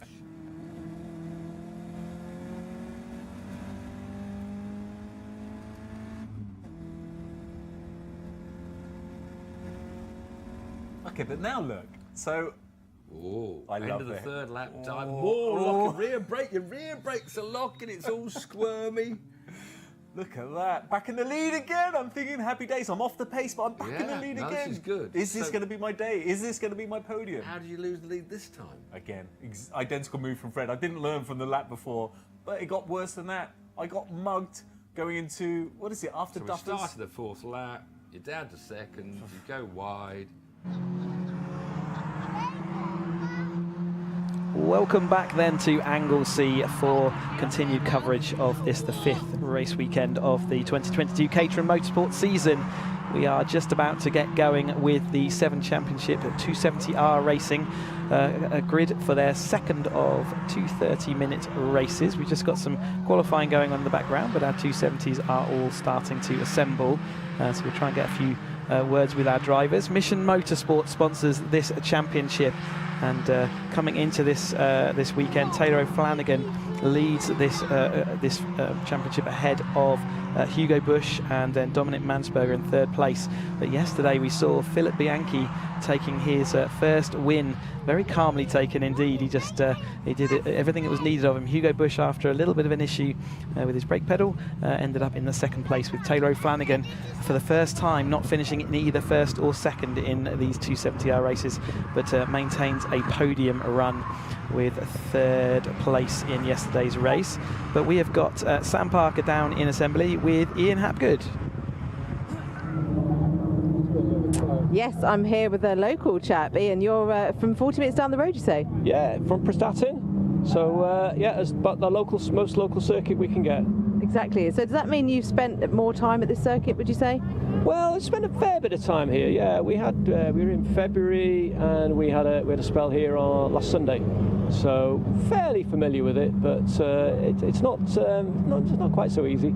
The main thing really is getting the Thursday and the Friday session in before an event, and that makes a big difference. Definitely. And is it one of your favourite circuits? I think it's brilliant. I mean, look at it. It's fabulous. I mean, we've been laid on brilliant weather for you all as well. Exactly. Thank you for that. Yeah. So how's the season been for you so far this year? Well, I'm just doing this thing, a Celtic Cup it's called. So there's a round in Silverstone, there's a round here, and there's a round in Scotland.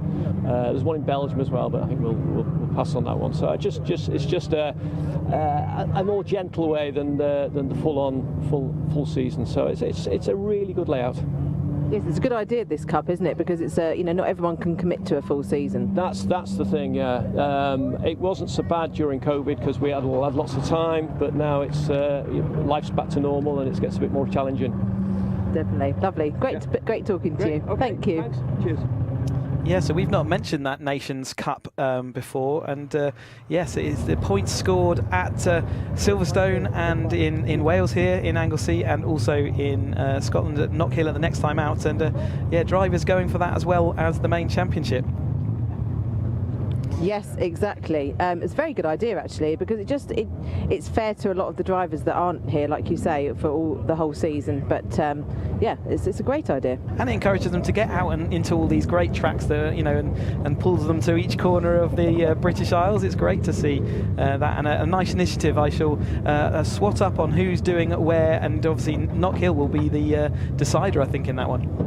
Yes, I was looking at the championship points for the Three Nations Cup, and interestingly, for the road sports, Charlie Lower was leading that, but he won't be now, will he? Because the idea is they take, if you end up on the top step of the podium, they take you out of the running.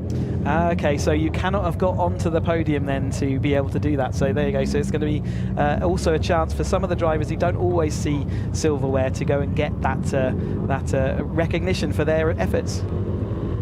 That's right, exactly. So yes, it's just getting a few more cars lining up in assembly here. I'm just trying to keep out of the way. Yeah, so Ian Hapgood we heard from, he finished 12th in yesterday's race, so a great result for him there, and I'm sure he'd be pleased with that, and that's his best yet so far was 21st at Silverstone, so that's quite an improvement there on his local track, and as he said, he's brought some good weather with him and for us all to enjoy. You can just see Tom Power reversing there up there. He's got his car back together after missing his braking point up at Rocketon. He was disqualified from that race yesterday. Back in place though, and Ryan Lovett there was the driver that got involved in that, so his car's also back together and ready to go. And as everyone's enjoying the sunny environment around here on the North Wales coastline, enjoying the RSC to its fullest. Touch hazier today than it was yesterday, but clouds, big building clouds over the Snowdonia National Park, but the drivers all ready to get going for this 270R. And well, next up on our list of drivers then, Steve Lancaster is down with Sam in assembly area. Yes, Steve, leaving it to the last minute to put your helmet on. Yeah, can't stand the heat in that thing till the very last minute. So yeah, I'll leave it till the absolute death. Yeah. So how are you finding the season so far? All right so far. Yeah, it was a bit crashy yesterday. I managed to stay out of it, and I'm hoping it's going to be less bonkers today. But yeah, I just want to stay clean and hopefully hold my position. If I finish 7th or one up to maybe 6th, I'll be delighted. But yeah, coming back in one piece is the main objective today. Definitely. And Anglesey, have you spent much time here? Obviously it's quite far for a lot of people. It's not too bad for me, it's a couple of hours, so I've probably done 3 days here prior to testing, which has been, well, really good. It's paid dividends, I think. It's say a couple of hours away, so it's a great circuit to visit because it's just so pretty, and there's usually other things to do when you come here as well. So yeah, I love it. And you've got your daughters supporting you here. Yeah, they're both up on the hill. They'll give me a wave on the green flag lap and cheer me on, and yeah, it doesn't half give you a boost when they're here. So yeah, it's good. They don't make many races, so yeah, I'm looking forward to that. Excellent, lovely. Thanks for talking to us, Steve. Wish you all the best of the race. Thanks very much. You always want to do well, but you always want to do better when there's people watching you. And Steve Lancaster finishing 2nd yesterday, so whether he can do that's definitely his best result of the season so far, and whether he can do any better than that. But there is Snappy John out there taking photos of the Academy cars as they complete their qualification session ahead of their races just a little bit later this afternoon. Got a couple more races to get into the books before they.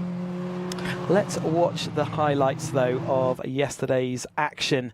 So you can see we had a bit of a stall from, was that Ian Hapgood on the line there? So he had Ian Hapgood because he had to fight all the way back up to that 12th place, so he did very well. Love it. Mansberger took the race early on with Hugo Bush, Taylor O'Flanagan, the kind of normal trio at the front. Bianchi was there watching and following. A little bit of a bumpy ride for one of our drivers in the background as the rest of the field comes tunnelling down into the bus stop. Banking there, we saw Ben Buckley with a bit of bodywork flung up ahead, and that was the end of Ben Buckley's race.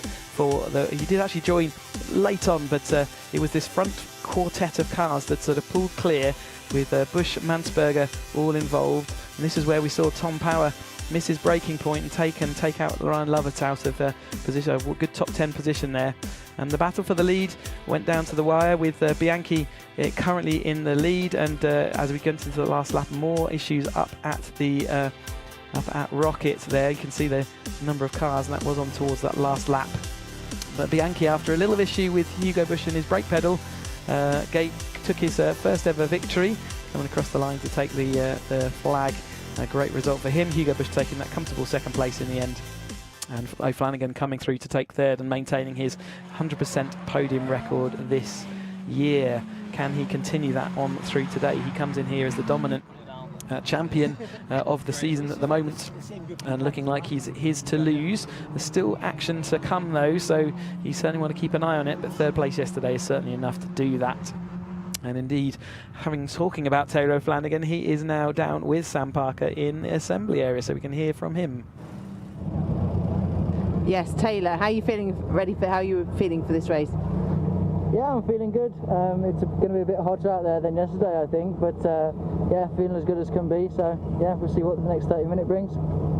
The wind's picked up a tiny bit, and the temperature I think has dropped a tad, but yeah, I think so similar to yesterday for the conditions. And how do you find the tyre management throughout the 30-minute race? It was tough actually. I felt like I had to do kind of cool down laps after a couple of aggressive ones. So hopefully, if it is a bit cooler out there today, we won't have to do that. So that'll be good. Fingers crossed. I wish you all the best. Thank you, Taylor. Just admiring the cleanliness of his aero screen there. You can see they lose their windscreen as part of the 270R package, but his aero screen is there absolutely pristine, so I think a new one maybe has been attached recently. Those things get scratched up quite quickly and lose a bit of their see-throughness, which obviously you want as a driver when you're sitting that low in the car. So yes, I'm admiring the shininess of his car there. Well, actually, looking at it, it is very shiny. It's probably one of the cleanest cars here, inside and out. It's got a little bit of tyre rub on the rear wing, but apart from that, it's immaculate. Yeah, look at it. Yeah, it's really nice to see that, especially this late stage in the season, because often by this stage we've had sort of rubs and scrapes and bumps, but he's managed to keep his nose very clean, even though he's been out in front, and the car looking great. In fact, all three of those cars well presented in the front of this field, so that's always nice to see. And yes, more of the same, please. I don't think we saw wings go flying yesterday, which is really refreshing. I think that's how it should be. Yes, definitely. That's right. There's a few marks on Dominic Mansberger's nose cone, but that could be previous from, like you say, at this stage of the season, they will have a few knocks and bruises on their cars. Yeah, but we want to encourage everyone. Sometimes we sort of make light of losing a wing here and there, and that does happen as part of Caterham Motorsport. They do race so close, but we want to see them all come back with all their piece of the car on board. And this weekend so far, other than some crashes, the actual wing situation has been great. Well, that's right, and often what's great is the wings obviously are designed to just come off fairly easily without doing any damage to the actual shell of the car. So quite often the marshals collect them, and you can go to see the marshals at the end of the race and get your wing back. Indeed, yes, we tie them onto the cars with sort of plastic or nylon bolts so that they do ping as soon as they are touched, which is why we do see quite so many of them go flying. But yes, you definitely don't want to damage a car off the back of that. You can hear all the squeals and the squelches of the Academy Avon tyres in the background as the drivers all get their helmets on. There's Ryan Errol and his green machine, and good to see him back. He's not doing a full season this year, but again, that Nations Cup is a view of what you can do with don't have to do the whole season. It's great when drivers do, and they do take part in the full championship, but they've got other options if they need them. That's right. I'm looking at Ryan's car actually, and his quote on there from Murray Walker, which says, "You might not think that's cricket, and it's not, it's motor racing." Yep, absolutely, and we'll see a bit of that going on as well. Certainly there are rules, and there are sort of written as well as unwritten rules of motorsport, and Caterham's excellent advocates for how you go about racing in a clean, tidy, and there is that quote there, clean, tidy, and effort going there, and it's nice to see that sort of follow through into the Caterham Motorsport ladder. And just while we're on that screen, nice to have Mission Motorsport on, the Forces charity for get involved forces and ex-forces into the motorsport industry, and great to have them on board as a sponsor of this 270R Championship. Yes. I was going to interview a couple more drivers, but a lot of them are just finishing getting their kit on, getting their gloves on, so I won't interrupt them just yet. I'll see how many more. I'll find out how long we've got left before, and then hopefully grab an interview with someone. Yeah, as we heard from Steve Lancaster earlier, they want to leave that to the absolute last minute, because the clock is up on the Academy qualifying session, so it won't be very long before they do leave the assembly area. But yeah, you heard from Steve Lancaster, he really doesn't want to put his helmet on as soon as, especially in this hot weather, you're strapping in with no breathability at all, and it gets very uncomfortable very quickly. But yeah, I imagine they are going to be leaving that assembly area relatively soon, as long as there are no pieces of Academy car to pick up. I can just see that some of them started that final lap, so they will be collecting themselves back in again. And yeah, Academy, looking forward to seeing them in a little bit, and we'll let you know how they've all got on in that qualifying session as we join them a little bit later on today for their action. They're scheduled off at 4:40 and 5:15, but we do have another 7 Championship UK race as well to get done in between between then and now. And again, people out here enjoying the sun and the sights and sounds of the North Wales coastline. Again, I can look on the horizon and there are some big clouds building over the Snowdonia National Park. They really are building almost a thunderstorm-looking type of cloud. So yes, looking good out there still. I think we're going to have wall-to-wall sunshine, but yeah, keeping an eye on those clouds in the distance. Yes, the clouds actually, it's become a little bit hazy now. Obviously, the weather is set to change tomorrow, isn't it? So it's obviously starting to roll in off the sea here. Yeah. I haven't really looked at the weather forecast for tomorrow, but hopefully I'll be tucked up and back at home by then. But yeah, it does look like whatever it is that's coming is coming, and yeah, there's some big clouds on the horizon. So Chris, throughout obviously the season, you've raced throughout all the championship ladder that you've done, raced all of it in Caterham's. So do you prefer 20-minute races or 30-minute races?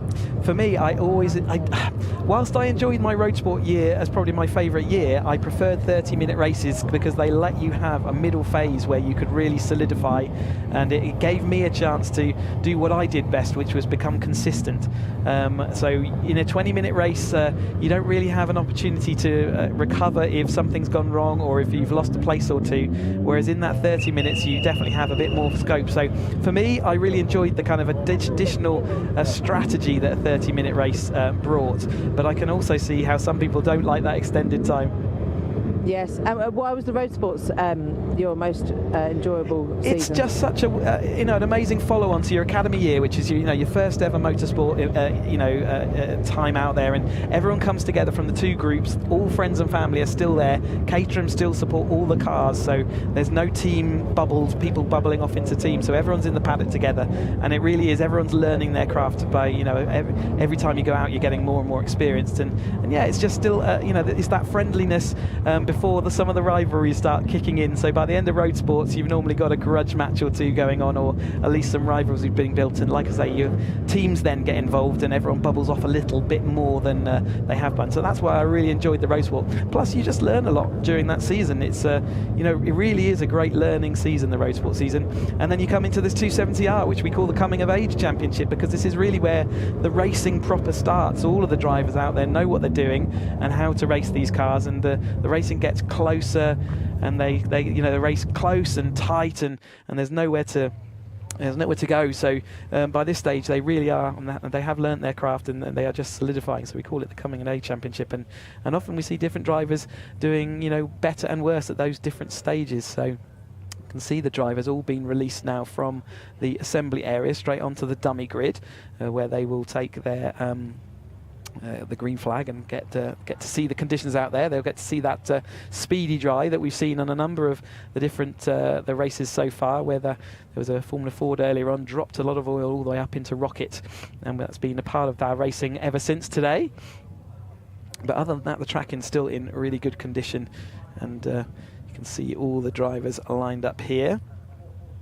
Like I say, we did have a couple of accidents yesterday in yesterday's race, which we want to see all tidied away, and Mott there was one of the DNFs. You can see him in his colourful car right just going off the back of the screen now, and he was one of the ones caught up in those issues, and so he will have a lot of work to come back through. He was doing very well in the midfield before that happened, but it was definitely the front four that were the dominance of the field, and that was Bianchi taking that victory over Hugo Busch, Taylor Flanagan, and then Dominic Mansberger in that fourth place. Gwyn Jones spent the whole of yesterday's race in that kind of isolated and quiet fifth place, but another Welsh fifth place out there, and I'm sure he would have been happy enough with that result, given that he didn't quite have the pace to hold on. Ryan Errol finishing 6th, didn't notice that yesterday. Well done to Ryan. He's not doing the full season. Here's confirmation then of our starting grid. Philip Bianchi starts on that pole position alongside Hugo Bush. Then comes Taylor O'Flanagan, Dominic Mansberger, and then we have Gwyn Jones in that 5th place, Ryan Errol in 6th, Steve Lancaster in 7th, and Anthony Taylor comes at 8th. Ramsey, Boys, Hall and Hapgood line out the top 12. Then we've got Ron Mounsey, Dave Curry, Kevin Turner, John Cox in 16th. Giuseppe Fillet finishes 17th, Michael Koo 18th. Griffith and Buckley round out the top 20. Then we have Alex Vincent, Peter Mott, Ryan Lovett, Tom Power, and they were all the cars joined in those issues. And rounding out the field is Giles Perry. I'm not sure if Giles is a starter today. Some of the cars needing a bit of TLC to get them back out here, but Tom Power and Ryan Lovett you can see in the back of this field, so they are up and running.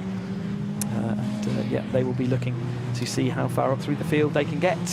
Anthony Taylor had a bit of a ups and down race, as did James Hall. He came well through the field up to finish in 11th place, and he qualified in 23rd, so really did make a lot of places up in yesterday's race. Congratulations to him. See whether he can continue that as he hangs his tyres. That's not necessarily what you want to do. You might want to warm up his tyres, but today I don't think there's any shortage of tyre warming opportunities, so just running around this circuit. You can see them all poking over the top of the crest of the rise, just coming out of the Siemens corner that's at the bottom of the hill there. Crest up and over, up into the hairpin here at the top. This is the second last bend on this international circuit, the 2.1 mile circuit here at Anglesey International. The tail of the field just coming through. You can see the pace car just at the rear following them all through. So Philip Bianchi then from that pole position for this race. He started yesterday's race in 5th and made his way all the way up to the win. And so can he hold on? And is Hugo Bush got his left and right sorted so he doesn't stamp on the brake pedal rather than the clutch, which is what we saw happen late on in the race yesterday. This fantastic shot of Philip Bianchi taking up his pole position shots, just lining up there perfectly on his lines.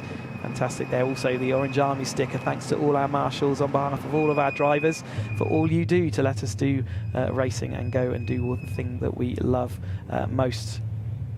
As the final few drivers then get themselves lined up, we are nearly ready to go with the 270R Championship, Mission Motorsport sponsored championship, the 9th round or the 10th round of their season so far. Really are getting into the meat of this. Green flag at the back. Can Philip Bianchi make it at the double this weekend? Looking for the lights then on the gantry. They're on at the moment and they go out now. So off we go. Hugo Bush got a good even start and the rest of the field all following through. A little bit of reshuffling happening in the last few rows, but they've not. Everyone's flowing through that turn 1 nicely. So we are out the other side and going into banking for the first time. The field all nicely pushing themselves through, but it's Hugo Bush that takes the early lead over Bianchi. In fact, Bianchi's dropped behind to Dominic Mansberger as well. Taylor O'Flanagan is alongside, although dropping back and just into alignment. And then is that Ryan Errol making a good start up into the 5th place. We saw Ryan Errol having a great round at Brands Hatch, the opening round of the season, and he's dropped back a little bit further since that date. So now he's ahead of Gwyn Jones and Anthony Taylor right up behind Gwyn Jones. So that's a trio of drivers. Anthony Jones lost the rear of the car. Can he get it stopped as they head up into the rocket? Yes, he can, although Gwyn Jones does maintain that hold around the outside, which is going to turn the inside. And then the number 99 car of Toby Boys looking like he's going to try and make up some hay while he can there. But Dominic Mansberg currently out front ahead of Taylor O'Flanagan. Hugo Bush being shuffled back to 3rd now, and with Bianchi even behind him. Bianchi down to 4th, and then Ryle Errol 5th. There is that move down the inside of Siemens, which worked earlier on, and Anthony Taylor showing us how it can still work now, with Gwyn Jones just losing out a couple of places off the start this time through. So he'll be looking to see whether he can recover back through. In fact, he's looking like he's diving up the inside of the hairpin this first time through. Taylor O'Flanagan then in 2nd place, back to where he's more used to being. He spent most of yesterday's race in 4th or 5th. In fact, it was 4th place for the majority of the race. So he'll be looking to see whether he can tuck onto Dominic Mansberger's rear basket. There's that's Hapgood and Ben Buckley recovering back through. Ben Buckley we saw having an issue early in the race, which they spun to the inside, had to go to the pits, did come out so he could finish classified, and he's now recovering himself back through. But Flanagan and Mansberger just distancing a little bit, but nothing to shout home about at the moment. There's Lancaster followed by Hall, so Hall making again good progress up another position since the start. So he's got Ramsey on his tail. There's the Hapgood and Buckley battle continuing on through Church. Mansberger coming towards us though with an angry O'Flanagan pulling to the outside. He has now got the inside of Rocket. We have seen both sides of the track work for our drivers. At this stage of the 30-minute race, it's easy just to let that driver go and continue your battle onwards. There's no point pushing and pressurising too much. But it is Mansberger now in that second place. Bianchi holding on in that fourth. Ryan Errol maintains that fifth. So you go on around Peel at the top of the hill here, drop down into Siemens. Then Buckley making some good progress, although he's still now stuck behind Hapgood there at the moment. And the number 57 car. O'Flanagan up and into the hairpin for the second time. And all line astern there, getting himself strung out, a bit like yesterday. We saw that front four kind of settle in, and they pulled the gap against Gwyn Jones yesterday, but today it's Ryan Errol who's acting as the middleman. And there is a little gap there, but it's not anything to talk about just yet. Gwyn Jones has stopped the rot. He's stopped falling backwards through the field, went back through against Anthony Taylor, and now sits in that sixth place. So pretty good. There's Ben Buckley again making that move on Hapgood, and can he make it stick this time, or can Hapgood get the overlap as they go into turn one? Looks like Ben Buckley's got it done this time. So he's got a little bit of respite while he gets all the way around to Rocket before he'll have to worry about that again. See the rest of the field flowing on past. See the paddock on the inside there, and the cars and spectators on this banking this side of the track as well, enjoying the afternoon's racing. See where the tyre tracks on the dry grass, also where the cars have taken various different lines over the testing and all the race weekend. As Mansberger now pulls to the outside as a mirror image to what we saw the last time through, and Taylor O'Flanagan is going to persist with the outside line this time. He is going to push on and hold on to that line. Mansberger lets him do that comfortably. Hugo Bush is there, Bianchi's there, but also Gwyn Jones is now ahead of Ryan Errol, who is in that fifth place now. So Gwyn Jones, sixth place. Well, Gwyn Jones back to his fifth place where he finished yesterday, but Anthony Taylor looks thirsty for more. We saw him do that good move down here into Siemens a couple of laps back, so he'll be looking for that a bit later in this race, but not this time through. Taylor O'Flanagan heads this field then. We said that many times this season already. He already has 5 wins under his belt, and we lead the championship off the back of that. Also has 3 second places and a third place, so see where we've got here. We've all podiums for him so far this season, and he'll be looking to do more of the same. And that was one of the drives. I think it's Toby Boyes just dripping a wheel onto the dust, and you can see how dusty and dry the edge of the track is. Tucked in nice and early there for O'Flanagan. Is he going to run out of room? He's got to run out of pace a little bit on the exit, so Mansberger's got a bit of a run as they go up into turn one, but it's not enough to see him overlap and try and overtake. We have seen a couple of overtakes happening through that turn one. Just looking to the outside of banking though. It's not going to work. You're not going to be able to get around the outside of banking, but you can certainly overlap and act as interference, and that's all he's really doing at the moment. It's out of Church and up into Rocket where we see the action. Of the dust there as Mansberger turns into that Church bend, and it's just a matter of lifting off the throttle, getting the front end turned in and getting back on the throttle as soon as you can. Again, same manoeuvre again to the outside. Doesn't quite have the run that O'Flanagan did on him though, but he's sufficient overlap as they head up here. He has still got that overlap, and a little bit of a jink of the wheel there. 3 wide as we go down. There's not a lot of room there. 2 teammates squabbling. Bianchi trying to get involved as well. So that all got a little bit uncomfortable. Bianchi's going to make hay out of that. He's going to make a position up over the top of his 2 drivers around him. So he moves into that third place. Hugo Bush is going to be a bit disappointed he lost out. He had nowhere else to go really. He had to put himself 3 wide in that train, otherwise he was going to get pressured from behind. But that didn't work out for him in the long run. So he's now heading up the hill and back into 4th place, with Bianchi making his way slowly forward after that pole position start. And Hugo Busch late on the brakes there, really did dive down on the brakes into the hairpin. Great move there, left Bianchi sleeping or snoozing a little bit, I would say. Certainly we've not seen a move, too many moves going off into that hairpin, and Hugo Busch making that look work well. Mansberger down the inside though is side by side for the lead as they go through bus stop. There is not place for 2 cars around there. They are going to compromise themselves quite badly. You can see that Hugo Busch is immediately back on the tail of the 2 out in front then, as we watch them all going through that turn 1 once more. That's 4 laps complete. They're onto their 5th lap already. Around this banking bend down and in towards a church. More dust being thrown up as the drivers all just running nose to tail so close together that they're kind of just running in each other's tail tracks, and as soon as one clips a little bit of the dust, they all kind of are a little bit wider than they expected and all clip the dust. So again, we've got that move around the outside. It's not working for Mansberger so far around the outside here. So Taylor Flanagan does manage to defend again. This time Hugo Busch though goes up the inside of Bianchi, and therefore does make that place back. He puts himself back into that 3rd place, and Bianchi's now got the attentions of Gwyn Jones and Ryan Arrow once more, who keep swapping their positions. Fastest lap we saw briefly on screen for Gwyn Jones with a 1:42.864. So good lap time for him. Dave Lancaster just watching in the background there, losing the rear of his car. He's in that middle ground where we saw Gwyn Jones yesterday, but there's more cars involved in this lead battle. Ryan Errol across the gravel and dust and grass as he heads up back into this hairpin, so that's not going to help his endeavours to hold on. And Anthony Taylor looks like he's going to try and go up the inside of him into this hairpin, and indeed he does. So Anthony Taylor probably is going to make that one stick, although he hasn't got the run out the corner that he might have hoped for. So Ryan Errol does have the run down the hill. Now Anthony Taylor's going to have to deal with Gwyn Jones, but he is having to tuck back into line as well. So all stations, Toby Boy's just behind Anthony Taylor, isn't it, in the 99 car. So yes. And off we go then on another lap. It's a quick fire lap, even though it feels like a fairly long lap as a driver. It's a relatively quick turnaround of lap times.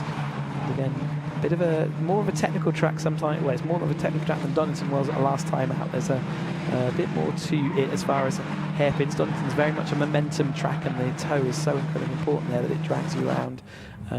Even if you do muck up a corner, you can still make up that in the toe, whereas around Anglesey we've got a lot of toe up this leading this back straight here, but you actually can make up some in the corners sometimes. So it's a bit more technical with these tight left and rights and the hairpins going on. You definitely have to have your car well set up, and certainly these lead group have proved throughout the season that they have that in spades.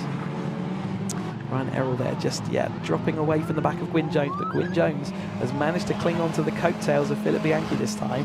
He's going to get dragged along. Yesterday he just lost that draft a little bit as we went through to the later stage of the race, and so he is just about hanging on in there, but he does need to make sure that gap doesn't get any bigger, otherwise it will start growing as Bianchi gets moved along by the cars in front of him, breaking through the air in the fast Taylor Flanagan out front. So he really does need to get a shifty on and get that gap gone as quickly as he can. You can see that Ryan Errol's just lost that drafting partner of Gwyn Jones in front of him, and he is now acting as the windbreak for the cars following him. And that's why we'll see these groups, these bigger groups, breaking up into smaller chunks around a technical track like this. As soon as something goes wrong or you make a mistake, if you do make a gap, and then suddenly you'll lose that draft advantage. Taylor Flanagan, though, has been leading for a little while now. Mansberger wasn't able to spring an attack on him, so it's now time for Hugo Busch to try that. He's into that 2nd place, having made up the place on the last lap time through against Mansberger. Mansberger now will be looking and checking on the progress of Bianchi in his rear view mirror. Can Hugo Busch do anything about Taylor Flanagan as they come up here? He's not alongside yet, and that hasn't been a good sign of being able to get alongside by the time they get to the top of the hill. We've got more side by side. This is Anthony Taylor getting shown the edge of the track there by Ryan Errol, just a car width left over. Hugo Busch is able to do something up into Rocket and does indeed make that position. Anthony Taylor is still side by side with Ryan Errol, just slightly behind, but Hugo Busch now takes that lead for the first time in this race. He's led quite a lot of the laps from yesterday, but was 2nd place by the time the end of the race. He was patient towards the end, but then made a mistake which cost him a little bit of time and meant that he couldn't try and make a move on Bianchi on that last lap. There is Boys and Lancaster just joining the back of that battle, so that is now a four-way battle between Anthony Taylor, Ryan Errol, Toby Boys and Steve Lancaster, we spoke to on the in assembly. Ryan Errol just drifting out a little bit wide there in the number 33 green machine. He's got a bit of an overlap though. He tried for that overlap and it seems to have worked out, certainly in the early phase, although Anthony Taylor is going to have the inside for the bus stop as they head down here, and does tuck in, although he seems to have outbraked himself just a little bit. You can see the car sort of plough on just a touch, and Ryan Errol had to take a little bit of avoiding action to make sure to collect Anthony Taylor's car. They all proceed on in that order. Anthony Taylor now heading. Ryan Errol, Toby Boys and Steve Lancaster still trying desperately to cling on, just like Gwyn Jones is trying to desperately cling on to the group in front. 17.5 minutes of this race to go. The second of the 270R races for this weekend. Mission Motorsport sponsored series, side by side once more, and Taylor Flanagan has got ahead of Hugo Bush before we even get to the braking zone, so it is going to go line astern, I think, up into the brakes this time through, and that allowed the Gwyn Jones to close that gap fully down. Hugo Bush though has now set the fastest lap with a 41.974, so he is currently holding that. And in fact, I believe that is not, so yesterday's lap record time for Bianchi was 41.547, so still got half a second or so to go before we match the times from Bianchi as he came across a gap to regroup with this front trio as they were then, and no one's in that gap, and therefore we probably won't see those times this time through. Mansberger diving down the inside of Hugo Bush into the hairpin that time through, managing very well on the brakes as he tries to keep it within bounds and does just about do so on the exit of hairpin as they come down towards bus stop again for the 8th time. After yesterday, Taylor Flanagan looking stuck in that kind of 4th place. Today he's definitely put himself at the front, and maybe a setup tweak or two, or just got used to a bit more to the conditions, but certainly there's Giuseppe Fillet, I think they're locking up a wheel. In fact, I might have misidentified, I'll come back to that one in a minute, but yeah, battles again all the way down through the field. That's Dave Curry racing with the number 31 of John Cox and the number 20 there, and that is, excuse me, Ryan Griffith, and in the 20 car as well. Ryan Lovett, where's he made his way up to? So far he's in 19th, so moved up a little bit from the back of the grid. 3 wide again though. This lead battle, Hugo Bush around the outside of both of them. Can he make it stick up into Rocket? I think he can. And so he has made 2 places up in that. I think that's the first time we've seen 2 places being made as they head up into Rocket. That's a brave move for sure. Proves that it can do it though. We had a threat of that from the 7 Championship UK cars. Henry Heaton also doing a similar thing, but having to sit back into that 3rd place again. He wasn't able to make it stick like Hugo Bush was that time through. So the bright orange roll cage of Bush leads the bright green nose cone of Mansberger, and then the bright yellow car of Taylor Flanagan heads a Bianchi in the white car, and then the red car is Gwyn Jones, just again clinging on there in that 5th place, a bit like he did yesterday. Hugo Bush maintains that position into the hairpin. Taylor Flanagan shoves his car up the inside of Don Mansberger. Mansberger though is going to have the toe of Hugo Bush as they go down the hill, so I think Taylor Flanagan will lose that place once more, which he does. But Hugo Bush having to go for the compromised line again. You can see his car squirming on the brakes as well as they try to get this turned in to the bus stop. Again, allows Gwyn Jones just to catch up that little bit as they all argue about what order they want to be in. Old wing out there, stuck on the gravel on the grass on the exit of turn 1 from a battle earlier in the race. But Flanagan now finds himself in that 3rd place with Mansberger and Hugo Bush in front. Gwyn Jones sitting in that 5th place. Going around, a lot of dust there, wasn't there, out the turn 1. Looked like someone may have at least used a little bit more of the track than was generally available, or has generally got tarmac on it. And Mansberger now does take that lead, heading Hugo Bush up into Rocket. Taylor Flanagan trying to see what he can do around the outside, but it's not going to work for him this time through. Hugo Bush able to manoeuvre that car and sit into that 2nd place. Bianchi looks quite calm and settled at the moment, doesn't he? He seems a very calm character when we speak to him in the pit lane, and took his win in his stride yesterday. And so I'd expect the attitude of the driver does tend to come through in the driving. So that calm attitude might well help him as this race develops through. We're only just over halfway, really. So he has got, there's still a lot of these work for these tyres to do and the drivers, and still plenty of time given that they are running nose to tail. They won't have any, they've still got energy to expend, and he seems like he will be ready to expend that as we come towards the tail end of this race. Mansberger, though, in that first place, and having a little bit of a comfort gap just means he doesn't have to worry about it. That's Mott again involved. More wings have gone flying down at the hairpin. So here's the 96 of Peter Mott. We'll see whether we can pick up on what happened there. The battles in this midfield, though, continue on. There is a wing missing off of James Hall, so I wonder whether he was involved. He was certainly around Mott on track before that happened, so it certainly looks like one-on-one may add up to 2. As they come out here, just going to come across, and it is James Hall, yes. Looks like they've had a bit of a tangle, and it's good as well involved in that, so yeah, a little bit of a kerfuffle going into the chicane, as into the hairpin. There is obviously you can brake late into there, but there is a limit at which point things will lock up, and then we'll start losing wings, as we did just then. Lead quintet really, with Gwyn Jones just there. O'Flanagan currently heads Mansberger, so he has made a place up again. The PT Motorsport car leads DPR 2 and 3 right now, and Bianchi in the Caterham Gatwick car is in that 4th place. With Gwyn Jones following on.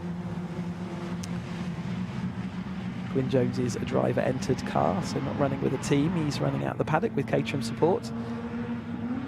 Taylor O'Flanagan bringing that yellow car. So often we've seen that car, number 11 Carbon Creative sponsored car, in the lead of these this 270R grid this year, and so often we've seen the cars following him sort of in close attendance. Certainly Mansberger and Hugo Bush have been involved in every single battle, and then we have Bianchi and Gwyn Jones joining them variously at various times throughout the season.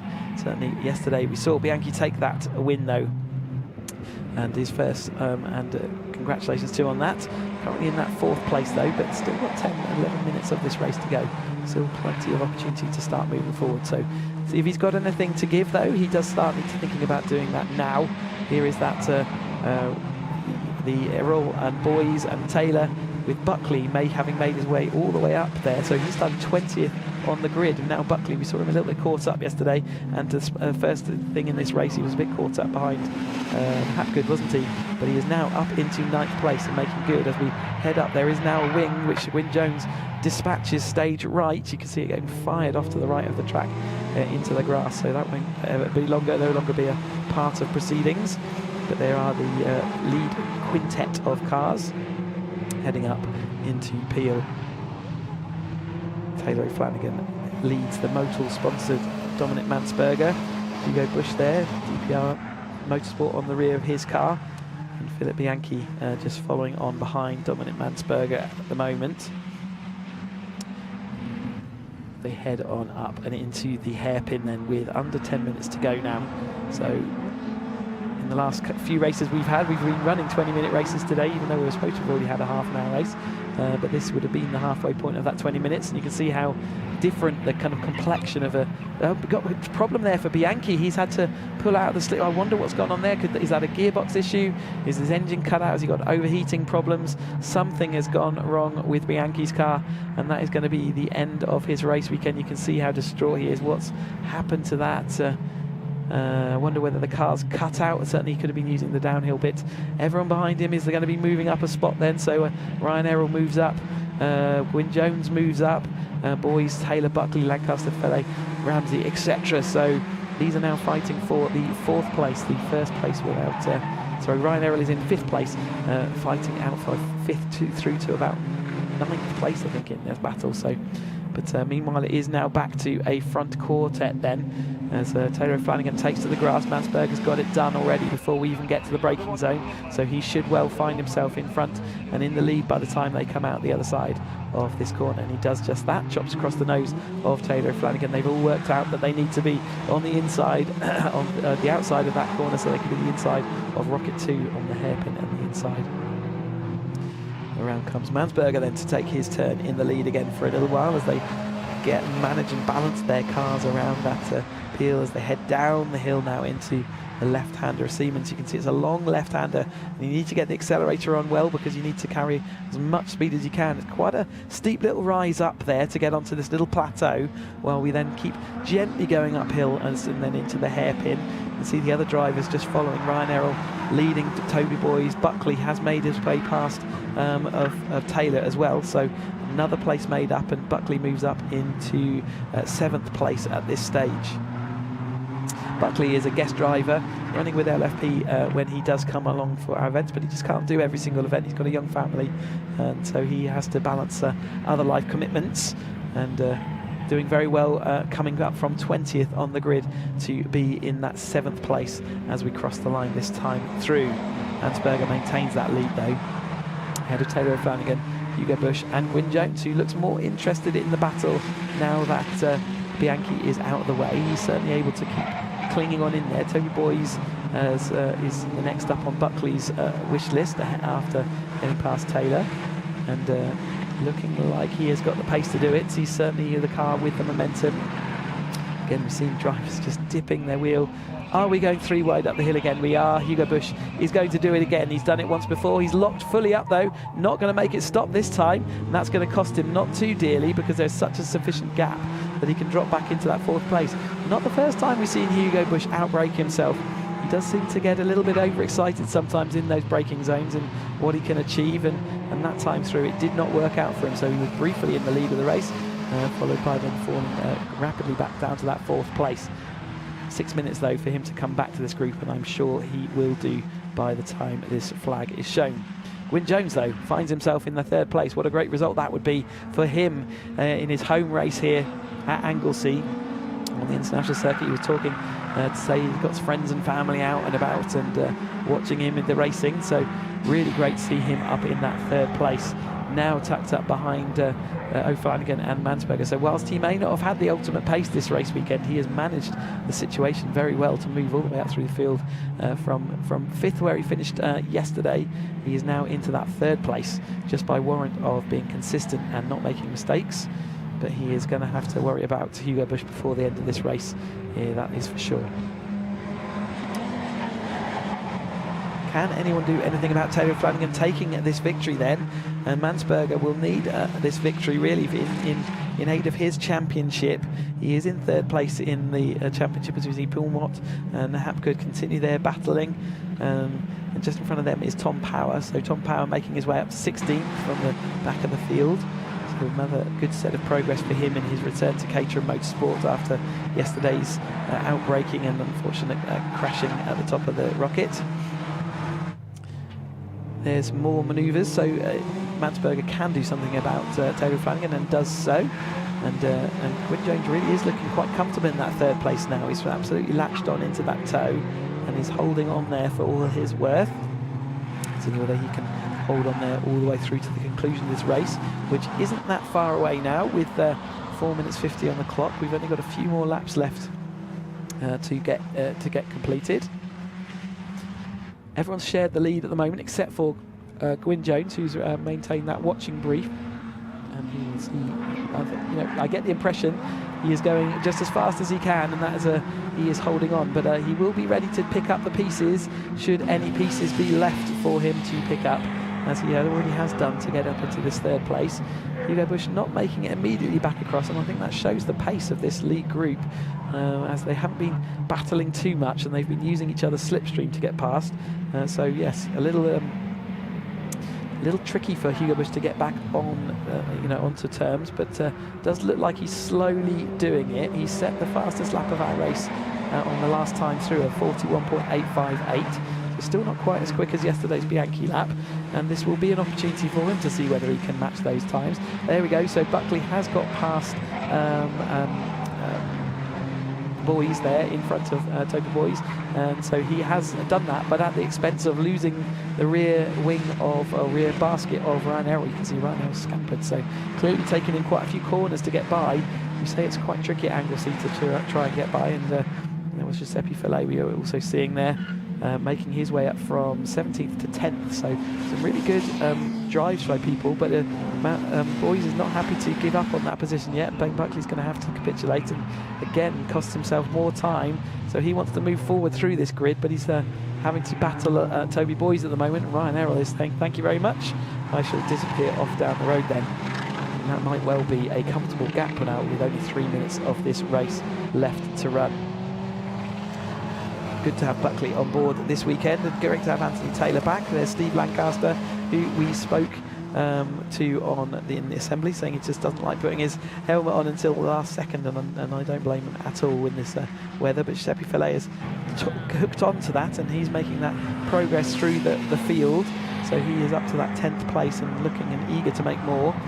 Let's come back to that lead. So Hugo Bush has managed to get onto the rear of Gwyn Jones, and as soon as he did that, he has also managed to dispatch him. So he is back into that 3rd place now, which is where we last saw him. Oh, and Ian Hapgood, he's spun out there. Looks, I thought he was retiring, but I think actually he is spun to the scene of there, and that looked like it might be the outside of Peel, maybe. Or at the outside of the hairpin, maybe. As the lead quartet. 2 minutes to go. The penultimate lap started. 1 minute 41.8 is the 41.8 is the fastest lap of this race. So we are definitely into our penultimate lap. Next time through, they will start with not enough time to complete their lap. Mansberger looking to the outside, but Taylor Flanagan just covered that off and made him question enough that he was just going to follow on through.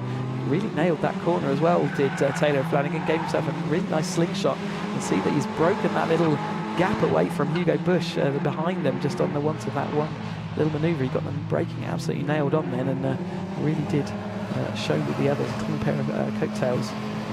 Gwyn Jones back into that 4th place. He had a taste briefly of that 3rd, which I'm sure was a nice taste indeed, but they took the tasting menu away, and he's back into that 4th place. He's the one without the pot if he continues on in that position. Unless we get any penalties, for example, with track limits or anything like that. But at the moment, it looks like all these drivers are well under control and inside of any limits of those of that sort. A minute of this race to go, so they are going to be starting their last lap as they cross the line this time through. Has Mansberger got anything to do with taking this victory away from Taylor O'Flanagan? He is in the best position to try and do so. There is confirmation that we are starting that last lap. And Hugo Bush again, 42.1, not quite as quick as the Mansberger in front of him that time through. Mansberger is, though, right on the tail of Taylor Flanagan as they come into the banking, and then they're going to leave and go through Church.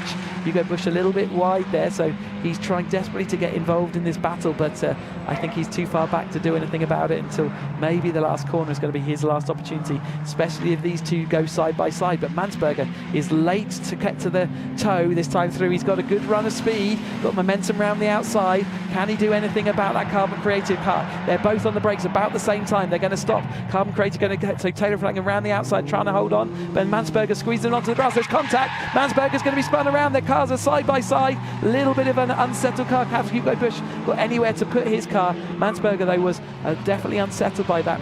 Hugo Bush has to settle back into 3rd place. You could see that Taylor Flanagan took to the gravel, and as he got to the grass as he came on, he squeezed through, and there really was not a lot of room there to play with for those two cars, and that does mean that Taylor Flanagan has now got quite a comfortable gap.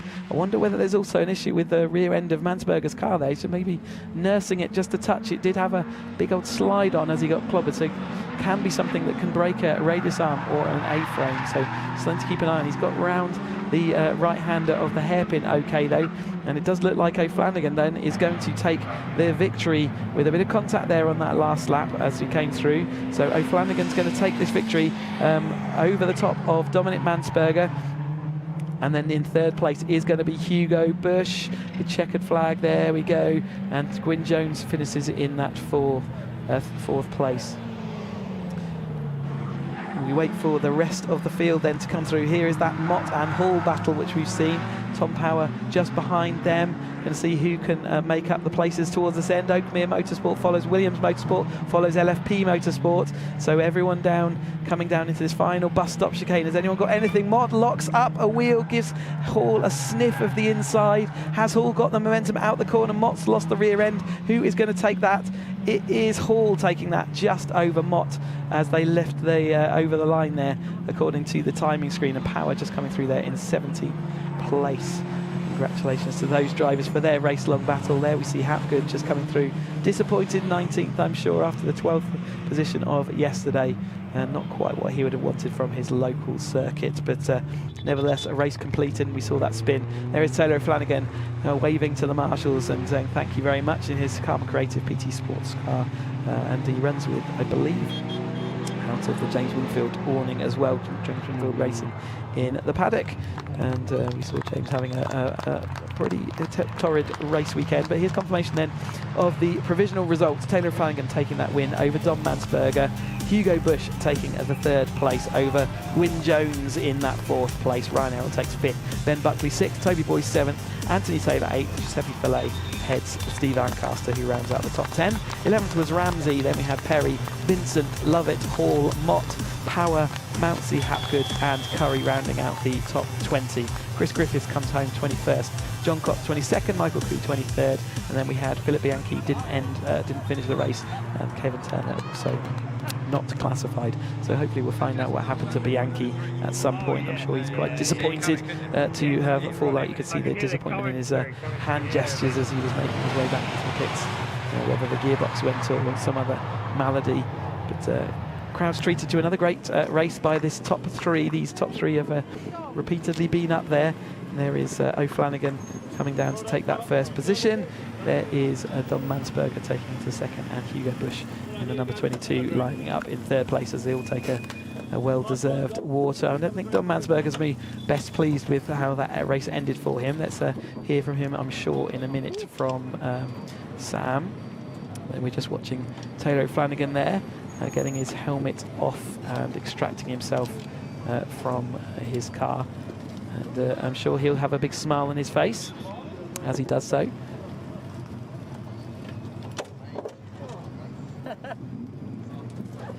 As he extracts himself from the car, and you can see Sam is there ready to receive him, so let's hear from Taylor O'Flanagan.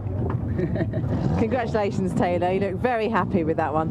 Very happy with that one, yeah. Super tough race all weekend, really, and again today. So, yeah, to get the win, absolutely buzzing, and yeah, on to Knock Hill. That's it. More championship points in the bag for you? Yeah, that's it. Got to stay consistent now, but yeah, very happy with that. Did you find it was easier? Was the temperature different out there for you? It felt different, but I was also leading for a bit, so I think it helped maybe with a bit of cooling. Yesterday I was following the whole race, so I think that probably obviously gets a lot more heat going as well. So, but yeah, the car felt great, so yeah, very happy. Excellent, congratulations. Thank you so much. We'll move on to Dominic. Dominic, congratulations on 2nd place. What are your thoughts on that race? Intense, exhausted. Yeah, it's quite more heavy than other race circuits for some reason, although it's not so warm like yesterday. But yeah, I mean, you could see we were pretty close each time. Nobody could get away, could break the toe. So quite a hard race. Definitely. Well, congratulations. Thank you. Thank you. We'll move over to Hugo. Oh, he's over this way. He's just shaking hands with Anthony Taylor. Hugo, congratulations on the podium and fastest lap for you. Oh, perfect, good. Well, that's consolation, and that's, to be honest, all I had today. I think the 2 of them were a bit quicker than yesterday, and yeah, I mean, when I sit back down to 4th, it's just a case of, you know, don't panic, 6 minutes to go, claw them back in, and yeah, third is a good kind of consolation for us. Yes, you're happy with that. Take that. Yeah, exactly. Thank you. All right, lovely. Thank you, Hugo. Yeah, so great to hear from all of our drivers, and we can just see that they'll be getting ready for those podium celebrations. Yeah, Dom Mansberger was a bit less worried in the race than I thought he might be about that contact, but let's have a look back at that race then. So Bianchi starting from that pole position, but he quickly faded after after Hugo Bush and Dom Mansberger and Taylor Flanagan overtook him early in the race. Gwyn Jones sort of sat in that endless watching brief. The quintet of cars did pull clear from that following battle, and it was a 3-wide move up here, inspired by Hugo Bush on that particular time he tried it, and this time he managed to get the anchors on and stop it. We'll see probably later on that he didn't do it successfully the second time through, but at this point all 5 of them fully involved in that battle, and a fantastic battle it was indeed. A little bit of contact here with Hall and James Hall and Peter Mott, and we saw them just tangling, and they did get back together by the end of the race, so I think Peter Mott did actually make it back through and up into that battle. Here was that, I think, second attempt by Hugo Bush to do the same again, but you see he's locked his front tyre there, and he's just not able to get that car stopped. He's very lucky not to make it all the way into the grass and onto the scenery, but we'd lost Bianchi at that stage anyway, so Bianchi was gone and back into the pit lane. Hopefully we'll find out at some point what happened to him.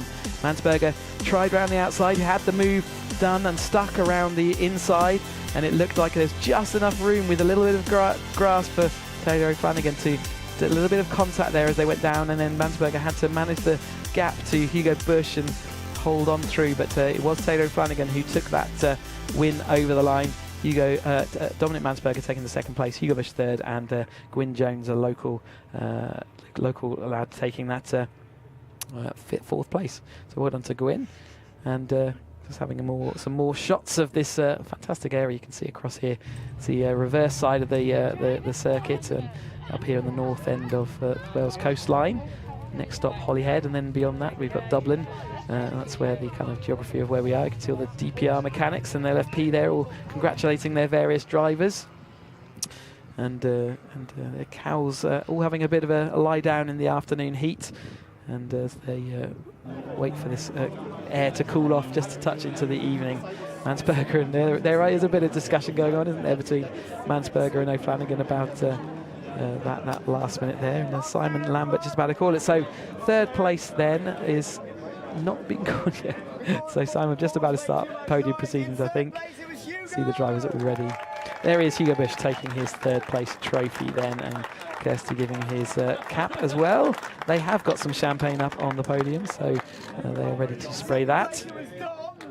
And there goes Dom Mansberger receiving his second race trophy, and a nice hug from Kirsty as he heads up onto second place and the podium. And then our winner again onto the front top step of the podium for Taylor O'Flanagan. That is win number 6 for him this year. Really is dominating that top step of the podium, not being off the podium all the time. And says congratulations to his the 2 DPR men either side of him. And TPT Sports Cars there on top then as he heads into the latter pass of this the year. 2 rounds left to go for these guys, and Mansberger wins the battle of the opening. Hugo Bush manages to do a good effort, and there we go. That is pretty much those bottles done and dusted.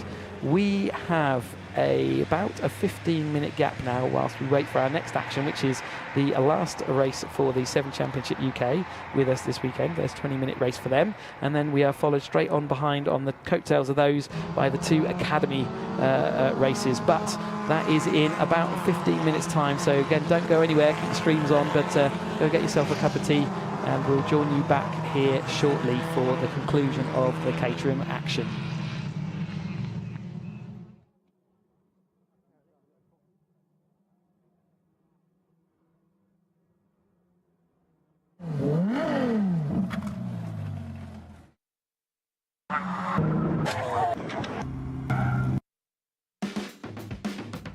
So here we are at Croft for round 6 of the Caterham Academy, where the title race in both groups is really starting to hot up. I planned to sit this one out as it's my daughter's birthday, so decided to hand over the baton to Charlie Lower, one of the championship contenders of the white group. Hello, I'm Charlie Lower and I'm currently racing in the Caterham Academy white group. So Paul usually runs in the green group, which is over there, and he's asked if we could take you down the paddock to show a bit of behind the scenes of what it's like to race in the Academy in the white group. So let's go have a look. I think it's fair to say the white group got off to a slightly slower start to the championship, but have much improved than many of the whites, including Charlie, and now running times in line with some of the top green drivers. So we've just finished qualifying and it was a blinder. I was having such a good time. We got actually red flagged, which was really annoying, so we lost a few laps. But when we came into the pits, I was currently at P1, but then we went out for like 3 more laps. Harry George just nipped me by 0.07 seconds. So the only bit of maintenance we're actually having to do between races, keep the same tyres and everything, but there was slightly, my brake pedal didn't feel quite right and had a bit of air in it. After the red flag, I went into the first corner right behind someone and I jumped on the brakes and I felt the pedal just went slightly further than I thought, and I was like, so we've bled the brakes now, but that's the only change we're going to do between now and racing. So now the brakes are bled, we check tyre pressures, fuel it up, and then we'll go racing again. Charlie got off the line okay to hold his P2 position, which put him out of harm's way for when the pack went through turn 1.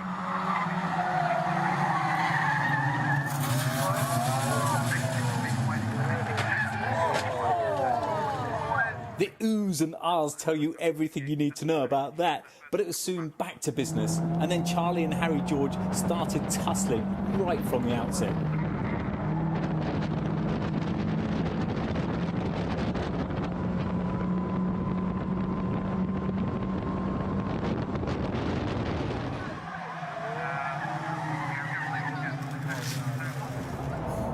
There was plenty of action going on in the main pack, but out front it was nip and tuck all race, and the lead changed from Harry to Charlie and back again several times.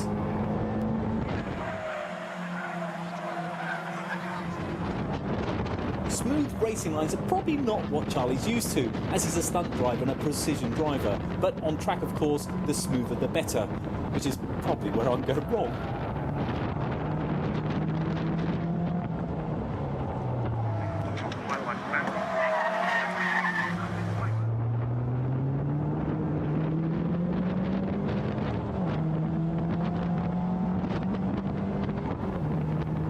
So it couldn't be more fitting that the day we hand over the reins to Charlie Lower, he wins the flipping race and enjoys a well-deserved celebration at the end of the day. A solid P2 for Harry. Surely it's between these two now for the championship, though William James, who wasn't racing, may have something to say about that. And a brilliant 3rd place on the podium for Giles Perry. First one of the season and hopefully a few more to come. However, the day wasn't quite over. After my daughter's birthday dinner on Saturday night, I decided at the last minute to leave first thing on Sunday morning and do the race. Packed to the nines, we drove 5 hours in the Caterham with no tools, no fuel cans, no spare tyres, just us and a standard road car to arrive at Croft for qualifying and managed to get a very surprising 10th place on the grid. I was actually chuffed to bits, as I've never been there before. I've done no testing, no sim work, not even seen a video of which way the track went. It was such a last-minute decision, and one I'm delighted I made with a little help from Tiff. After seeing the carnage mid-pack in the white group race, I wanted to get off to a good start and luckily managed to pull off another blinder and picked up a couple of places and made it clean through Hawthorne, which is the first corner. In fact, every car now raced in for the entire race, which is great to be a part of. For once, I suppose. In terms of pace, nobody was more surprised than me that I was really on it and in touching distance of the leading pack. But alas, there was a series of corners at the end of the track that I just couldn't master, and I lost time on every single lap. It was so frustrating, but just down to the lack of laps driven. Each time I'd think, brake a bit later, carry more speed through the corner, and each time I'd still be miles off the pace, brake too early, and not carry enough speed through. And Mark Williams took no time at all in making that his go-to for the overtakes he made on me. The race was actually quite a quiet one. I was being held up by Mark the whole way until the last few corners, where he was much quicker than me, but it being the Caterham Academy, it was so ridiculously hard to overtake. And Mark's another one of those drivers that's come on so much from the beginning of the season, and he really impressed me with his driving. We shared positions several times. I'd finally get past, and then each time Mark would get me at the same place where I was slow on those last few corners. You would think I would learn, but I never did. And Theo the artist made a rare mistake, so both Mark and I picked up another place, and I finished P7 overall. Never in my wildest dreams did I think I'd be so happy with a P7 finish, and it just goes to show you don't need the big trailer and weeks of training, and it shows how diverse this championship really is.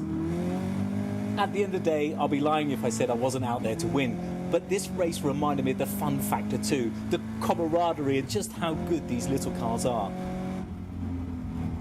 It's incredible that you can drive to the track, do your race, do nothing at all to your car, and then drive home again, which sadly reminded me only another 5 hours until we get back to Somerset.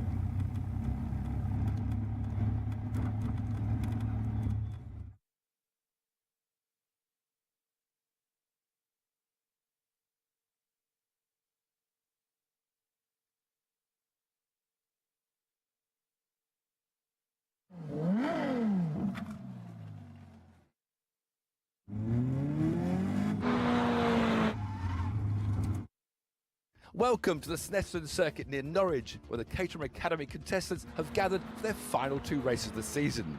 And after 7 hard-fought rounds in the green group, Jeff Newman leads Freddie Chinnox by just 1 solitary point. The title will be decided this weekend. But perhaps more importantly, can Paul Woodman finally get on the podium?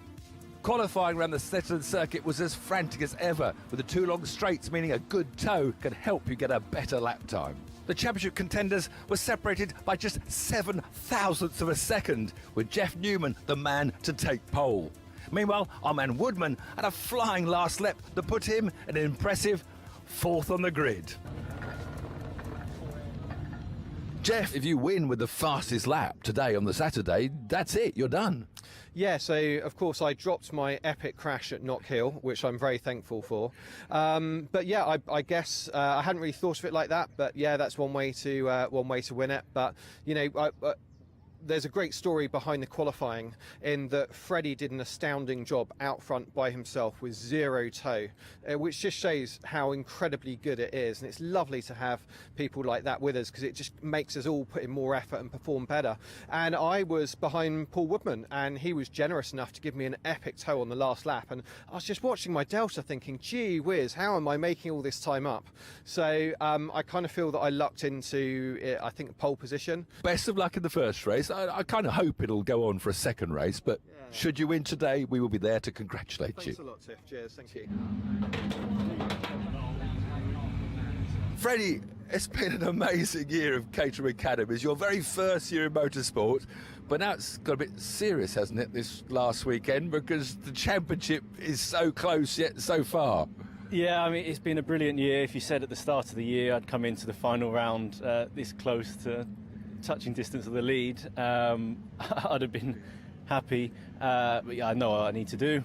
Jeff and I have had some good battles this year, so I think we'll have a couple more to finish off the season. Yeah, I've been doing my O-level maths, and it is pretty complicated, because you've got way more points. You've got 162 points to Jeff's 147, but this Caterham, you have to drop your 2 worst scores. You've dropped a 4th and a 2nd. But in fact, you can only drop a 2nd now, so you can only improve your score by 1 point if you win. I need to win it a couple of fastest laps as well. Yeah, because if Jeff wins the first race today and gets fastest lap, it's tears for you and cheers for him. He won't. He won't. No, I know what I need to do. I'm happy. I'm feeling good around here. I'm next to him on the grid. So now you've done a year's racing, you found you're actually quite good at it. Are you now addicted to motorsport? We'll have to go and race something else next year. Yeah, the plan is we're definitely going to do something next year. We're umming and ahhing what series it's going to be, but it'll be in a Caterham and I've got to do something again. This year's been brilliant and the best fun. Right, best of luck, and let's hope that when I speak to you after the first race, you're still in with a championship fight. Thank you. Cheers. Paul, 4th on the grid, but actually, first of all, I've got to bring you big thanks from Jeff Newman for putting him on pole position, because apparently you gave him a toe.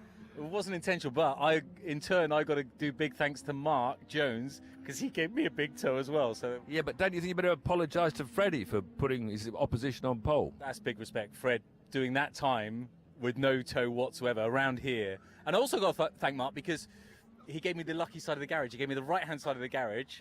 And another little bit of superstition, the white gloves are gone, black gloves are in. So it's all these lucky little... Changed my pants as well. You haven't got my lucky pants anymore? No. I see you have brought your girlfriend with you today then. She's obviously really enthralled by your exciting fourth position on the grid. So anyway, you had a great last lap, leapt to fourth place, but are you a bit worried that you want to try and avoid getting involved in the championship contenders on the front row? It will not even be, because I'm in the championship as well, so whatever happens, happens. I mean, you know, I respect everybody, but I want to have a nice, clean, good race and get on that podium. The podium. You promised me this podium. Now, I will be there with you. You'll invite me up as well, won't you, as your trainee and mentor? Yeah, well, 100%. There might be a few tears, but you'll be there as well. But don't forget, we've got tomorrow. If it doesn't happen today, we've got tomorrow as well. All right. Good luck, then, Paul. Go and look after Katie. She's going to be bored. Let battle commence.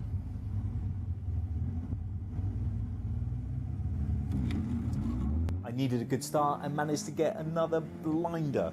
Before the race, I thought about trying to tuck in behind Jeff or Fred, and sure enough, all my Christmases came at once. Then it was just a case of trying to stay with Fred on his tail, keeping away from the chasing pack. Listening to the commentary, it sounds like Newman's made an awful start. Chinnix is leading, and our man Woodman is second. We'll wait and see if he's still there when they come round. And even though there's plenty of action going on behind, all I was doing was looking ahead and trying to stay with Fred. Welcome back then to Anglesey for the final set of races as makes up this fifth motorsports season for Caterham, and we are on the Anglesey International Circuit. I'm sure many of you have been with us all day and therefore will have got used to seeing these great pictures that we've got across the whole of this circuit. We've had all 5 championship, or we will have all 5 championship steps of the ladder with us this weekend, and we're going to end with 3 races. We've got a first, which is the final race for the Caterham 7 Championship UKs.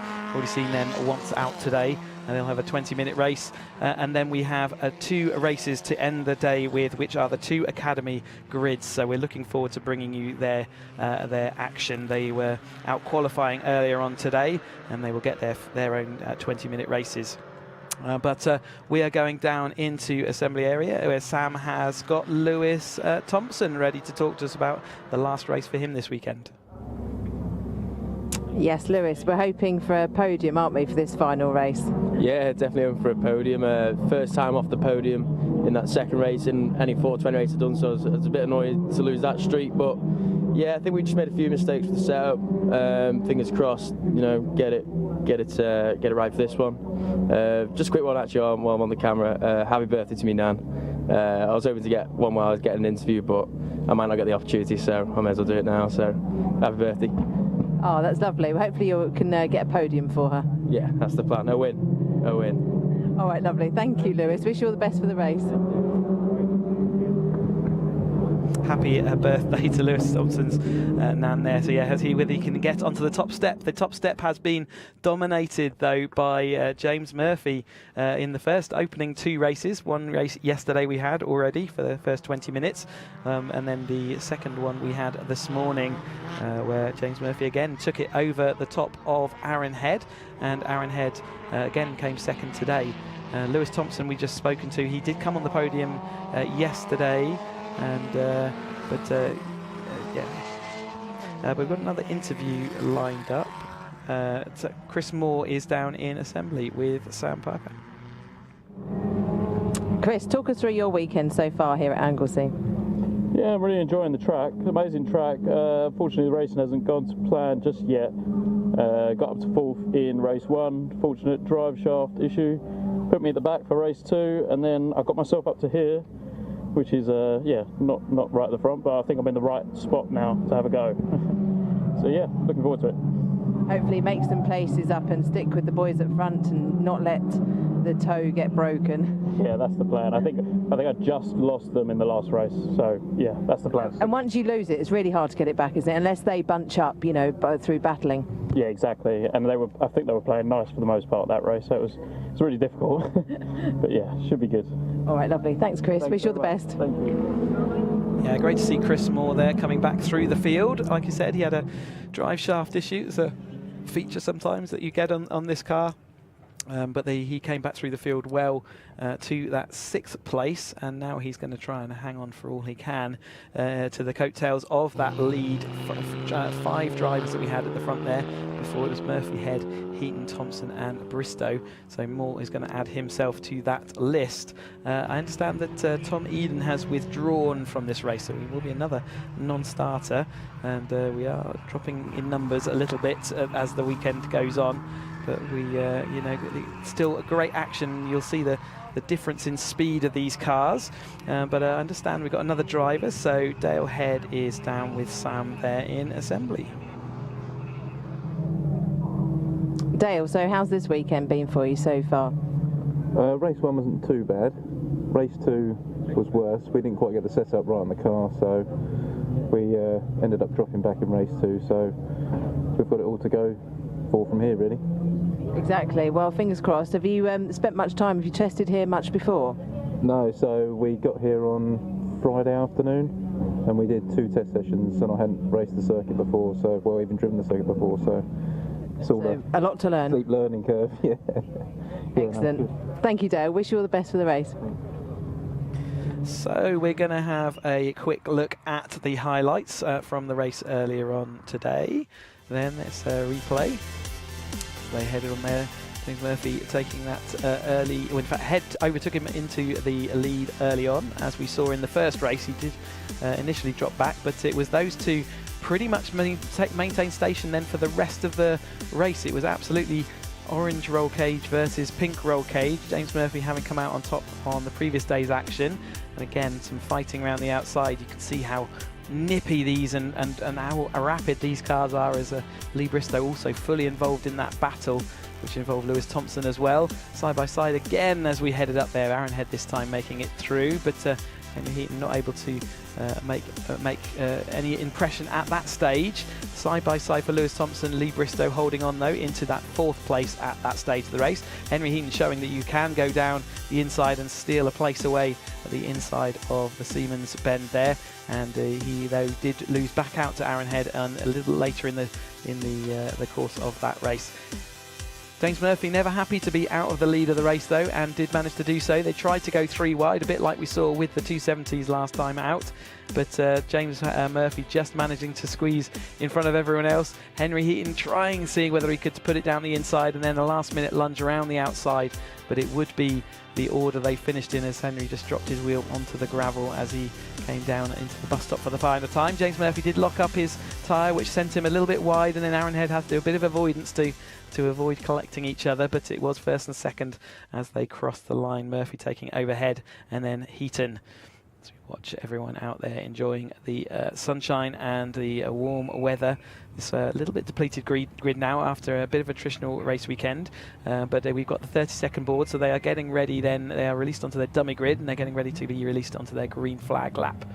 So coming through, the field isn't going to be an issue for any of them. They've all got a chance to be in that lead group and seeing how long they can hold on for. Remember, they get a single new allocation of Avon slick tyres at the beginning of the race weekend, and they will now be using that for the 3rd race. And here we go then with the Caterham 7 Championship UK race. Avon Tyres sponsors this championship, and we're very thankful for all of our sponsors. But confirmation then of our grid, I'm sure, will be coming up if we can. But here we go. James Murphy is in the pole position ahead of Aaron Head. James Murphy having taken 2 wins so far. Henry Heaton starts in that 3rd place. A little bit of overheating issues this morning. Maybe the cooler air this evening will help him. Lewis Thompson thirsty to get that win in 4th. Lee Bristow is 5th. Chris Moore is 6th. Andy Lee's 7th. Dale Head 8th. And then we have Gary Lapidus starting in 9th. Tom Eden has withdrawn, so will not start this race. So we're missing that bright yellow car from this morning's action. Will overheating be an issue for Henry Heaton? Can Lewis Thompson win this race for his granny? And how will Lee Bristow get on? Can we see him get onto the podium again this year? He's been on there a couple of times already, and will be looking to do more of the same. He was certainly involved in the entire battle from this morning, but you heard Chris Moore in assembly as well, really keen to get involved in his white and purple machine we just saw going through the screen there. Andy Lee's always been struggling a little bit. Dale Head, though, is behind him as we start this race. Dale Head, we were saying, look forward to him going forward, but he dropped back again a bit in the latter parts of the race from earlier today. Henry Heaton then is in that bright chrome number 10 machine car. Again, saw him regularly popping out of the heat of the cars following to make sure he gets some fresh air into his car, which he said the dials were telling him that he needed to cool his car off, but he's managed to maintain and sustain his car for this long. So we are now into slightly cooler temperatures as James Murphy brings the number 3 car, the black and orange machine, up. Aaron Head lines up alongside him, the number 19 black and pink machine, the chrome machine of Henry Heaton, the number 10, and side by side with Lewis Thompson in the number 79 car as we clear the grid, as the cameraman clears, as we get the last couple of cars into position and we get ready to start the Avon Tyres 7 Championship UK race 3 of 3 from here, Anglesey, around the Anglesey International Circuit. Can James Murphy make it 3 from 3? Certainly gets a good enough start for that to happen. He is going to lead into turn 1, although Aaron Head's got a bit of a run as they head out and around into banking for the first time. James Murphy's lost out onto the lead in the opening couple of rounds, but this one he holds on for the first time of asking around banking and out and into church for the first time.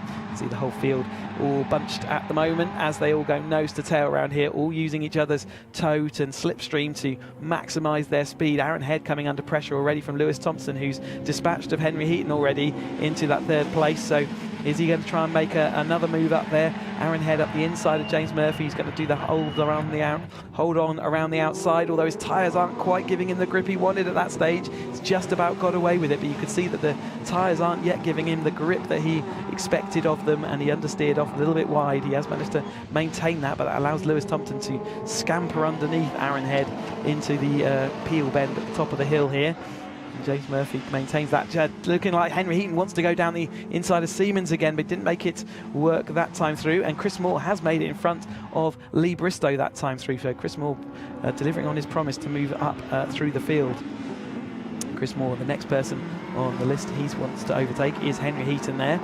Not an easy man to get past though. Lee Bristow out onto the gravel there, a bit of a side-by-side with Dale Head, and he was left with the gravel to go to, and that's not been an optimal line down onto the straight for him. Chris Moore still sitting line astern then with Henry Heaton, and Aaron Head is back through against Lewis Thompson there in that 3rd place machine. So at the moment James Murphy is able to pull a little slight gap over the following field as they head on and through.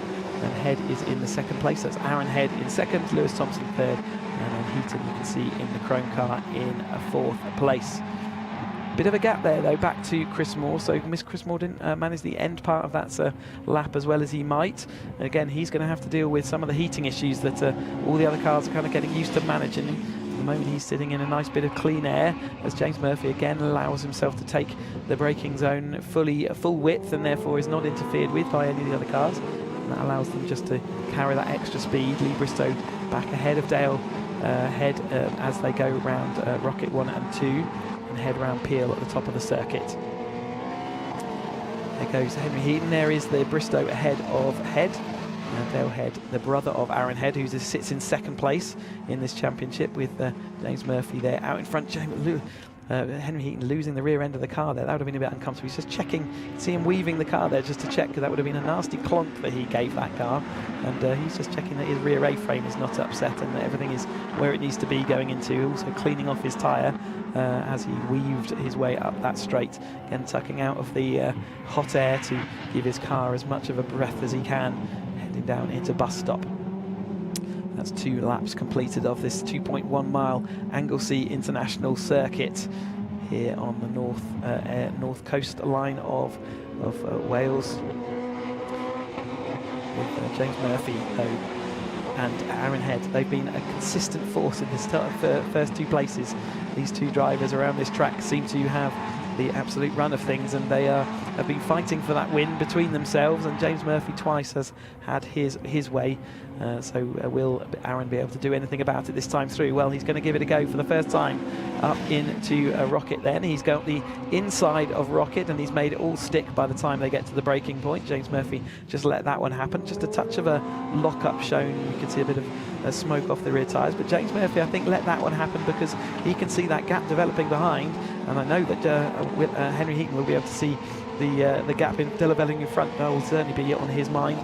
Collects a little bit more grass and gravel, though, as he heads around to Peel on the top end of the circuit. And that's not going to help the condition of his tyres. So he's still trying to see whether he can get past Lewis Thompson, the Inner-Rail sponsored car there in front of him at the moment. DW Motorsport leads Oakmere Motorsport at the time of asking on screen right now. Lewis Thompson, like I say, has done a great job to come into this championship and insert himself in this lead group, and he will continue to do so. He's been lost his podium streak, as he said. He's been on the podium every time he's been out in this car, but he did miss the opening few rounds while he put this car all together. Lee Bristow looks like he is now ahead of Chris Moore, so Bristow has definitely got pace in that car, and he's drawing himself back to that sort of 5th place, or he's in that 5th place where he started this race. Chris Moore dropping back down to 6th where he started. So everything's settling in after that early phase, but it is these lead 2 cars that are slightly tucking themselves away into the distance, aren't they? And like I say, that will not have gone unnoticed. They will know that, and they will want to work together, or at least I saw James Murphy working with Aaron Head. Will it work also the other way around? There's Andy Lees going side by side with Dale Head. So Dale Head again made some early progress, but now he's going to be falling behind. He's lost a locked front tyre as well, and that's happening more and more regularly for these cars as we come to the 3rd race of this weekend for them. These tyres have had to work awfully hard with the temperatures, but they do hang on incredibly well. And great job by Avon to supply this dedicated tyre for our championship. Fastest lap so far for Aaron Head, 32.146.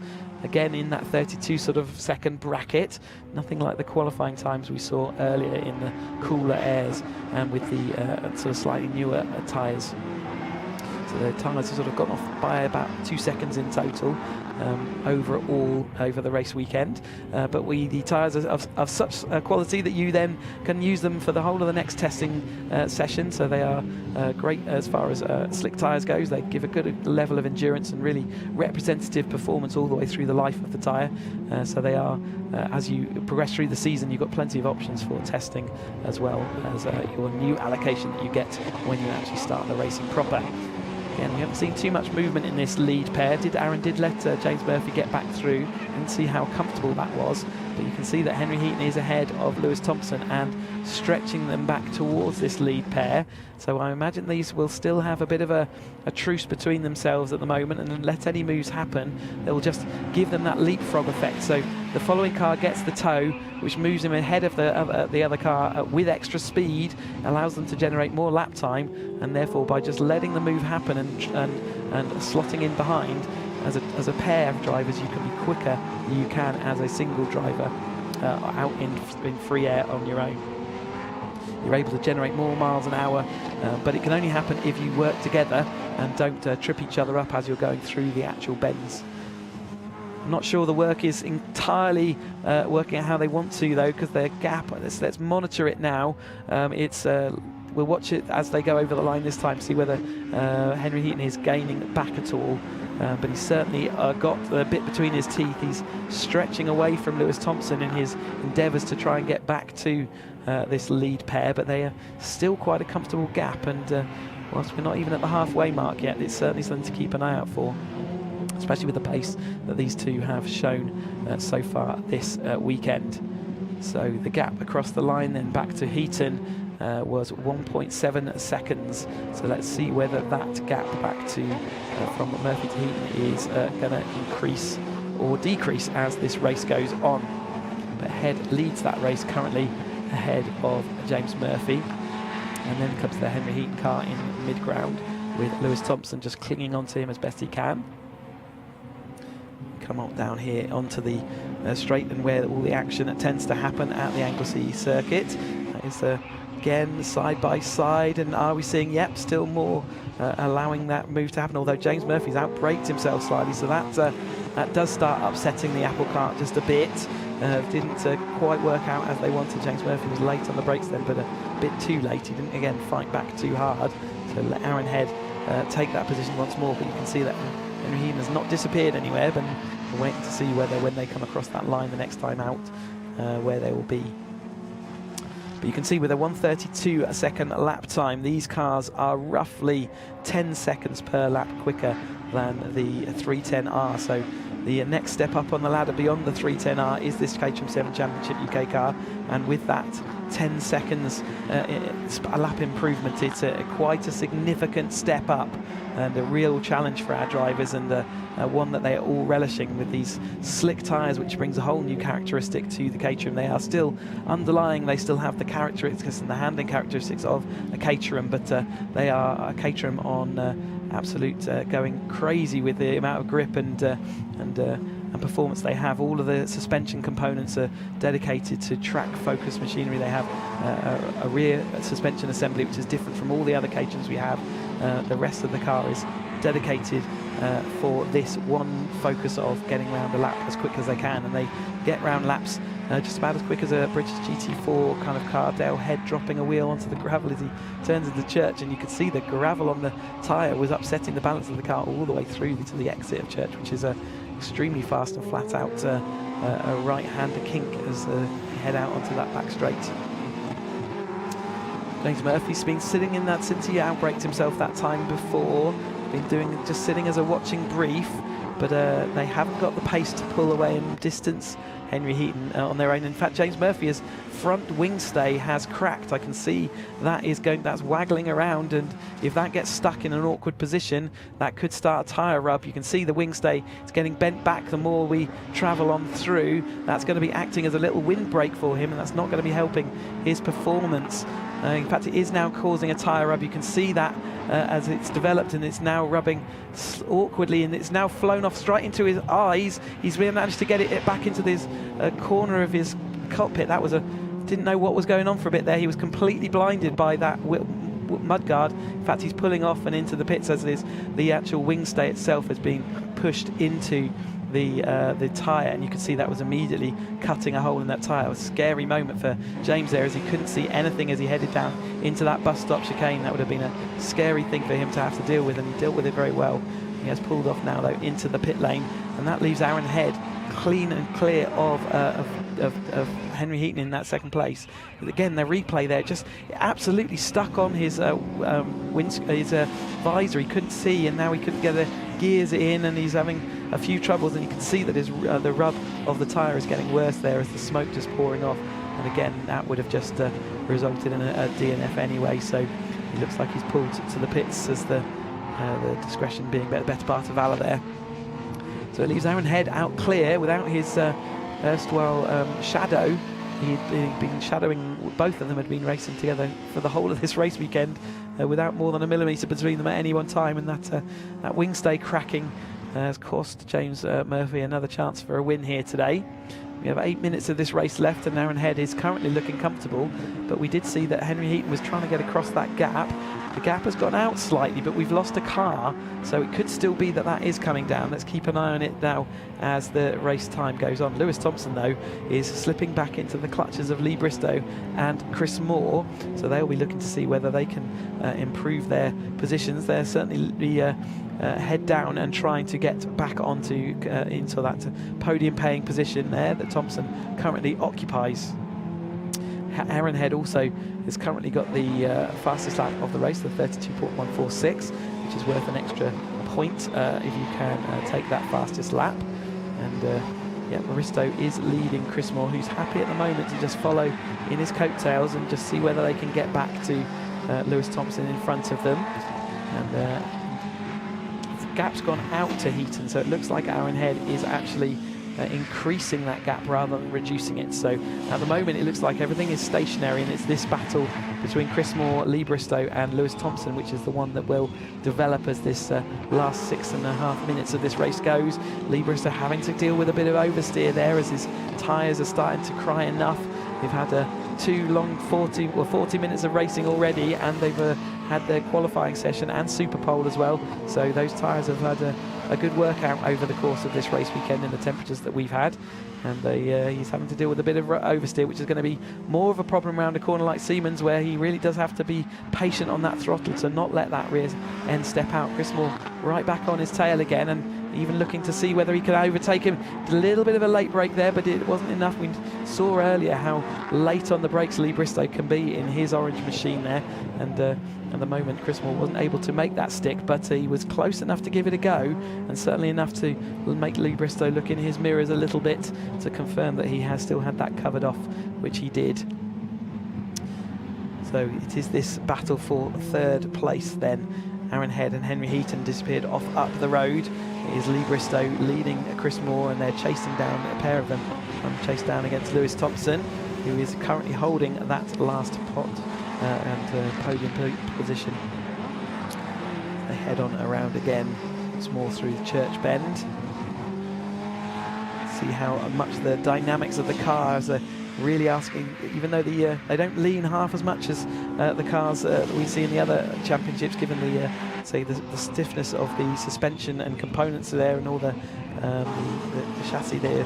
They really do hold their. I think Lewis Thompson lost out there up into Rocket that time, so I'm not sure whether he got on the brakes early or whether it was just a bit of the toe coming into play. But all three of them are now having a play out there on the circuit as they go through Peel. Again, Lewis Thompson doesn't run with that side screen, so you can really see him working the wheel of his 420R machine that he's getting round to Siemens here. The other two, you can see they do run with those little side screens, so they're happier with that little bit of material there to, stops the wind coming into the cockpit. But Lewis Thompson likes the ability to just have a freedom of his elbow to poke out if it needs to, get his elbows out and block off, and we're going to see how wide he can make those elbows as they come down to bus stop with only 4.5 minutes of this race to go. Still lots to get done and a few laps to go before we're going to see that checkered flag. Lewis Thompson really is now struggling. The rear of that car is stepping out every time he asks for the accelerator. Chris Moore now pulling out of the toe, so he is having some overheating issues. If the car does start getting hot, then it will start to also losing power. Lewis Thompson bumping over those curbs. And should be mindful, we've got 2 more races to go for the voice, and see whether we can hold out all the way to the end of today's action. You can see that we've also got Lee, Lapidus and Murphy. Murphy obviously classified now 2 laps down, and he will be probably marked as DNF by the end of this race unless he can get back out there. They might be able to pull that wing stay off of his tyre, but he's lost all chance of points or good wins, which is what he's looking for. So we've got battle side by side then. Lewis Thompson up the inside does manage to maintain that position ahead of Lee Bristow, who still has to hold on. But you can see that Lewis Thompson is probably struggling just a touch more than Lee Bristow is. We said Lee's car was already flying out there. It's Chris Moore having another speculative look up the inside of Peel that time through. Didn't manage to make it through. So as they come down into Siemens again, it is still stations even. They're all where they were as they head on around.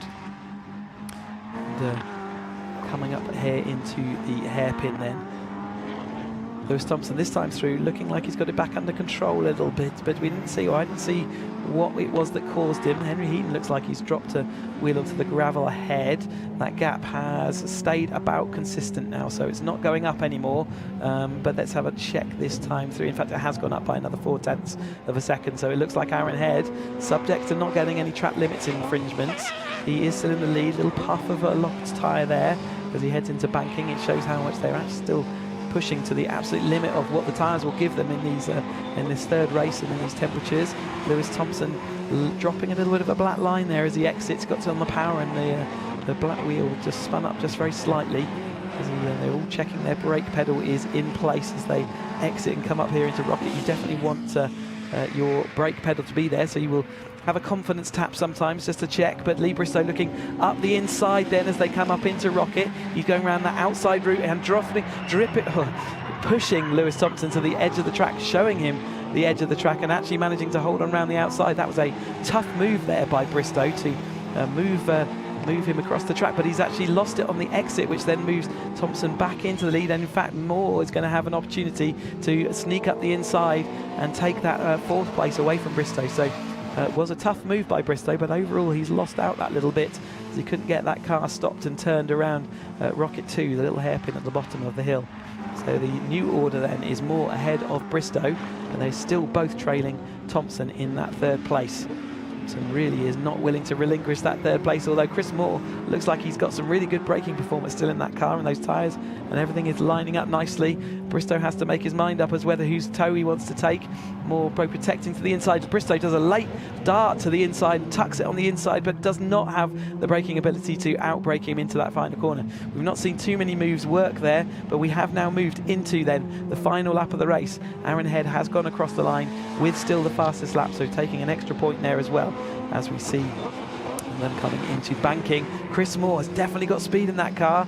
Has he got enough speed though to make it stick coming up into Rocket here? So Head, Heaton, Thompson, Moore, Bristow and then Dale Head is the order of this race as we come on to the conclusion of it on this last lap.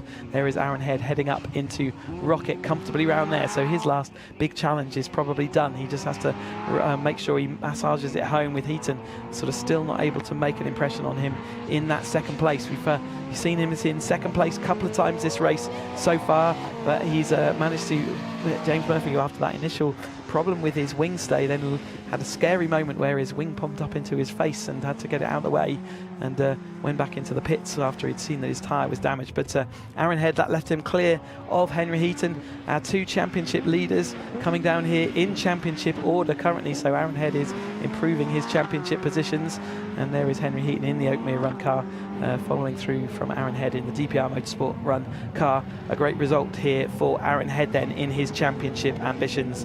Another strong result as he heads around the final corner and takes the checkered flag for his first win of this weekend, and Henry Heaton takes that second place. As we come across who is going to win the battle behind, though, the battle we've been chasing for most of the race.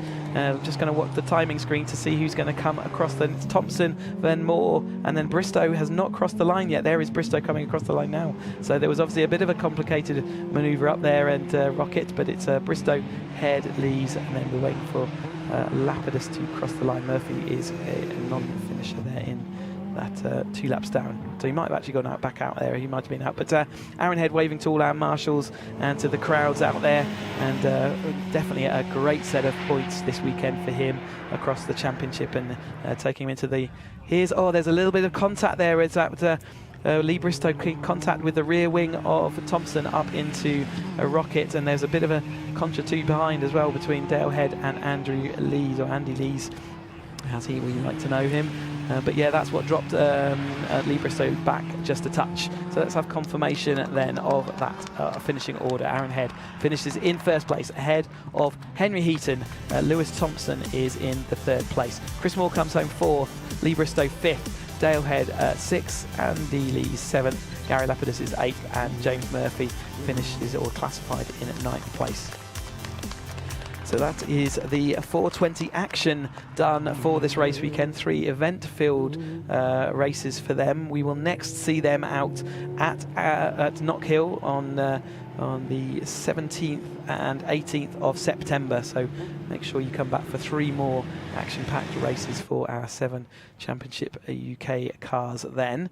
It's going to see what's up next. We have obviously coming up back-to-back now with the Caterham Academy, the first of the Caterham Academy races, but we're just going to watch our cars into Parc Fermé for the time being. There's Aaron Head in the number 19 black car with the pink roll cage as he pulls up to that number 1 spot. He's been on the number 2 spot a couple of times this weekend, and now he manages to take that number 1 spot, so he's going to be dead pleased with that. No one else is anywhere to be seen. Where's Henry Heaton got to? We'll see him in a short while, I'm sure. There is the Henry Heaton number 10 car looming into view, taking his place against the second place pit marker. You can see that Sam's getting there ready to talk to our winners. Lewis Thompson takes that 3rd place. So yep, going down to Sam then, and let's have a word with Aaron Head and hear how he got on. All right. Congratulations, you got that win this weekend. Well done. Yeah, we finally got there in the end. We put some new tyres, which are our allocation for this weekend, on this in this race, and yeah, a lot better, to be honest with you, pace-wise, you know, when you're on your own. But yeah, James obviously had some sort of incident. I don't know what it was. Load of smoking. Oh, really? It's a shame. It wasn't my fault, so. But no, really good race. Obviously out there on my own once James pulled in, and just kept it consistent and brought it back. So be a nice journey home. That's right, and that consistency gave you fastest lap as well. Oh, really? Brilliant. Yeah, and looking good in the championship. So. Exactly. Congratulations. Move on to Henry Heaton in second place. Henry, well done. One step up higher. One step higher. Yeah. Just catching my breath now. Wow.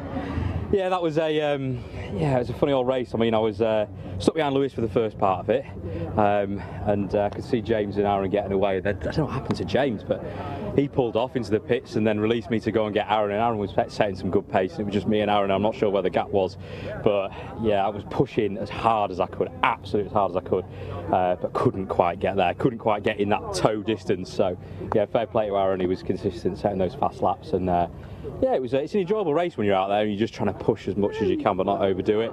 So yeah, pretty happy with that, second place. So yeah, it's a good way to leave Anglesey. Excellent. On to Knock Hill. Congratulations. Thank you. Move on to Lewis. Lewis, congratulations. You got a podium for your nan. I know, it was a bit lucky, to be honest. James retired halfway through the race, which was was a shame. But yeah, it benefited me, so it's all right. But I had to work for it. Chris and Lee came flying at the end, was having definitely mechanical issues. So yeah, it's just good to hold on, really. I had to work for it there. It wasn't easy. So yeah, big thanks to the team. And yeah, happy birthday to your nan again. So excellent. Thank you. Thanks, Lewis.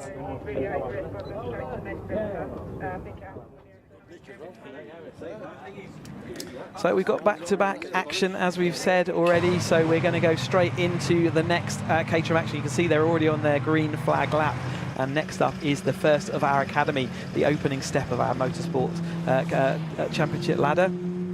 And here is the white group, and we can confirm their starting order. And Matt Larby took pole, and ahead of Ben Timmins. Tom McEwen came third, and Nick Bryant fourth. Then we had Duncan Mallett, Ed Cozy, Little John and Kennelly rounding out the top 8. Then we've got Tolmarsh, Harris, Wilby and the Sol Rogers coming out in 12th. Rob Lowe is 13th, Jenner, Kimball White and Thompson rounds out 16th. And then we have Hazelwood, Fitzgerald, Mikey Clark and then Graham Finlayson coming in top 20. 21st McCullough, and then we've got Craig Jarvis and David Proctor rounding out this 23 car field then for the 5th round of their season so far. And we saw some exciting action from them already throughout the course of the season, and it is Tom McEwen who comes in here as the championship leader, and he's down in 3rd place on the grid. Down in 3rd place is not the right term to use, but he's 3rd place on the grid. He's got a couple of wins already, and a 2nd and a 3rd. Matt Larby is 2nd place in the championship, and he's got that pole position under his belt today. He's got a win already and a couple of 2nd places with a 3rd placer with a fastest lap as well to his name. He's only 1 point behind Tom McEwen coming into this round. And then Ben Timmins in 2nd place has been the other driver that's regularly been up in that top 3, and he has been 3rd, 2nd and 1st, but he's also carrying an 8th place, which sees him therefore down in 3rd place. He does also have one of the coveted fastest lap points. And then Duncan Mallett, which is next up in the championship. So they are, Nick Bryant sort of in there as well. He's a little bit further down in the championship, so he's doing a great performance to be up there in 4th place on the grid. Duncan Mallett comes in 5th, and then Ed Cozy back after putting his car back together to be in 6th place. And the rest of the field there all funneling on through. Great to see the Academy. So they are all in their first ever season of Motorsport, the Academy. You can only join the Academy if you've never held a race license before. And you can see them all getting back into position. They'll have already been lined up. Remember, we joined them halfway through this lap. So who is going to make the best of this? The Caterham Academy White Group, round 5 of this season for them. We get ready to show them the red lights. Who is going to get the best way? Matt Larby in the blue car. We've got Ben Timmins in the purple, and then we've got McEwen in the green. He's got smoking the rear tyre there by one of the drivers. A little bit too many revs as they pull off the line for the first of their 20-minute race. Matt Larby has lost out to Ben Timmins in the opening exchange as they head on through into banking for the first time. They've been waiting an awfully long time to get their racing, and that is the number 4 car out there wide. That's Duncan Mallett. He has actually managed to spin it, so unfortunately for Duncan Mallett. After a good start to the race in 5th place, he is now finding himself all the way at the back of the field. He was running before in a aluminium car. We've got another car there off and wide onto the grass. Careful joining here, because the car can easily spear back to the inside, but he manages to get it all back together. That was the number 22 of Tolmarsh, so Lionel Tolmarsh on a big grassy manoeuvre there, but by the time we get up to the top of Rocket, Matt Larby has got the position back. They are running on the Avon Caterham dedicated tyre, and you will see that that does not offer them up the same grip that we've just been seeing in the 7 Championship UK, and the rear of these cars will step out, especially in the temperatures we're seeing today. They were out on circuit earlier, all exploring what the limits were. There's a wing gone flying, and one of the rear wings has gone to the outside of the track, so that hopefully won't cause an issue. I can also see a number plate sat there waiting, and Duncan Mallett comes through our screen there. Got a lot of work to do, get back to the front of this field. That's not going to help his championship causes, but it is Matt Larby leading Ben Timmins, and I think it's then Nick Bryant in the red car ahead of it's going to be number 28. That is, sorry, Nick Bryant's in the number 28, so I've just got to identify who the other car is in there. But Tom McEwing in that green, he got a lot of wheel spin off the line and has dropped back into that 5th place currently, followed by Cozy, and then we've got Richard Harris in the Dutch Barn Vodka car there coming through as well, in that about 7th place. So let's get them across the line for the first time so we can get their order confirmed. And there is the number 4 car, Duncan Mallett, coming across the line later on. So it is Larby across the line first, ahead of Timmins. Littlejohn is in that 3rd place, so that is the driver I was trying to identify. He's not been into that podium paying positions just yet. In fact, he's a lot further back down in the grid normally. He's best result so far of 6th, so that's definitely highest that we've seen this year for him, in that 3rd place. Following on behind the regular 2 up front there of Matt Larby and Ben Timmins, and Tom McEwing will no doubt be joining them at some point soon as the race draws on. There's Sol Rogers in the 65. He's racing against number 44 of Robert Lowe as they go up into the end. The rear locked car for the number 66, whose car was that? Is he locked the rear end, and you can just see it turn around on him, and was Kibblewhite in that 66, and he's going to have to wait patiently now to rejoin. You see he just got on the brakes a little bit too late, and the balance at the rear of the brakes just meant that it slipped him around, and he didn't manage to gather it all back together. But Lil John holding strong in that 3rd place, ahead of Bryant and then McEwing. So McEwing now has recovered that situation, and will be looking to see whether he can get past the 2 cars in front of him and where he wants to really be, which is back fighting for the lead of these races. Here's a replay of that then, as we saw Sol Rogers and Rob Lowe going up into the thing. You can see he just had to get on the brakes and then couldn't come out of the brakes, and the rear end had stepped out to such an angle that it just spun him to the inside there. On that Caterham Academy tyre there. McEwing has got past, looks like he's got past Littlejohn, so Littlejohn's lost a couple of places in those last few corners, and Ed Cozy looks like he's ready to come and join in that fun as well. So McEwing doing well there through to there, but Matt Larby out front with a fastest lap of that rate, 46.766. First time in a long time that the Academy has been to this circuit. The current lap record is a 48.807, so it would have been set on much older spec of Avon tyres, so you can see that they're 2 seconds quicker than the old spec tyre used to be. Also conditions here are probably different from when they were last here at Anglesey, but there is confirmation of that new lap record for Matt Larby around this Anglesey International Circuit. And Bryant though hanging on well in that 3rd place, and here's Richard Harris holding off against the number 88 of Wilby as they head on up the circuit. Again, more rear end movement from these cars as they really do try and hammer on the anchors at the top of the hill and get that all stopped up in time for the Rocket left-hander and then the Rocket right-hander at the bottom before coming up here and over the top of the hill in Peel, up near my commentary box. There is Richard Harris still leading against Wilby, and then just behind them is Kenley as well. So there is the Wilby car. You can see he's lost that wing at some point. We've got some cars that were, looks like it is, Torpedo. So that is the Duncan Mallett pulling to off the track and into the pits. So not going to be the end result he wants for his championship. McEwen going to the outside of the hairpin. That might let Little John have a little sniff up the inside again, but he should have enough of a run round the outside to carry him through and off into the next position. So I don't think he's going to lose out. In fact, Little John has to tuck in. McEwen now looking down to the inside of the bus stop. Not a usual place to have an overtake, but he's got it done. Late enough on the brakes. Has he got the rear end of that car under control sufficiently? Yes, he does. So another place and back up into third place for McEwen. So where he started, he dropped himself down 3 places after that complicated start where he spun the wheels just too much.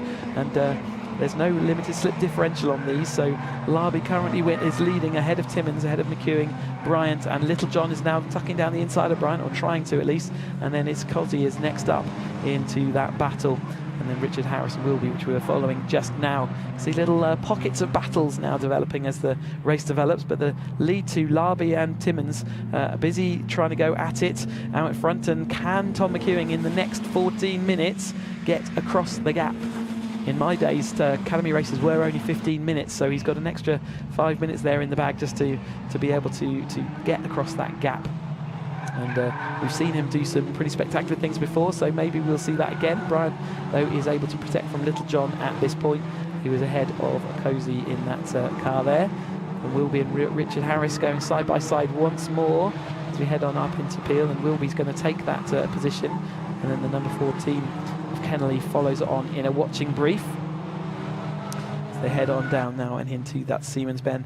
A little bit of trim just from one of the cars coming out there. That's just a bit of rubber trim that sits between the wing and the bodywork of these cars. So maybe coming off of that Wilby car, but it's no hassle. It looked like it was off the beaten track as far as the race truck cars go. He's looking, Wilby, seeing whether he can get past that Little John car in front of him, and Cozzy just in front of them. But in front, Larby having to go a bit defensive that time to hold off the attentions of Ben Timmins, who's definitely really working well in this car as the season goes on.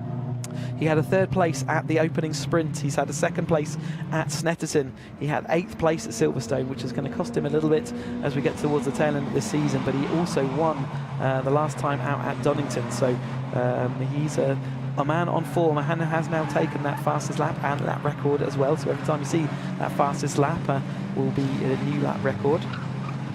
But he's comfortably sat in that 2nd place, and I know how hard Matt Larby works to not only sort of develop his driving, but also develop his brand. He's got Matt Larby Racing paraphernalia galore, and it's always good to see that. He's got caps and tops and all sorts, so really living that motorsport dream.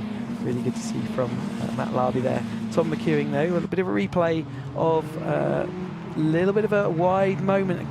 Crikey O'Reilly, that was close with that other driver sending up the cloud of dust. I'm trying to work out, was that Kibblewhite again? I think we saw him earlier, losing the rear of the car up into Rocket. I think that was him again.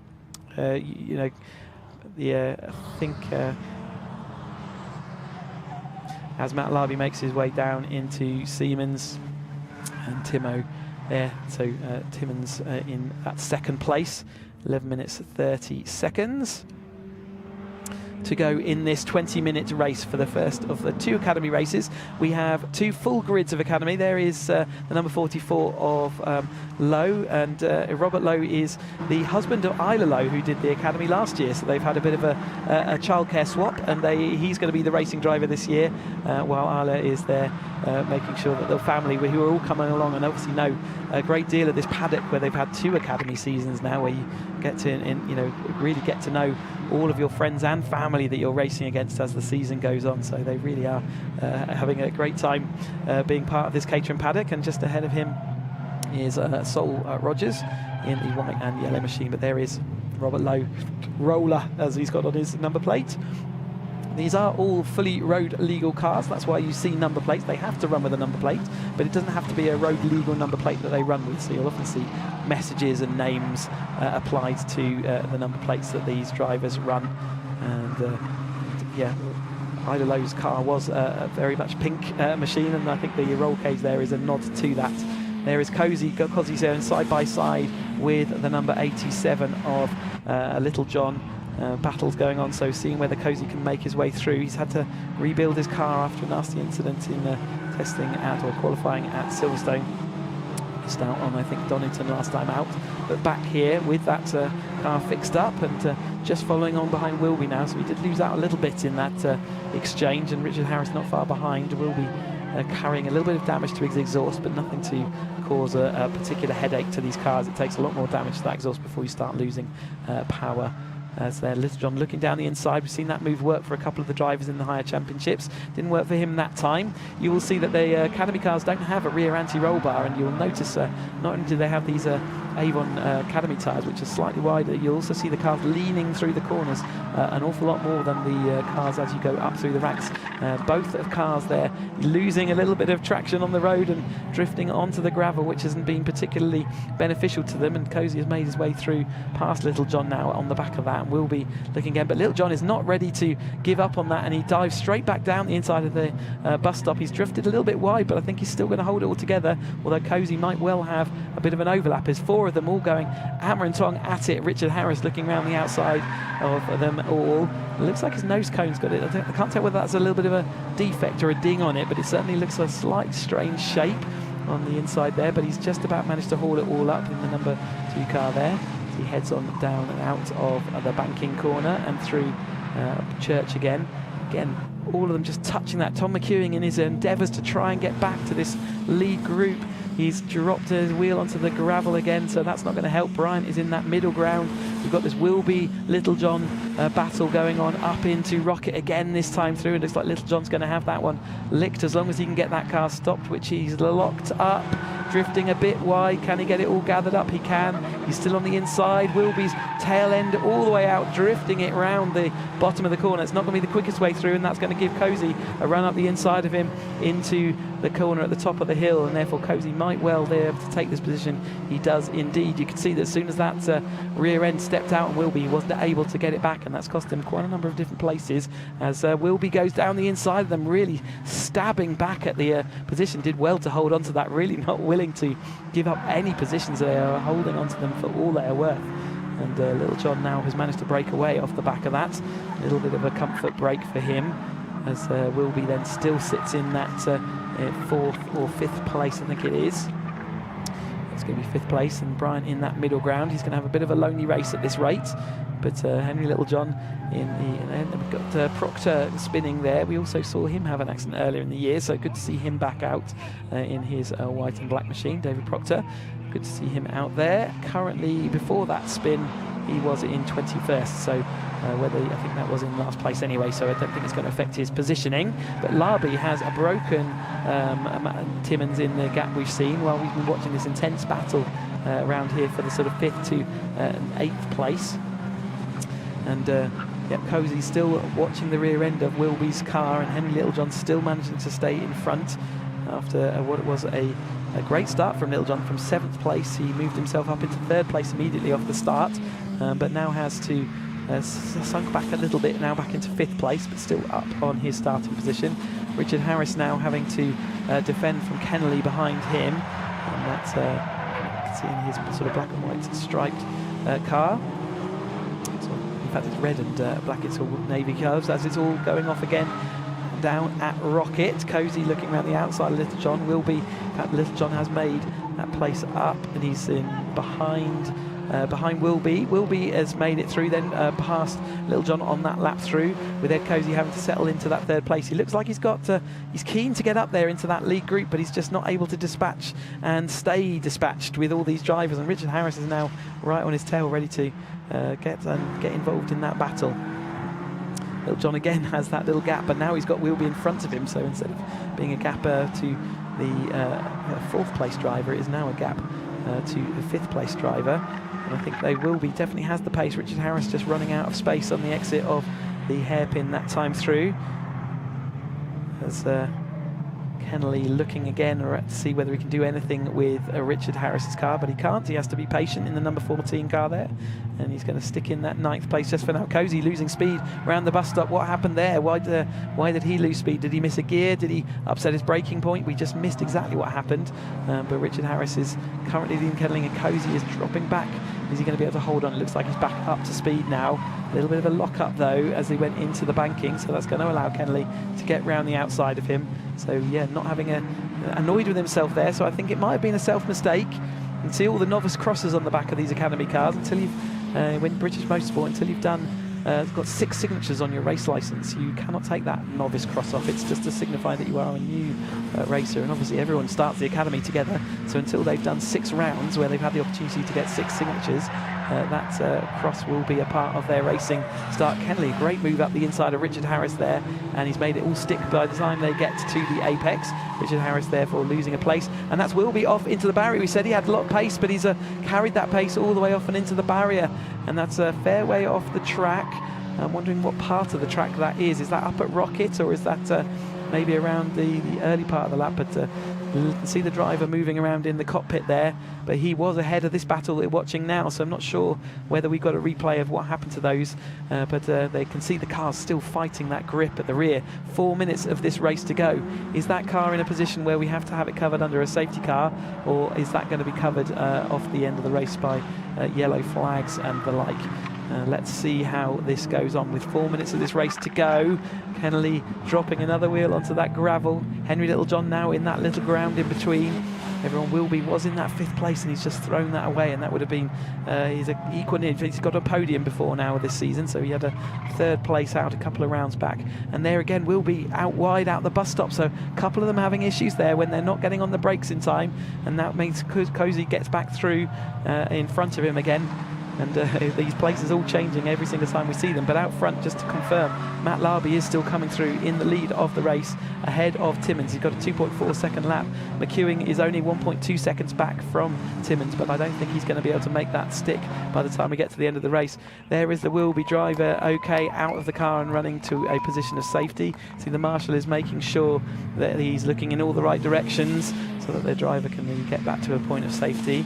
I think it's just the design of that nose cone of Harris's car. Cozy does make it through, so he has made it through, and in fact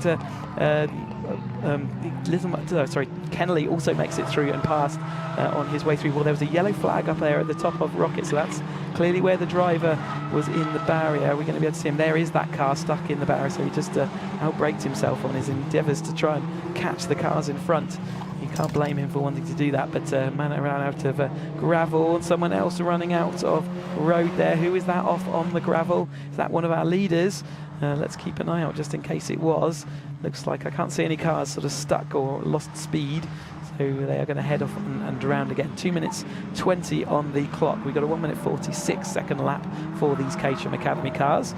Great turn of pace in this Academy car. So even though this is the bottom step of the Caterham Motorsport ladder, pay no heed to the fact that they are still absolutely rapid track cars. They are very, very good at what they do, which is teach you car control and teach you how to drive a Caterham.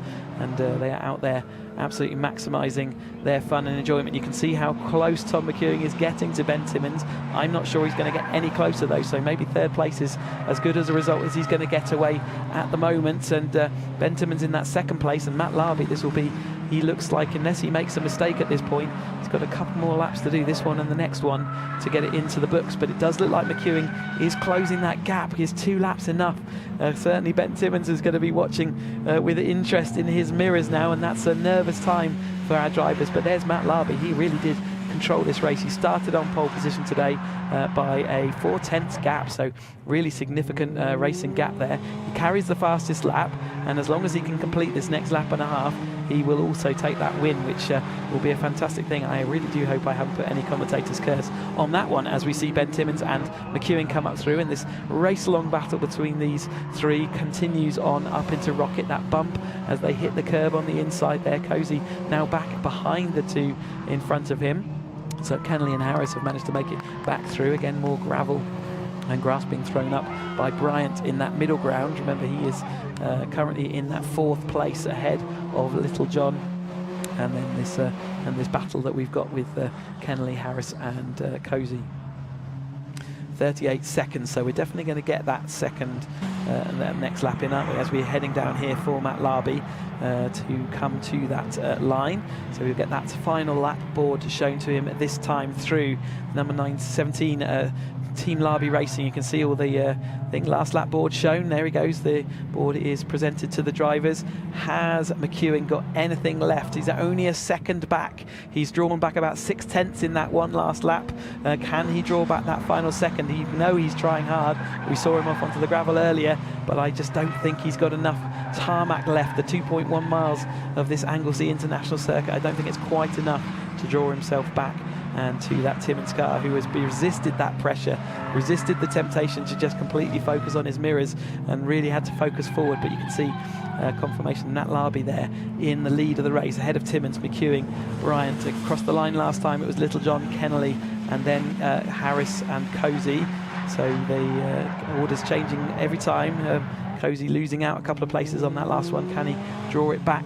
But rightly we're concentrating on showing Matt Larby on his victory lap here, as long as he can hold it all together and no mistakes made. Not the easy thing to say, or it's easier to say than to do when you are out there in a comfortable lead. As we go up, Richard Harris looks like he's got brakes on really late. Can he get that car stopped? He can. He's made that place up, and Cozy goes through as well. So it was a little bit of a mistake there by Kennelly, who outbraked himself, and the other two managed to make their way through. He's only got a couple of corners left to be able to draw that position back. So Cozy and Richard Harris making up some ground really late on in this race. Cozy in that number 3 car with Robert Kennelly in the number 14. They head down into Siemens. The indicator flashing is not a signifier that he's indicating anything other than the fact that he's had some exuberant hand movements which have knocked the small switch, which is the indicator stalk on the Caterham car. But here comes Matt Larby then down to take another victory, a second victory of the season then in that number 17 blue Team Larby Racing car. Ben Timmins comes across in that second place, another second place to add to his list, and McEwen fights back to that third place. And a great result for these top 3, who have been the top 3 in all of our races, the majority of our races so far. But great for Matt Larby in his championship. He was 1 point behind going into this. As we watched that event, Kennelly getting right onto the gravel there as he exited the corner, throwing up the dust as he did so. Matt Larby there was a point behind coming into the race, so he's going to probably be a couple of points ahead leaving Anglesey, which is a great result for him. So Matt Larby takes Ben Timmins in second place, so that matches Ben Timmins. In fact, Ben Timmins did take the win last time out. He has also had a second and a third, so adds another podium to his list today. And then in third place we had Tom McEwen, who's also got a couple of wins this season. He's never been off the podium, so a couple of wins, a second and a third, and he's going to add another third to that result as well. So we're just going to wait for our drivers to make their way round. Next time we see this Caterham Academy, a white group will be at Knockhill, but let's confirm those provisional results for you. Matt Larby taking that win ahead of Ben Timmins. Tom McEwen comes third, Nick Bryant fourth, John Littlejohn fifth, Richard Harrison sixth, Ed Cozy seventh, Rob Kennelly eighth, Toll Marsh is ninth, and Sol Rogers rounding out the top 10. Robert Lowe, we watching, going 11th in the end, Tony Jenner 12th. We've got Thompson, Hazelwood, Mikey Clark, Kimber White, Fitzgerald, Finlayson, Jarvis and Proctor rounding out the top 20. Ryan Wilby ended up in the barriers there. Duncan Mallet and James McCullough had to pull out early on. Not sure the reasons for that, but all those drivers, see the friends and family up there. Really is a family atmosphere for the Academy drivers. Plenty of crowds there watching them as they complete their Caterham Academy White Race. Like I say, we're going to see them next time out at Knockhill on the 17th of 18th September. They will have 2 races. Highlights, though, of the race they've had today. And you can see Ben Timmins made a great start off there. Matt Larby dropping back to second. And then we had Littlejohn injecting himself straight into that battle, taking into early third place. And that was where we lost Duncan Mallet early on. Not sure what caused. I think he just sort of carried a bit too much speed around the outside, and on his rejoin we did see eventually he did have pulled into the pits. Sol Rogers looking around the outside, and we lost number 66. That was Kibble White to the rear, and we will see him spinning probably once more. We had this race-long battle between Wilby, Littlejohn, Cozy and Harris as they went out and around, and it was great to watch them just behind the lead battle, who were trying to all catch up. And Wilby, you can see, is having a bit of drift action as they go round. Cozy Proctor making his way past at the top of the hill, but losing it. So we didn't see that in the live cameras, but cameras are always watching.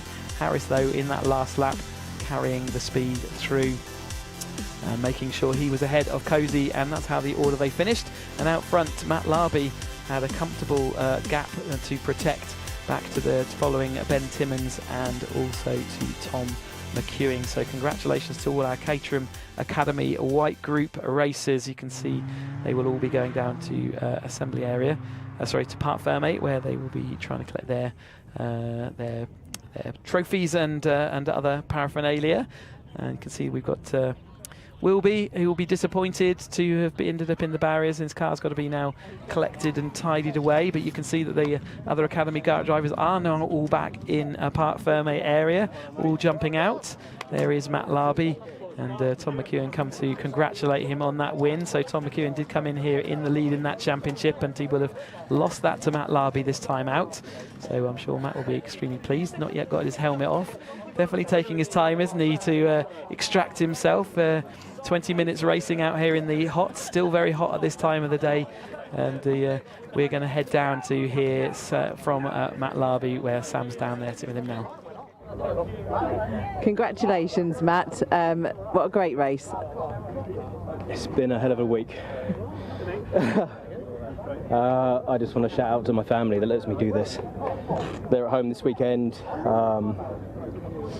It's taken a lot of effort to get here this weekend, and it's down to them, so I want to thank them more than anything. Oh, you got fastest lap as well. That's good for the championship points. Most definitely. I'll take that. All right, congratulations. We'll move on to Ben. Congratulations, Ben. Second place, great for the championship points. Yeah, needed a good result.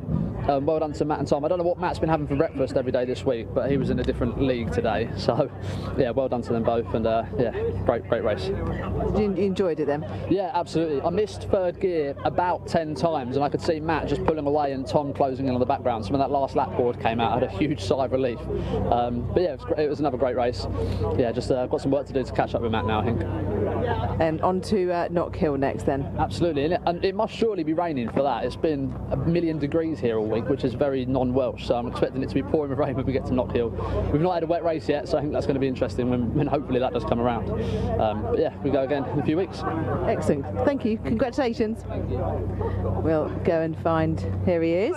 Congratulations. Thank you very much, cheers, appreciate it.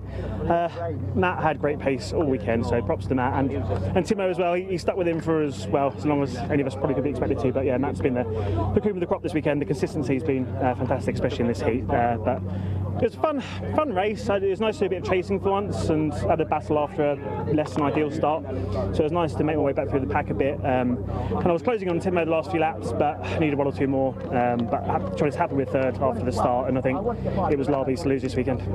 Excellent, congratulations. Thank you. Yeah, I think that was quite wise words there from Tom McEwing. He's finding the positives in the racing.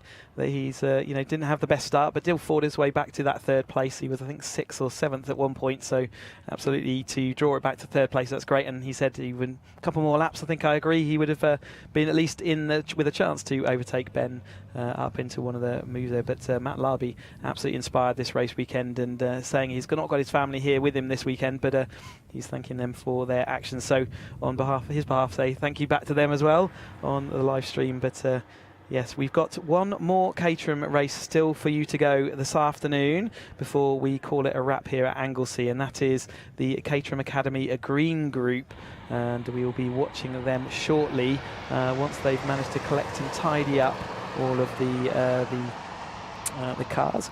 But yes, hopefully with this tidy up procedure we might even get to see the podiums, but everything does look like everything is being moved in the right direction, and here are our podium drivers getting ready.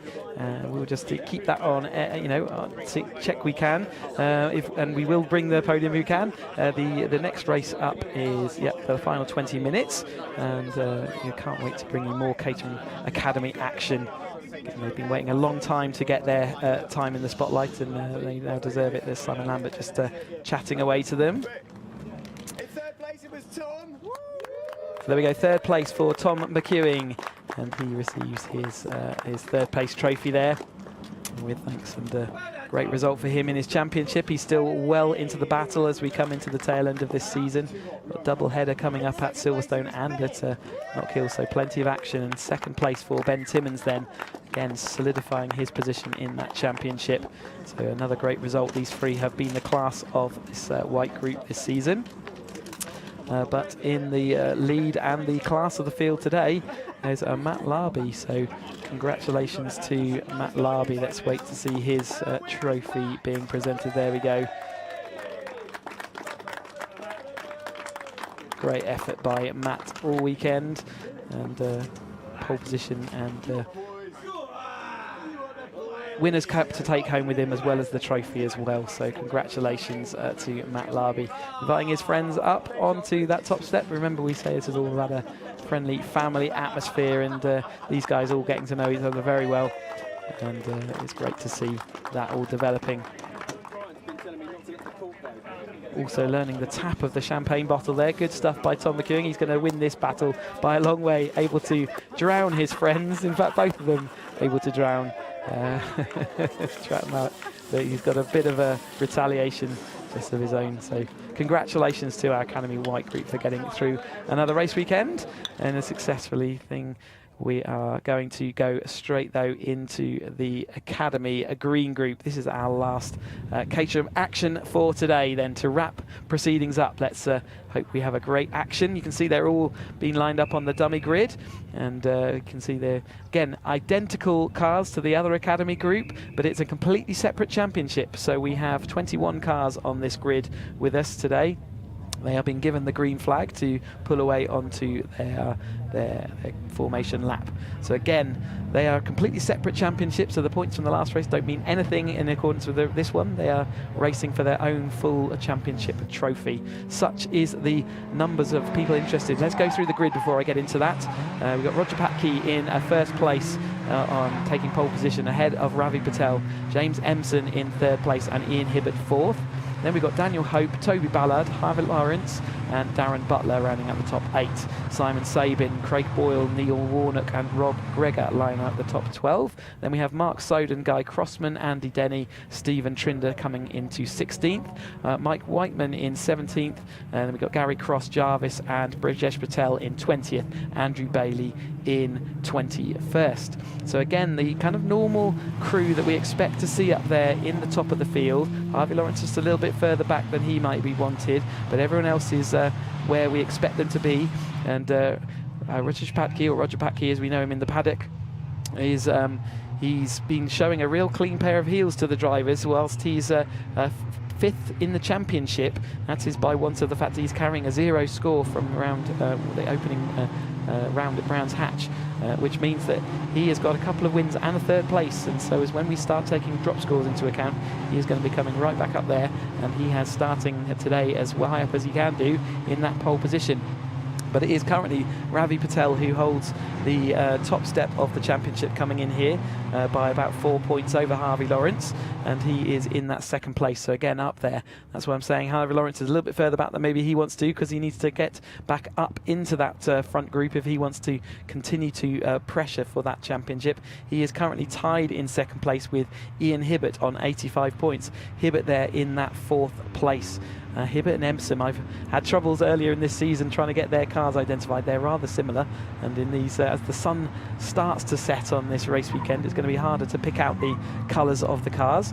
There is Trinder, I think it is in the number 15 car there. In fact, is that, let me just double check my numbers. Yep, Stephen Trinder in that high roll cage.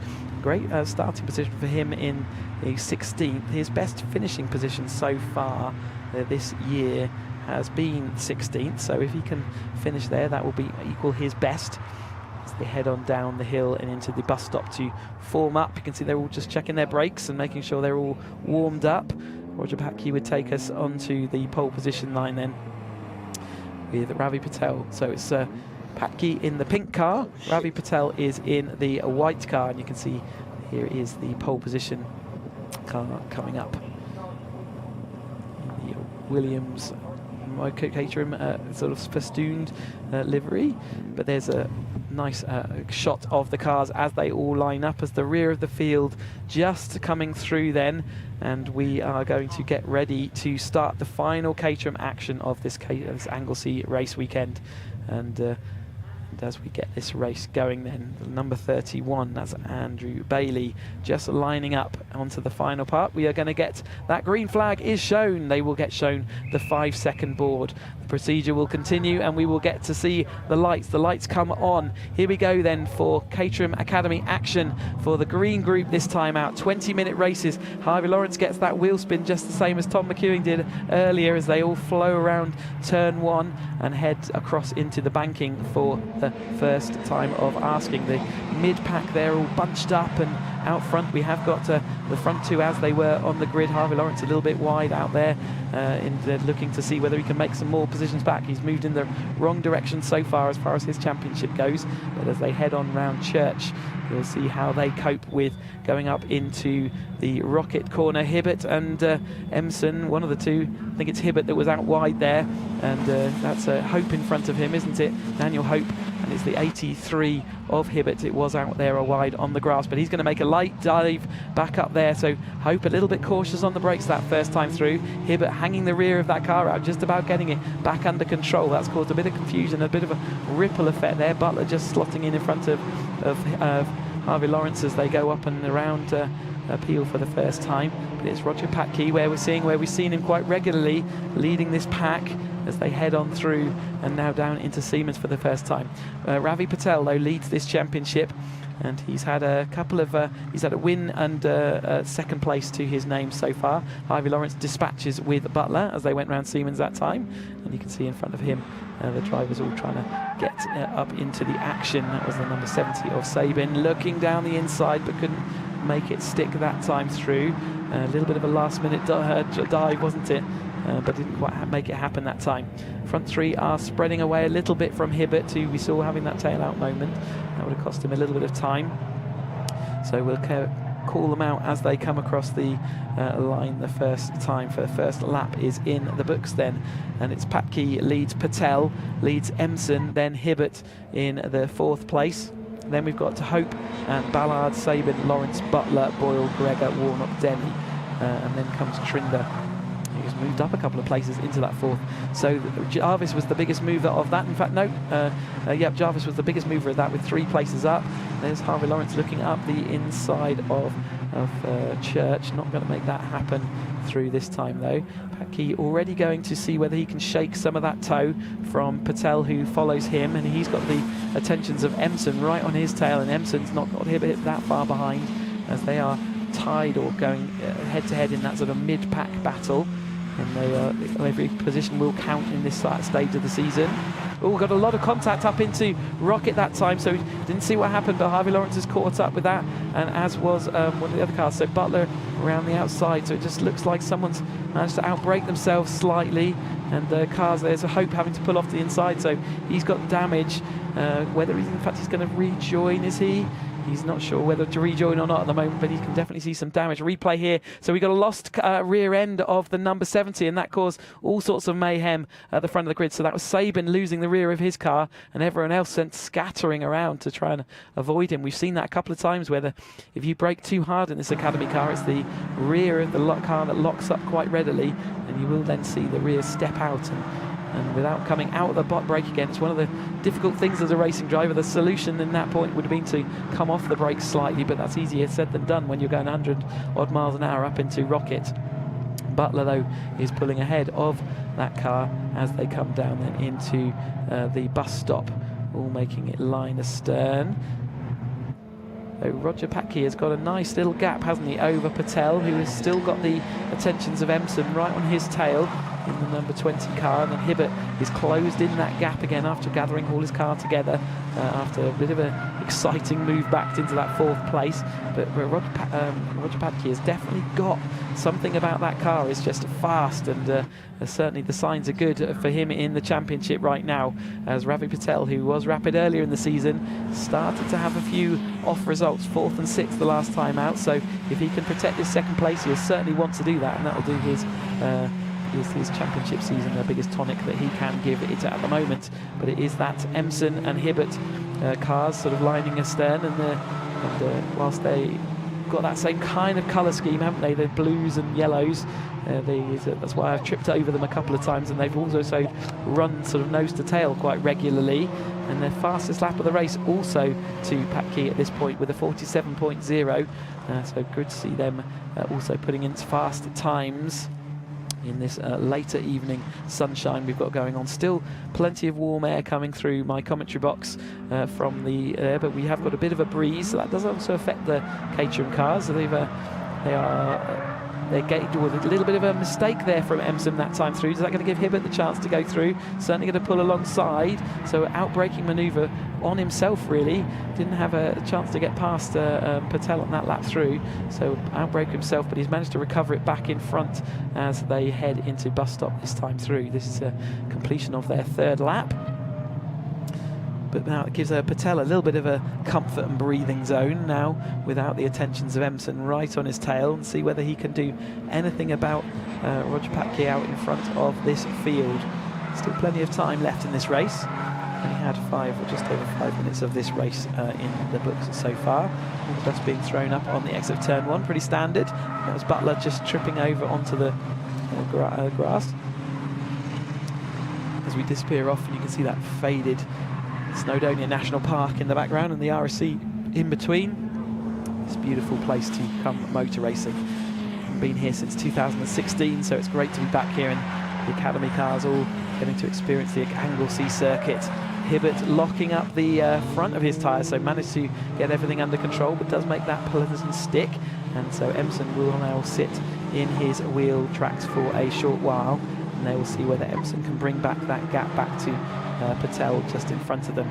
After that little mistake from Emson a couple of laps back, you can see these Academy cars leaning over. They don't have that rear anti-roll bar that the Roadsport cars and onwards have, so they do lean onto their right rear or left rear depending on the corner we're going around. You can see around this off camber corner. It's one of the reasons why the Academy car has such a gentle handling curve, and you will see the rear end step out of the car because of the way it leans over, but equally it's also easy to catch that slide, and they have a good handling model, and they do really teach you how to drive these Caterham models. There is the Trinder car with its slightly higher roll cage. He's following through behind Hope at the moment. So Hope has dropped back into that, or is moving forward, in fact, back through the field after having a little bit of an issue earlier on.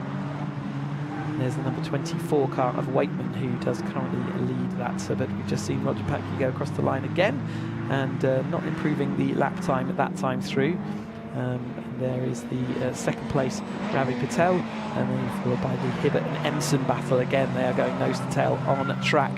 Hibbert really does like to hang the rear end out with the Emson outbroke himself just a touch again that time through. We watch this trailing battle, and that is the number 93 car, and that is the Boyle, Butler, Sabin and Warnock battle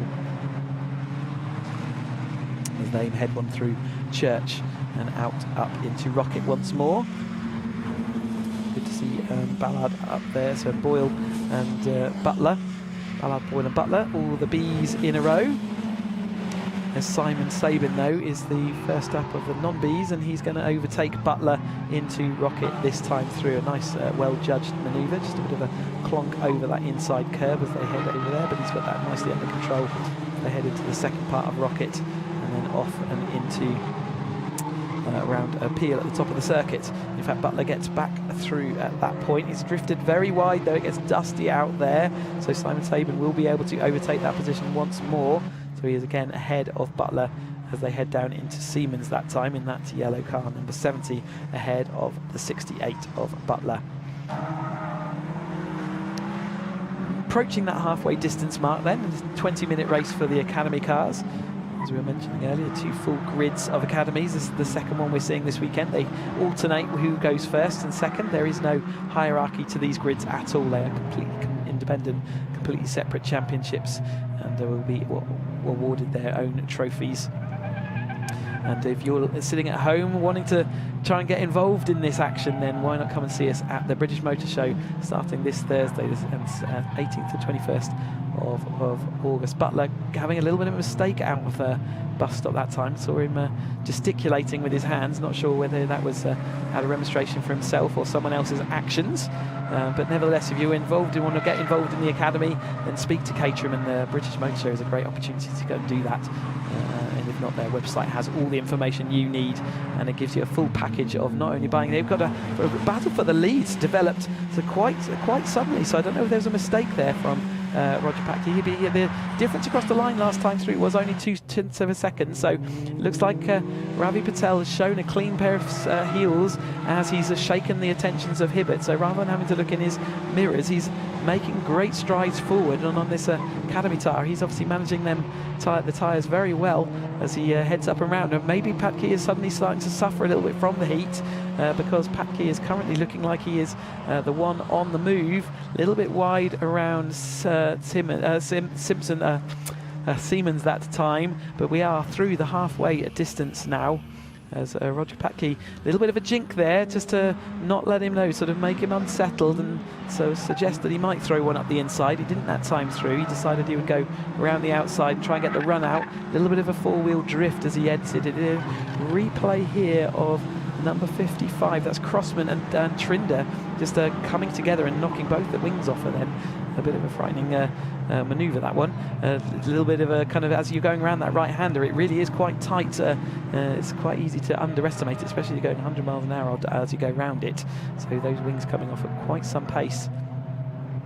And the number 42 there around the outside, that's Warnock holding off Butler at this stage. Another battle for the lead though, so Ravi Patel holding it around the outside of Banking. Banking does have a little bit of a positive camber, as you can see, and he was going to try and hold on all the way around the outside. He's not got the overlap done though, and Hibbs is allowing Hibbert right back into the battle. He's going to continue to try and go around the outside of Church. There is not enough room for two cars around there. Somehow they've made it work, but Hibbert showing how much quicker you can go around there when you go on your own. A little bit of inexperience there probably from Patel, who could have sat back a little bit and just maybe let that develop a touch more, but he is on it, and he is late on the brakes as they go up into Rocket. Ian Hibbert has now set the fastest lap of the race in this green group for 1:46.664, but in the meantime Ravi Patel then has taken the lead away from Roger Patke, who has to settle into that second place. It looked like that move was coming, but it took a whole half of the circuit going side by side before we completed it. Congratulations there to Ravi Patel on a great move. I never thought we'd see one go all the way around the outside of the Banking, but we did then.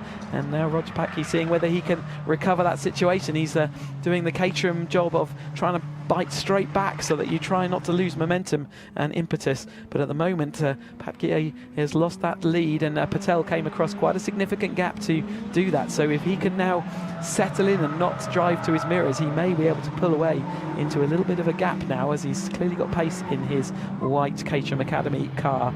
Hibbert though is right back in that battle as well, and Patke is certainly not lie down. He's trying any way he can to see whether he can get around Ravi Patel's white machine. Patel a little bit wide as he goes out there, so Patke's going to have an overlap, so this job is not done yet. They've got 7 minutes of this race left to go, and they are going to go hammer and tong for it. Ravi Patel has been a couple of times in the past a bit guilty of driving in his mirrors rather than just checking forward and making sure he's got forward progress. He's certainly got pace in that car. He's going to try the outside move again round the Banking, so he said he could do it once, he's done it twice, he's still got the same kind of manoeuvre, and again he's probably better off sinking behind just to get a bit of that toe. He does that this time through, just to tuck in, get a little bit of the toe, and knowing that Patke will be a little bit compromised as he exits that corner, but he has now got the attentions of Hibbert and Emson to deal with, and again driving in the mirrors a touch there means that he's lost out that position to Hibbert rather than moving forward again. So he has got it all to do once more, but it is stations back at the front, so Roger Patke is in the lead of this race, ahead now of Hibbert in the number 83 car in second place.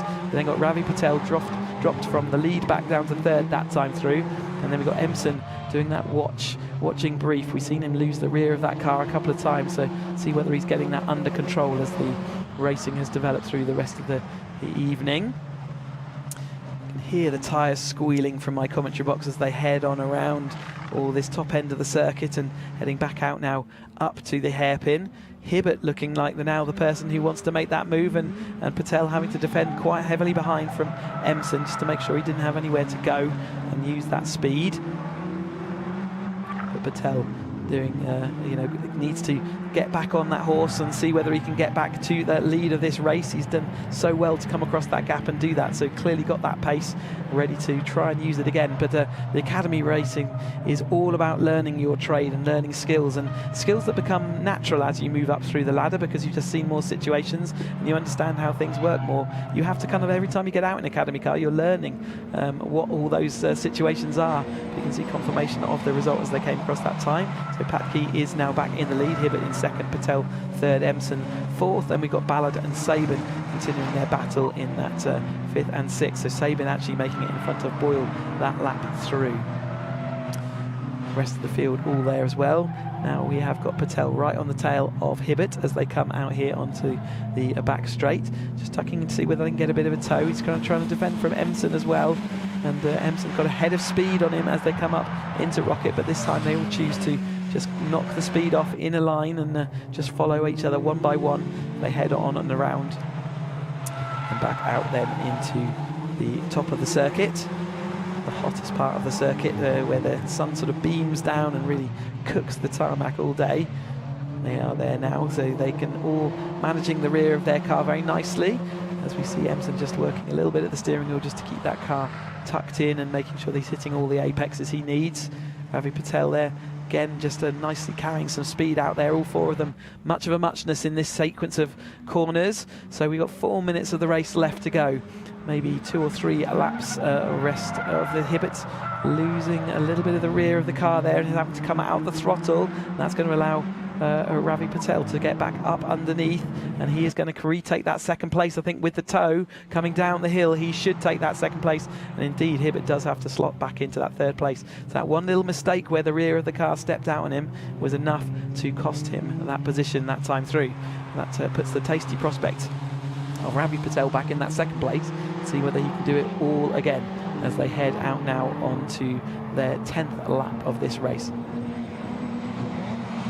Coming into the banking then, again trying that outside line. Ravi is clearly got extra speed there, but she doesn't really know what to do with, so he heads around the outside each time, and Roger just holds him there and just says, okay, you can go around the outside if you want, but I'm definitely going to have the inside for Church. But that puts him immediately onto his tail this time. This is looking much more in line. In fact, they've gone side by side a little bit too early almost, but they are going to block the road for the 2 cars behind. Side by side then for the lead as they head up into Rocket. There's a wing in the way of there. That's going to be an uncomfortable sight as they came up in fact, had to pull out of that manoeuvre there.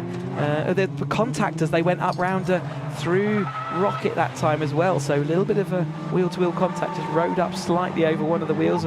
Roger is still managing to protect that lead, but Ravi having to tuck back into that second place. Roger, those drifted wide out of the peel, but it didn't seem to affect his speed too much, so this time through he is able to protect, and he is doing a grand job of protecting that lead after he's under great duress right now with only 2.5 minutes of this race to go. Not too many more opportunities for the following drivers to try and get past. Ravi Patel getting back into that tow and having to defend a little bit from Emson, who's now up the inside of Hibbert.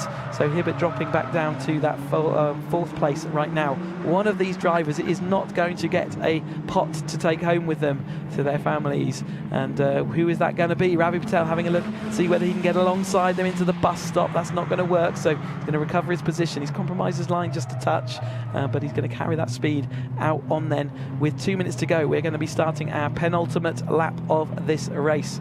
The penultimate lap of Caterham action from here at Anglesey after a set of brilliant races all throughout today and yesterday, and the Academy drivers doing a great job of finishing things off in style. Again, that outside line, tuck back under, get that tow going as soon as you can, Ravi, and then you might be able to make a move up into the Rocket corner. Hibbert and Emson, though, are ready to pick up anything that gets dropped by these front two, who have been the speed of this field, but nevertheless Hibbert and Emson have both had a quick turn of heels, and they will be ready to take that lead and second place should anything go wrong as they're heading up here into Rocket. Again, remember that wing in the middle of the track, all having to make avoiding action. Hibbert late on the brakes up the inside, but Emson will continue that manoeuvre around the outside and sticks in that 3rd place. That wing is not getting budged by anyone. The wind is not taking it away. We saw a couple of times the wings up in the middle of the track. It's not a comfortable place to be. We had James Murphy having a bad situation with his wing flinging up into his face in an earlier race for the 7 Championship UKs. So we definitely don't want them flinging up. They have got a windscreen on these cars, which protects the drivers just a touch more. Obviously, remember, these are fully road legal academy cars. You can race them all day and then drive them home again in the evening if you choose. Some drivers do choose to do that. Whether they'll do that from Anglesey, I'm not sure. But outbraking by both our lead drivers that time through. Neither of them wanting to make this easy for themselves, but Roger Patke still holding that lead ahead of Ravi Patel at this point. Emson and Hibbert still continue their battle for that 3rd spot, and behind Ballard is probably closing in. Hibbert now has the fastest lap with a 46.664 in this race, so he will be taking an extra point. Confirmation then that we start the last lap of our action here at Anglesey, with Roger Patke taking the 1st place over the line that time through, but he has not shaken the attentions of Ravi Patel, who again tries the outside line and still is not going to work, but that does give Emson a run on him as they come down then. Hibbert's sort of faded his attack there a little bit in this last corner of the lap, and he's going to have to worry about Ballard, who is coming up behind. Can Ravi Patel do anything about him? Roger Patke in the lead as they come up into the top end of the circuit. This is their best opportunity for overtaking. Looks like they're going to go line abreast. He's not got anything to give at this point. So at the moment it is Patke leading, Patel leading Emson in that 3rd place. Is this how they're going to end? You can see overtaking. We've seen Ravi Patel the outside line of the banking turn, but not working for him so far. And Roger Patke has been put up with everything that has been thrown at him and done exactly the right things to recover that lead, and it really is showing a good championship charge as we approach their kind of mid-season for the academy cars. They've got a few more races to go in their season because of their double headers they've got later on as we go to Knockhill and then to Silverstone. So heading round this final turn, then we have final hairpin, and Hibbert and Emson is right on the tail now of Ravi Patel, who's going to have to protect and maybe defend. So I think that does give the victory then to Roger Patke, and it is going to Emson is going to dive down the inside. He's not going to make it stick though, and it's going to be Patel coming across in 2nd place. So there goes Roger Patke taking the win, Patel 2nd, and then we have Emson crossing in 3rd. Hibbert does manage to hold off against a resurgent Ballard in that 5th place, and such is the gap, they have quite a significant margin over the next one. And this is the Sabin and Boyle battle that we've been enjoying throughout the rest of this race, and next up will be Warnock, and then you can see Hope coming through as well. But it's Patke that takes this one ahead of Ravi Patel, and then it is Emson in that 3rd place. Great result for those guys. Again, the top of the championship, the one we were missing is Harvey Lawrence, and he slipped all the way to 11th by the flag. He has gone across the line in 11th place. That's not going to be good for his championship. Came in here 2nd in the championship, but he will fade away now as the season goes on. But that will be a dropped score potential for him, and they have got a couple of drop scores to take into account with the academy group this time, given the number of races they have. So there is the conclusion of our action for this academy green group race, and the final action for the Caterhams here at Anglesey. Watching our winner as he waves to the marshals, and another opportunity for me to thank the marshals for all their efforts and endeavours over this race weekend. There's been some difficult situations to deal with. We've had some delays, we've had some safety cars and some stuff to pick up, but here comes a provisional result then of the Academy Green Group race.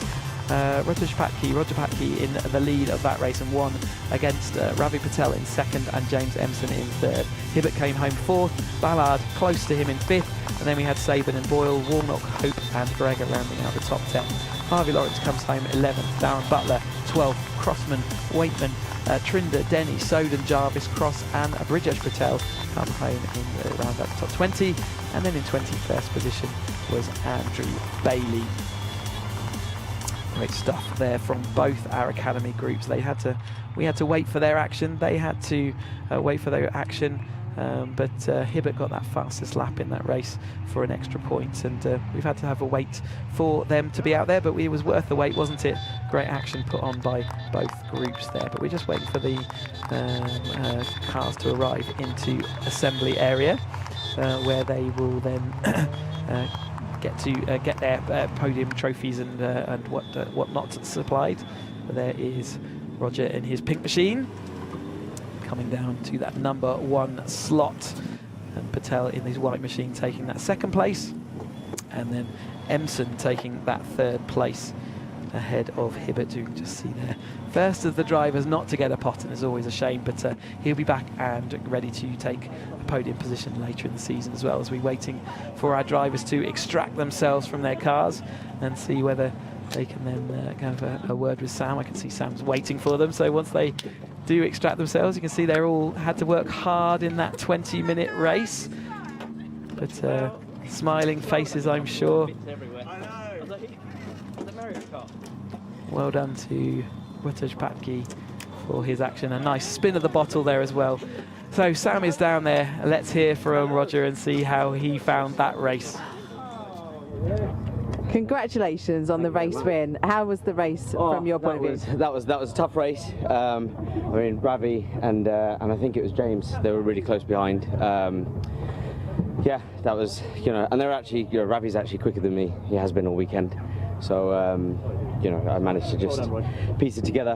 And yeah, holding back somehow. It was tough, but yeah, really good. Just want to say a big shout out to the marshals as well. Such a hot day, weekend. Huge thanks to them. We bought them ice creams as a paddock over this weekend, so I hope they enjoyed them. And yeah, thank you very much for their efforts. Lovely, well done. Thank you very much. We'll move on to Ravi next. Ravi, congratulations. Thanks, Sam. Partly almost a win, wasn't it, at one point? I know. But we had a baby last week, and my wife said, look, I'm not having any track days before this race. You can go to your testing, and I'm going to try and make up my Donington, when I went to kind of P2, P3 to P6. So this was anything better than P6. So I'm very pleased to be a podium in second, definitely. I didn't want to push it too much, definitely. I've learnt my lesson.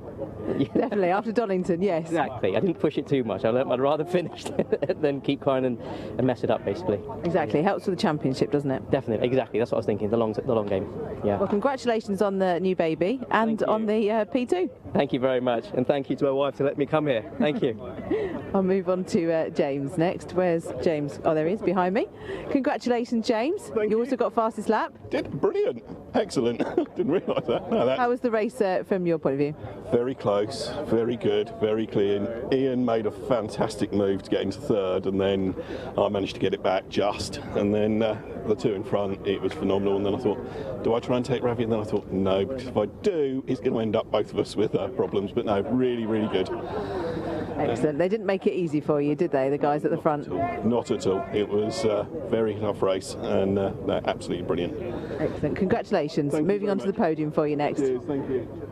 Yes, we shall enjoy that podium with them in a few minutes' time. But yeah, really good to see the families all out there. We've heard how important it is for all these drivers and friends and families to be there and watching all the action as it's taking place throughout this race weekend. So we will join them for their podium celebrations. But next up on our list is the Knock Hill, the exciting prospect of Knock Hill double-header event, 17th, 18th of September. So I hope to see you all up there. But if not, we will have all the live streams as normal ready for you. And we've got some highlights there of the last green race action. Got a good start from Roger off the pole position, and Patel sitting immediately into that second position. And it kind of went like that for a bit, didn't it, with Emson? And then it was Hope and various other drivers up there early on, but he lost Hope a little bit by the end, and he got caught up in this a little bit of an issue there for the number 70 car, as they all got scattered, and then the lead group were able to break away just a touch, and it was Emson just losing the rear that allowed Hibbert back through at that stage of the race, but they would return the favour. Side-by-side action here, a little bit too close for comfort, that one. Those two cars coming together at really high speed, wings sent flying. Patel trying that outside line so many times as he tried through the banking, nearly made it stick, and in fact did get ahead, didn't he, up here? But a little bit of a wide move out of bus stop allowed Roger to get right back alongside him through turn one. So here's the McGregor, so as they're going up into several, that's Harvey Lawrence got a bit of a wing rub, there you go, so that's another reason why he was dropping back through. Bit of contact up into turn one, and remember what Patel said he was not willing to push it too hard. Didn't want both of them to get out the race. And a little bit of a last-minute dive from Emerson on the last corner, but didn't manage to make that one stick, and Patel did take that second place behind Roger, who took the win. So there we go, we can see Ravi Patel with his second place trophy. So James Emerson already been given his third place trophy, and there is Roger Patke with the winner's cap to take home with him. Another win into his trophy cabinet, and time for them to also spray the champagne. They're going to get told to take photos first, I imagine. That's what normally happens, yes. So they're all a little bit premature trying to get themselves ready, but James Emerson is already ready with his finger on the top of that, so I think he might win that one, immediately soaking his fellow. They're great stuff as they give each other that champagne shower. Ravi Patel definitely needs a bit more practice, doesn't he? But he gets there eventually, and has his fun, has a wicked way with his champagne. Takes a glug as well. Congratulations to all our racing drivers this weekend, though. That does conclude the Caterham action from here at Anglesey. Next time out at Knockhill then for that double header event. Make sure you set your calendars for that, and if you can't join us at the track itself, which I encourage you to do, seeing as it's such a spectacular location, then why not come and you can watch the live streams as well. We will cover all the action, the exciting prospect of that double header with forward and backward, reverse and clockwise and anti-clockwise direction racing. And Sam, I've really enjoyed the racing this weekend, and I'm sure you have down there in the heat as well. I have. It's a fantastic circuit. Shame we can't get to go round ourselves. Yeah, so it's a great track to drive, and they do plenty of track days. So maybe in Caterham we can encourage them to take us out on a track day here. Definitely, but yeah, it's been a very hot weekend, but most enjoyable. Yeah, and thanks ever so much for all your efforts out there in the heat. It's a bit cooler for me up here in the commentary box, so thanks Sam Parker for all of your work down there, and I'll continue that on and just say thank you ever so much to the BRSCC, to the circuit staff, to all the marshals out there, to the whole of Caterham Motorsport, to Hay Fisher, and everyone that makes all these, puts this all together. We will see you again at Knockhill next time out, and we cannot wait to bring you all that action. We will see you then. Bye bye.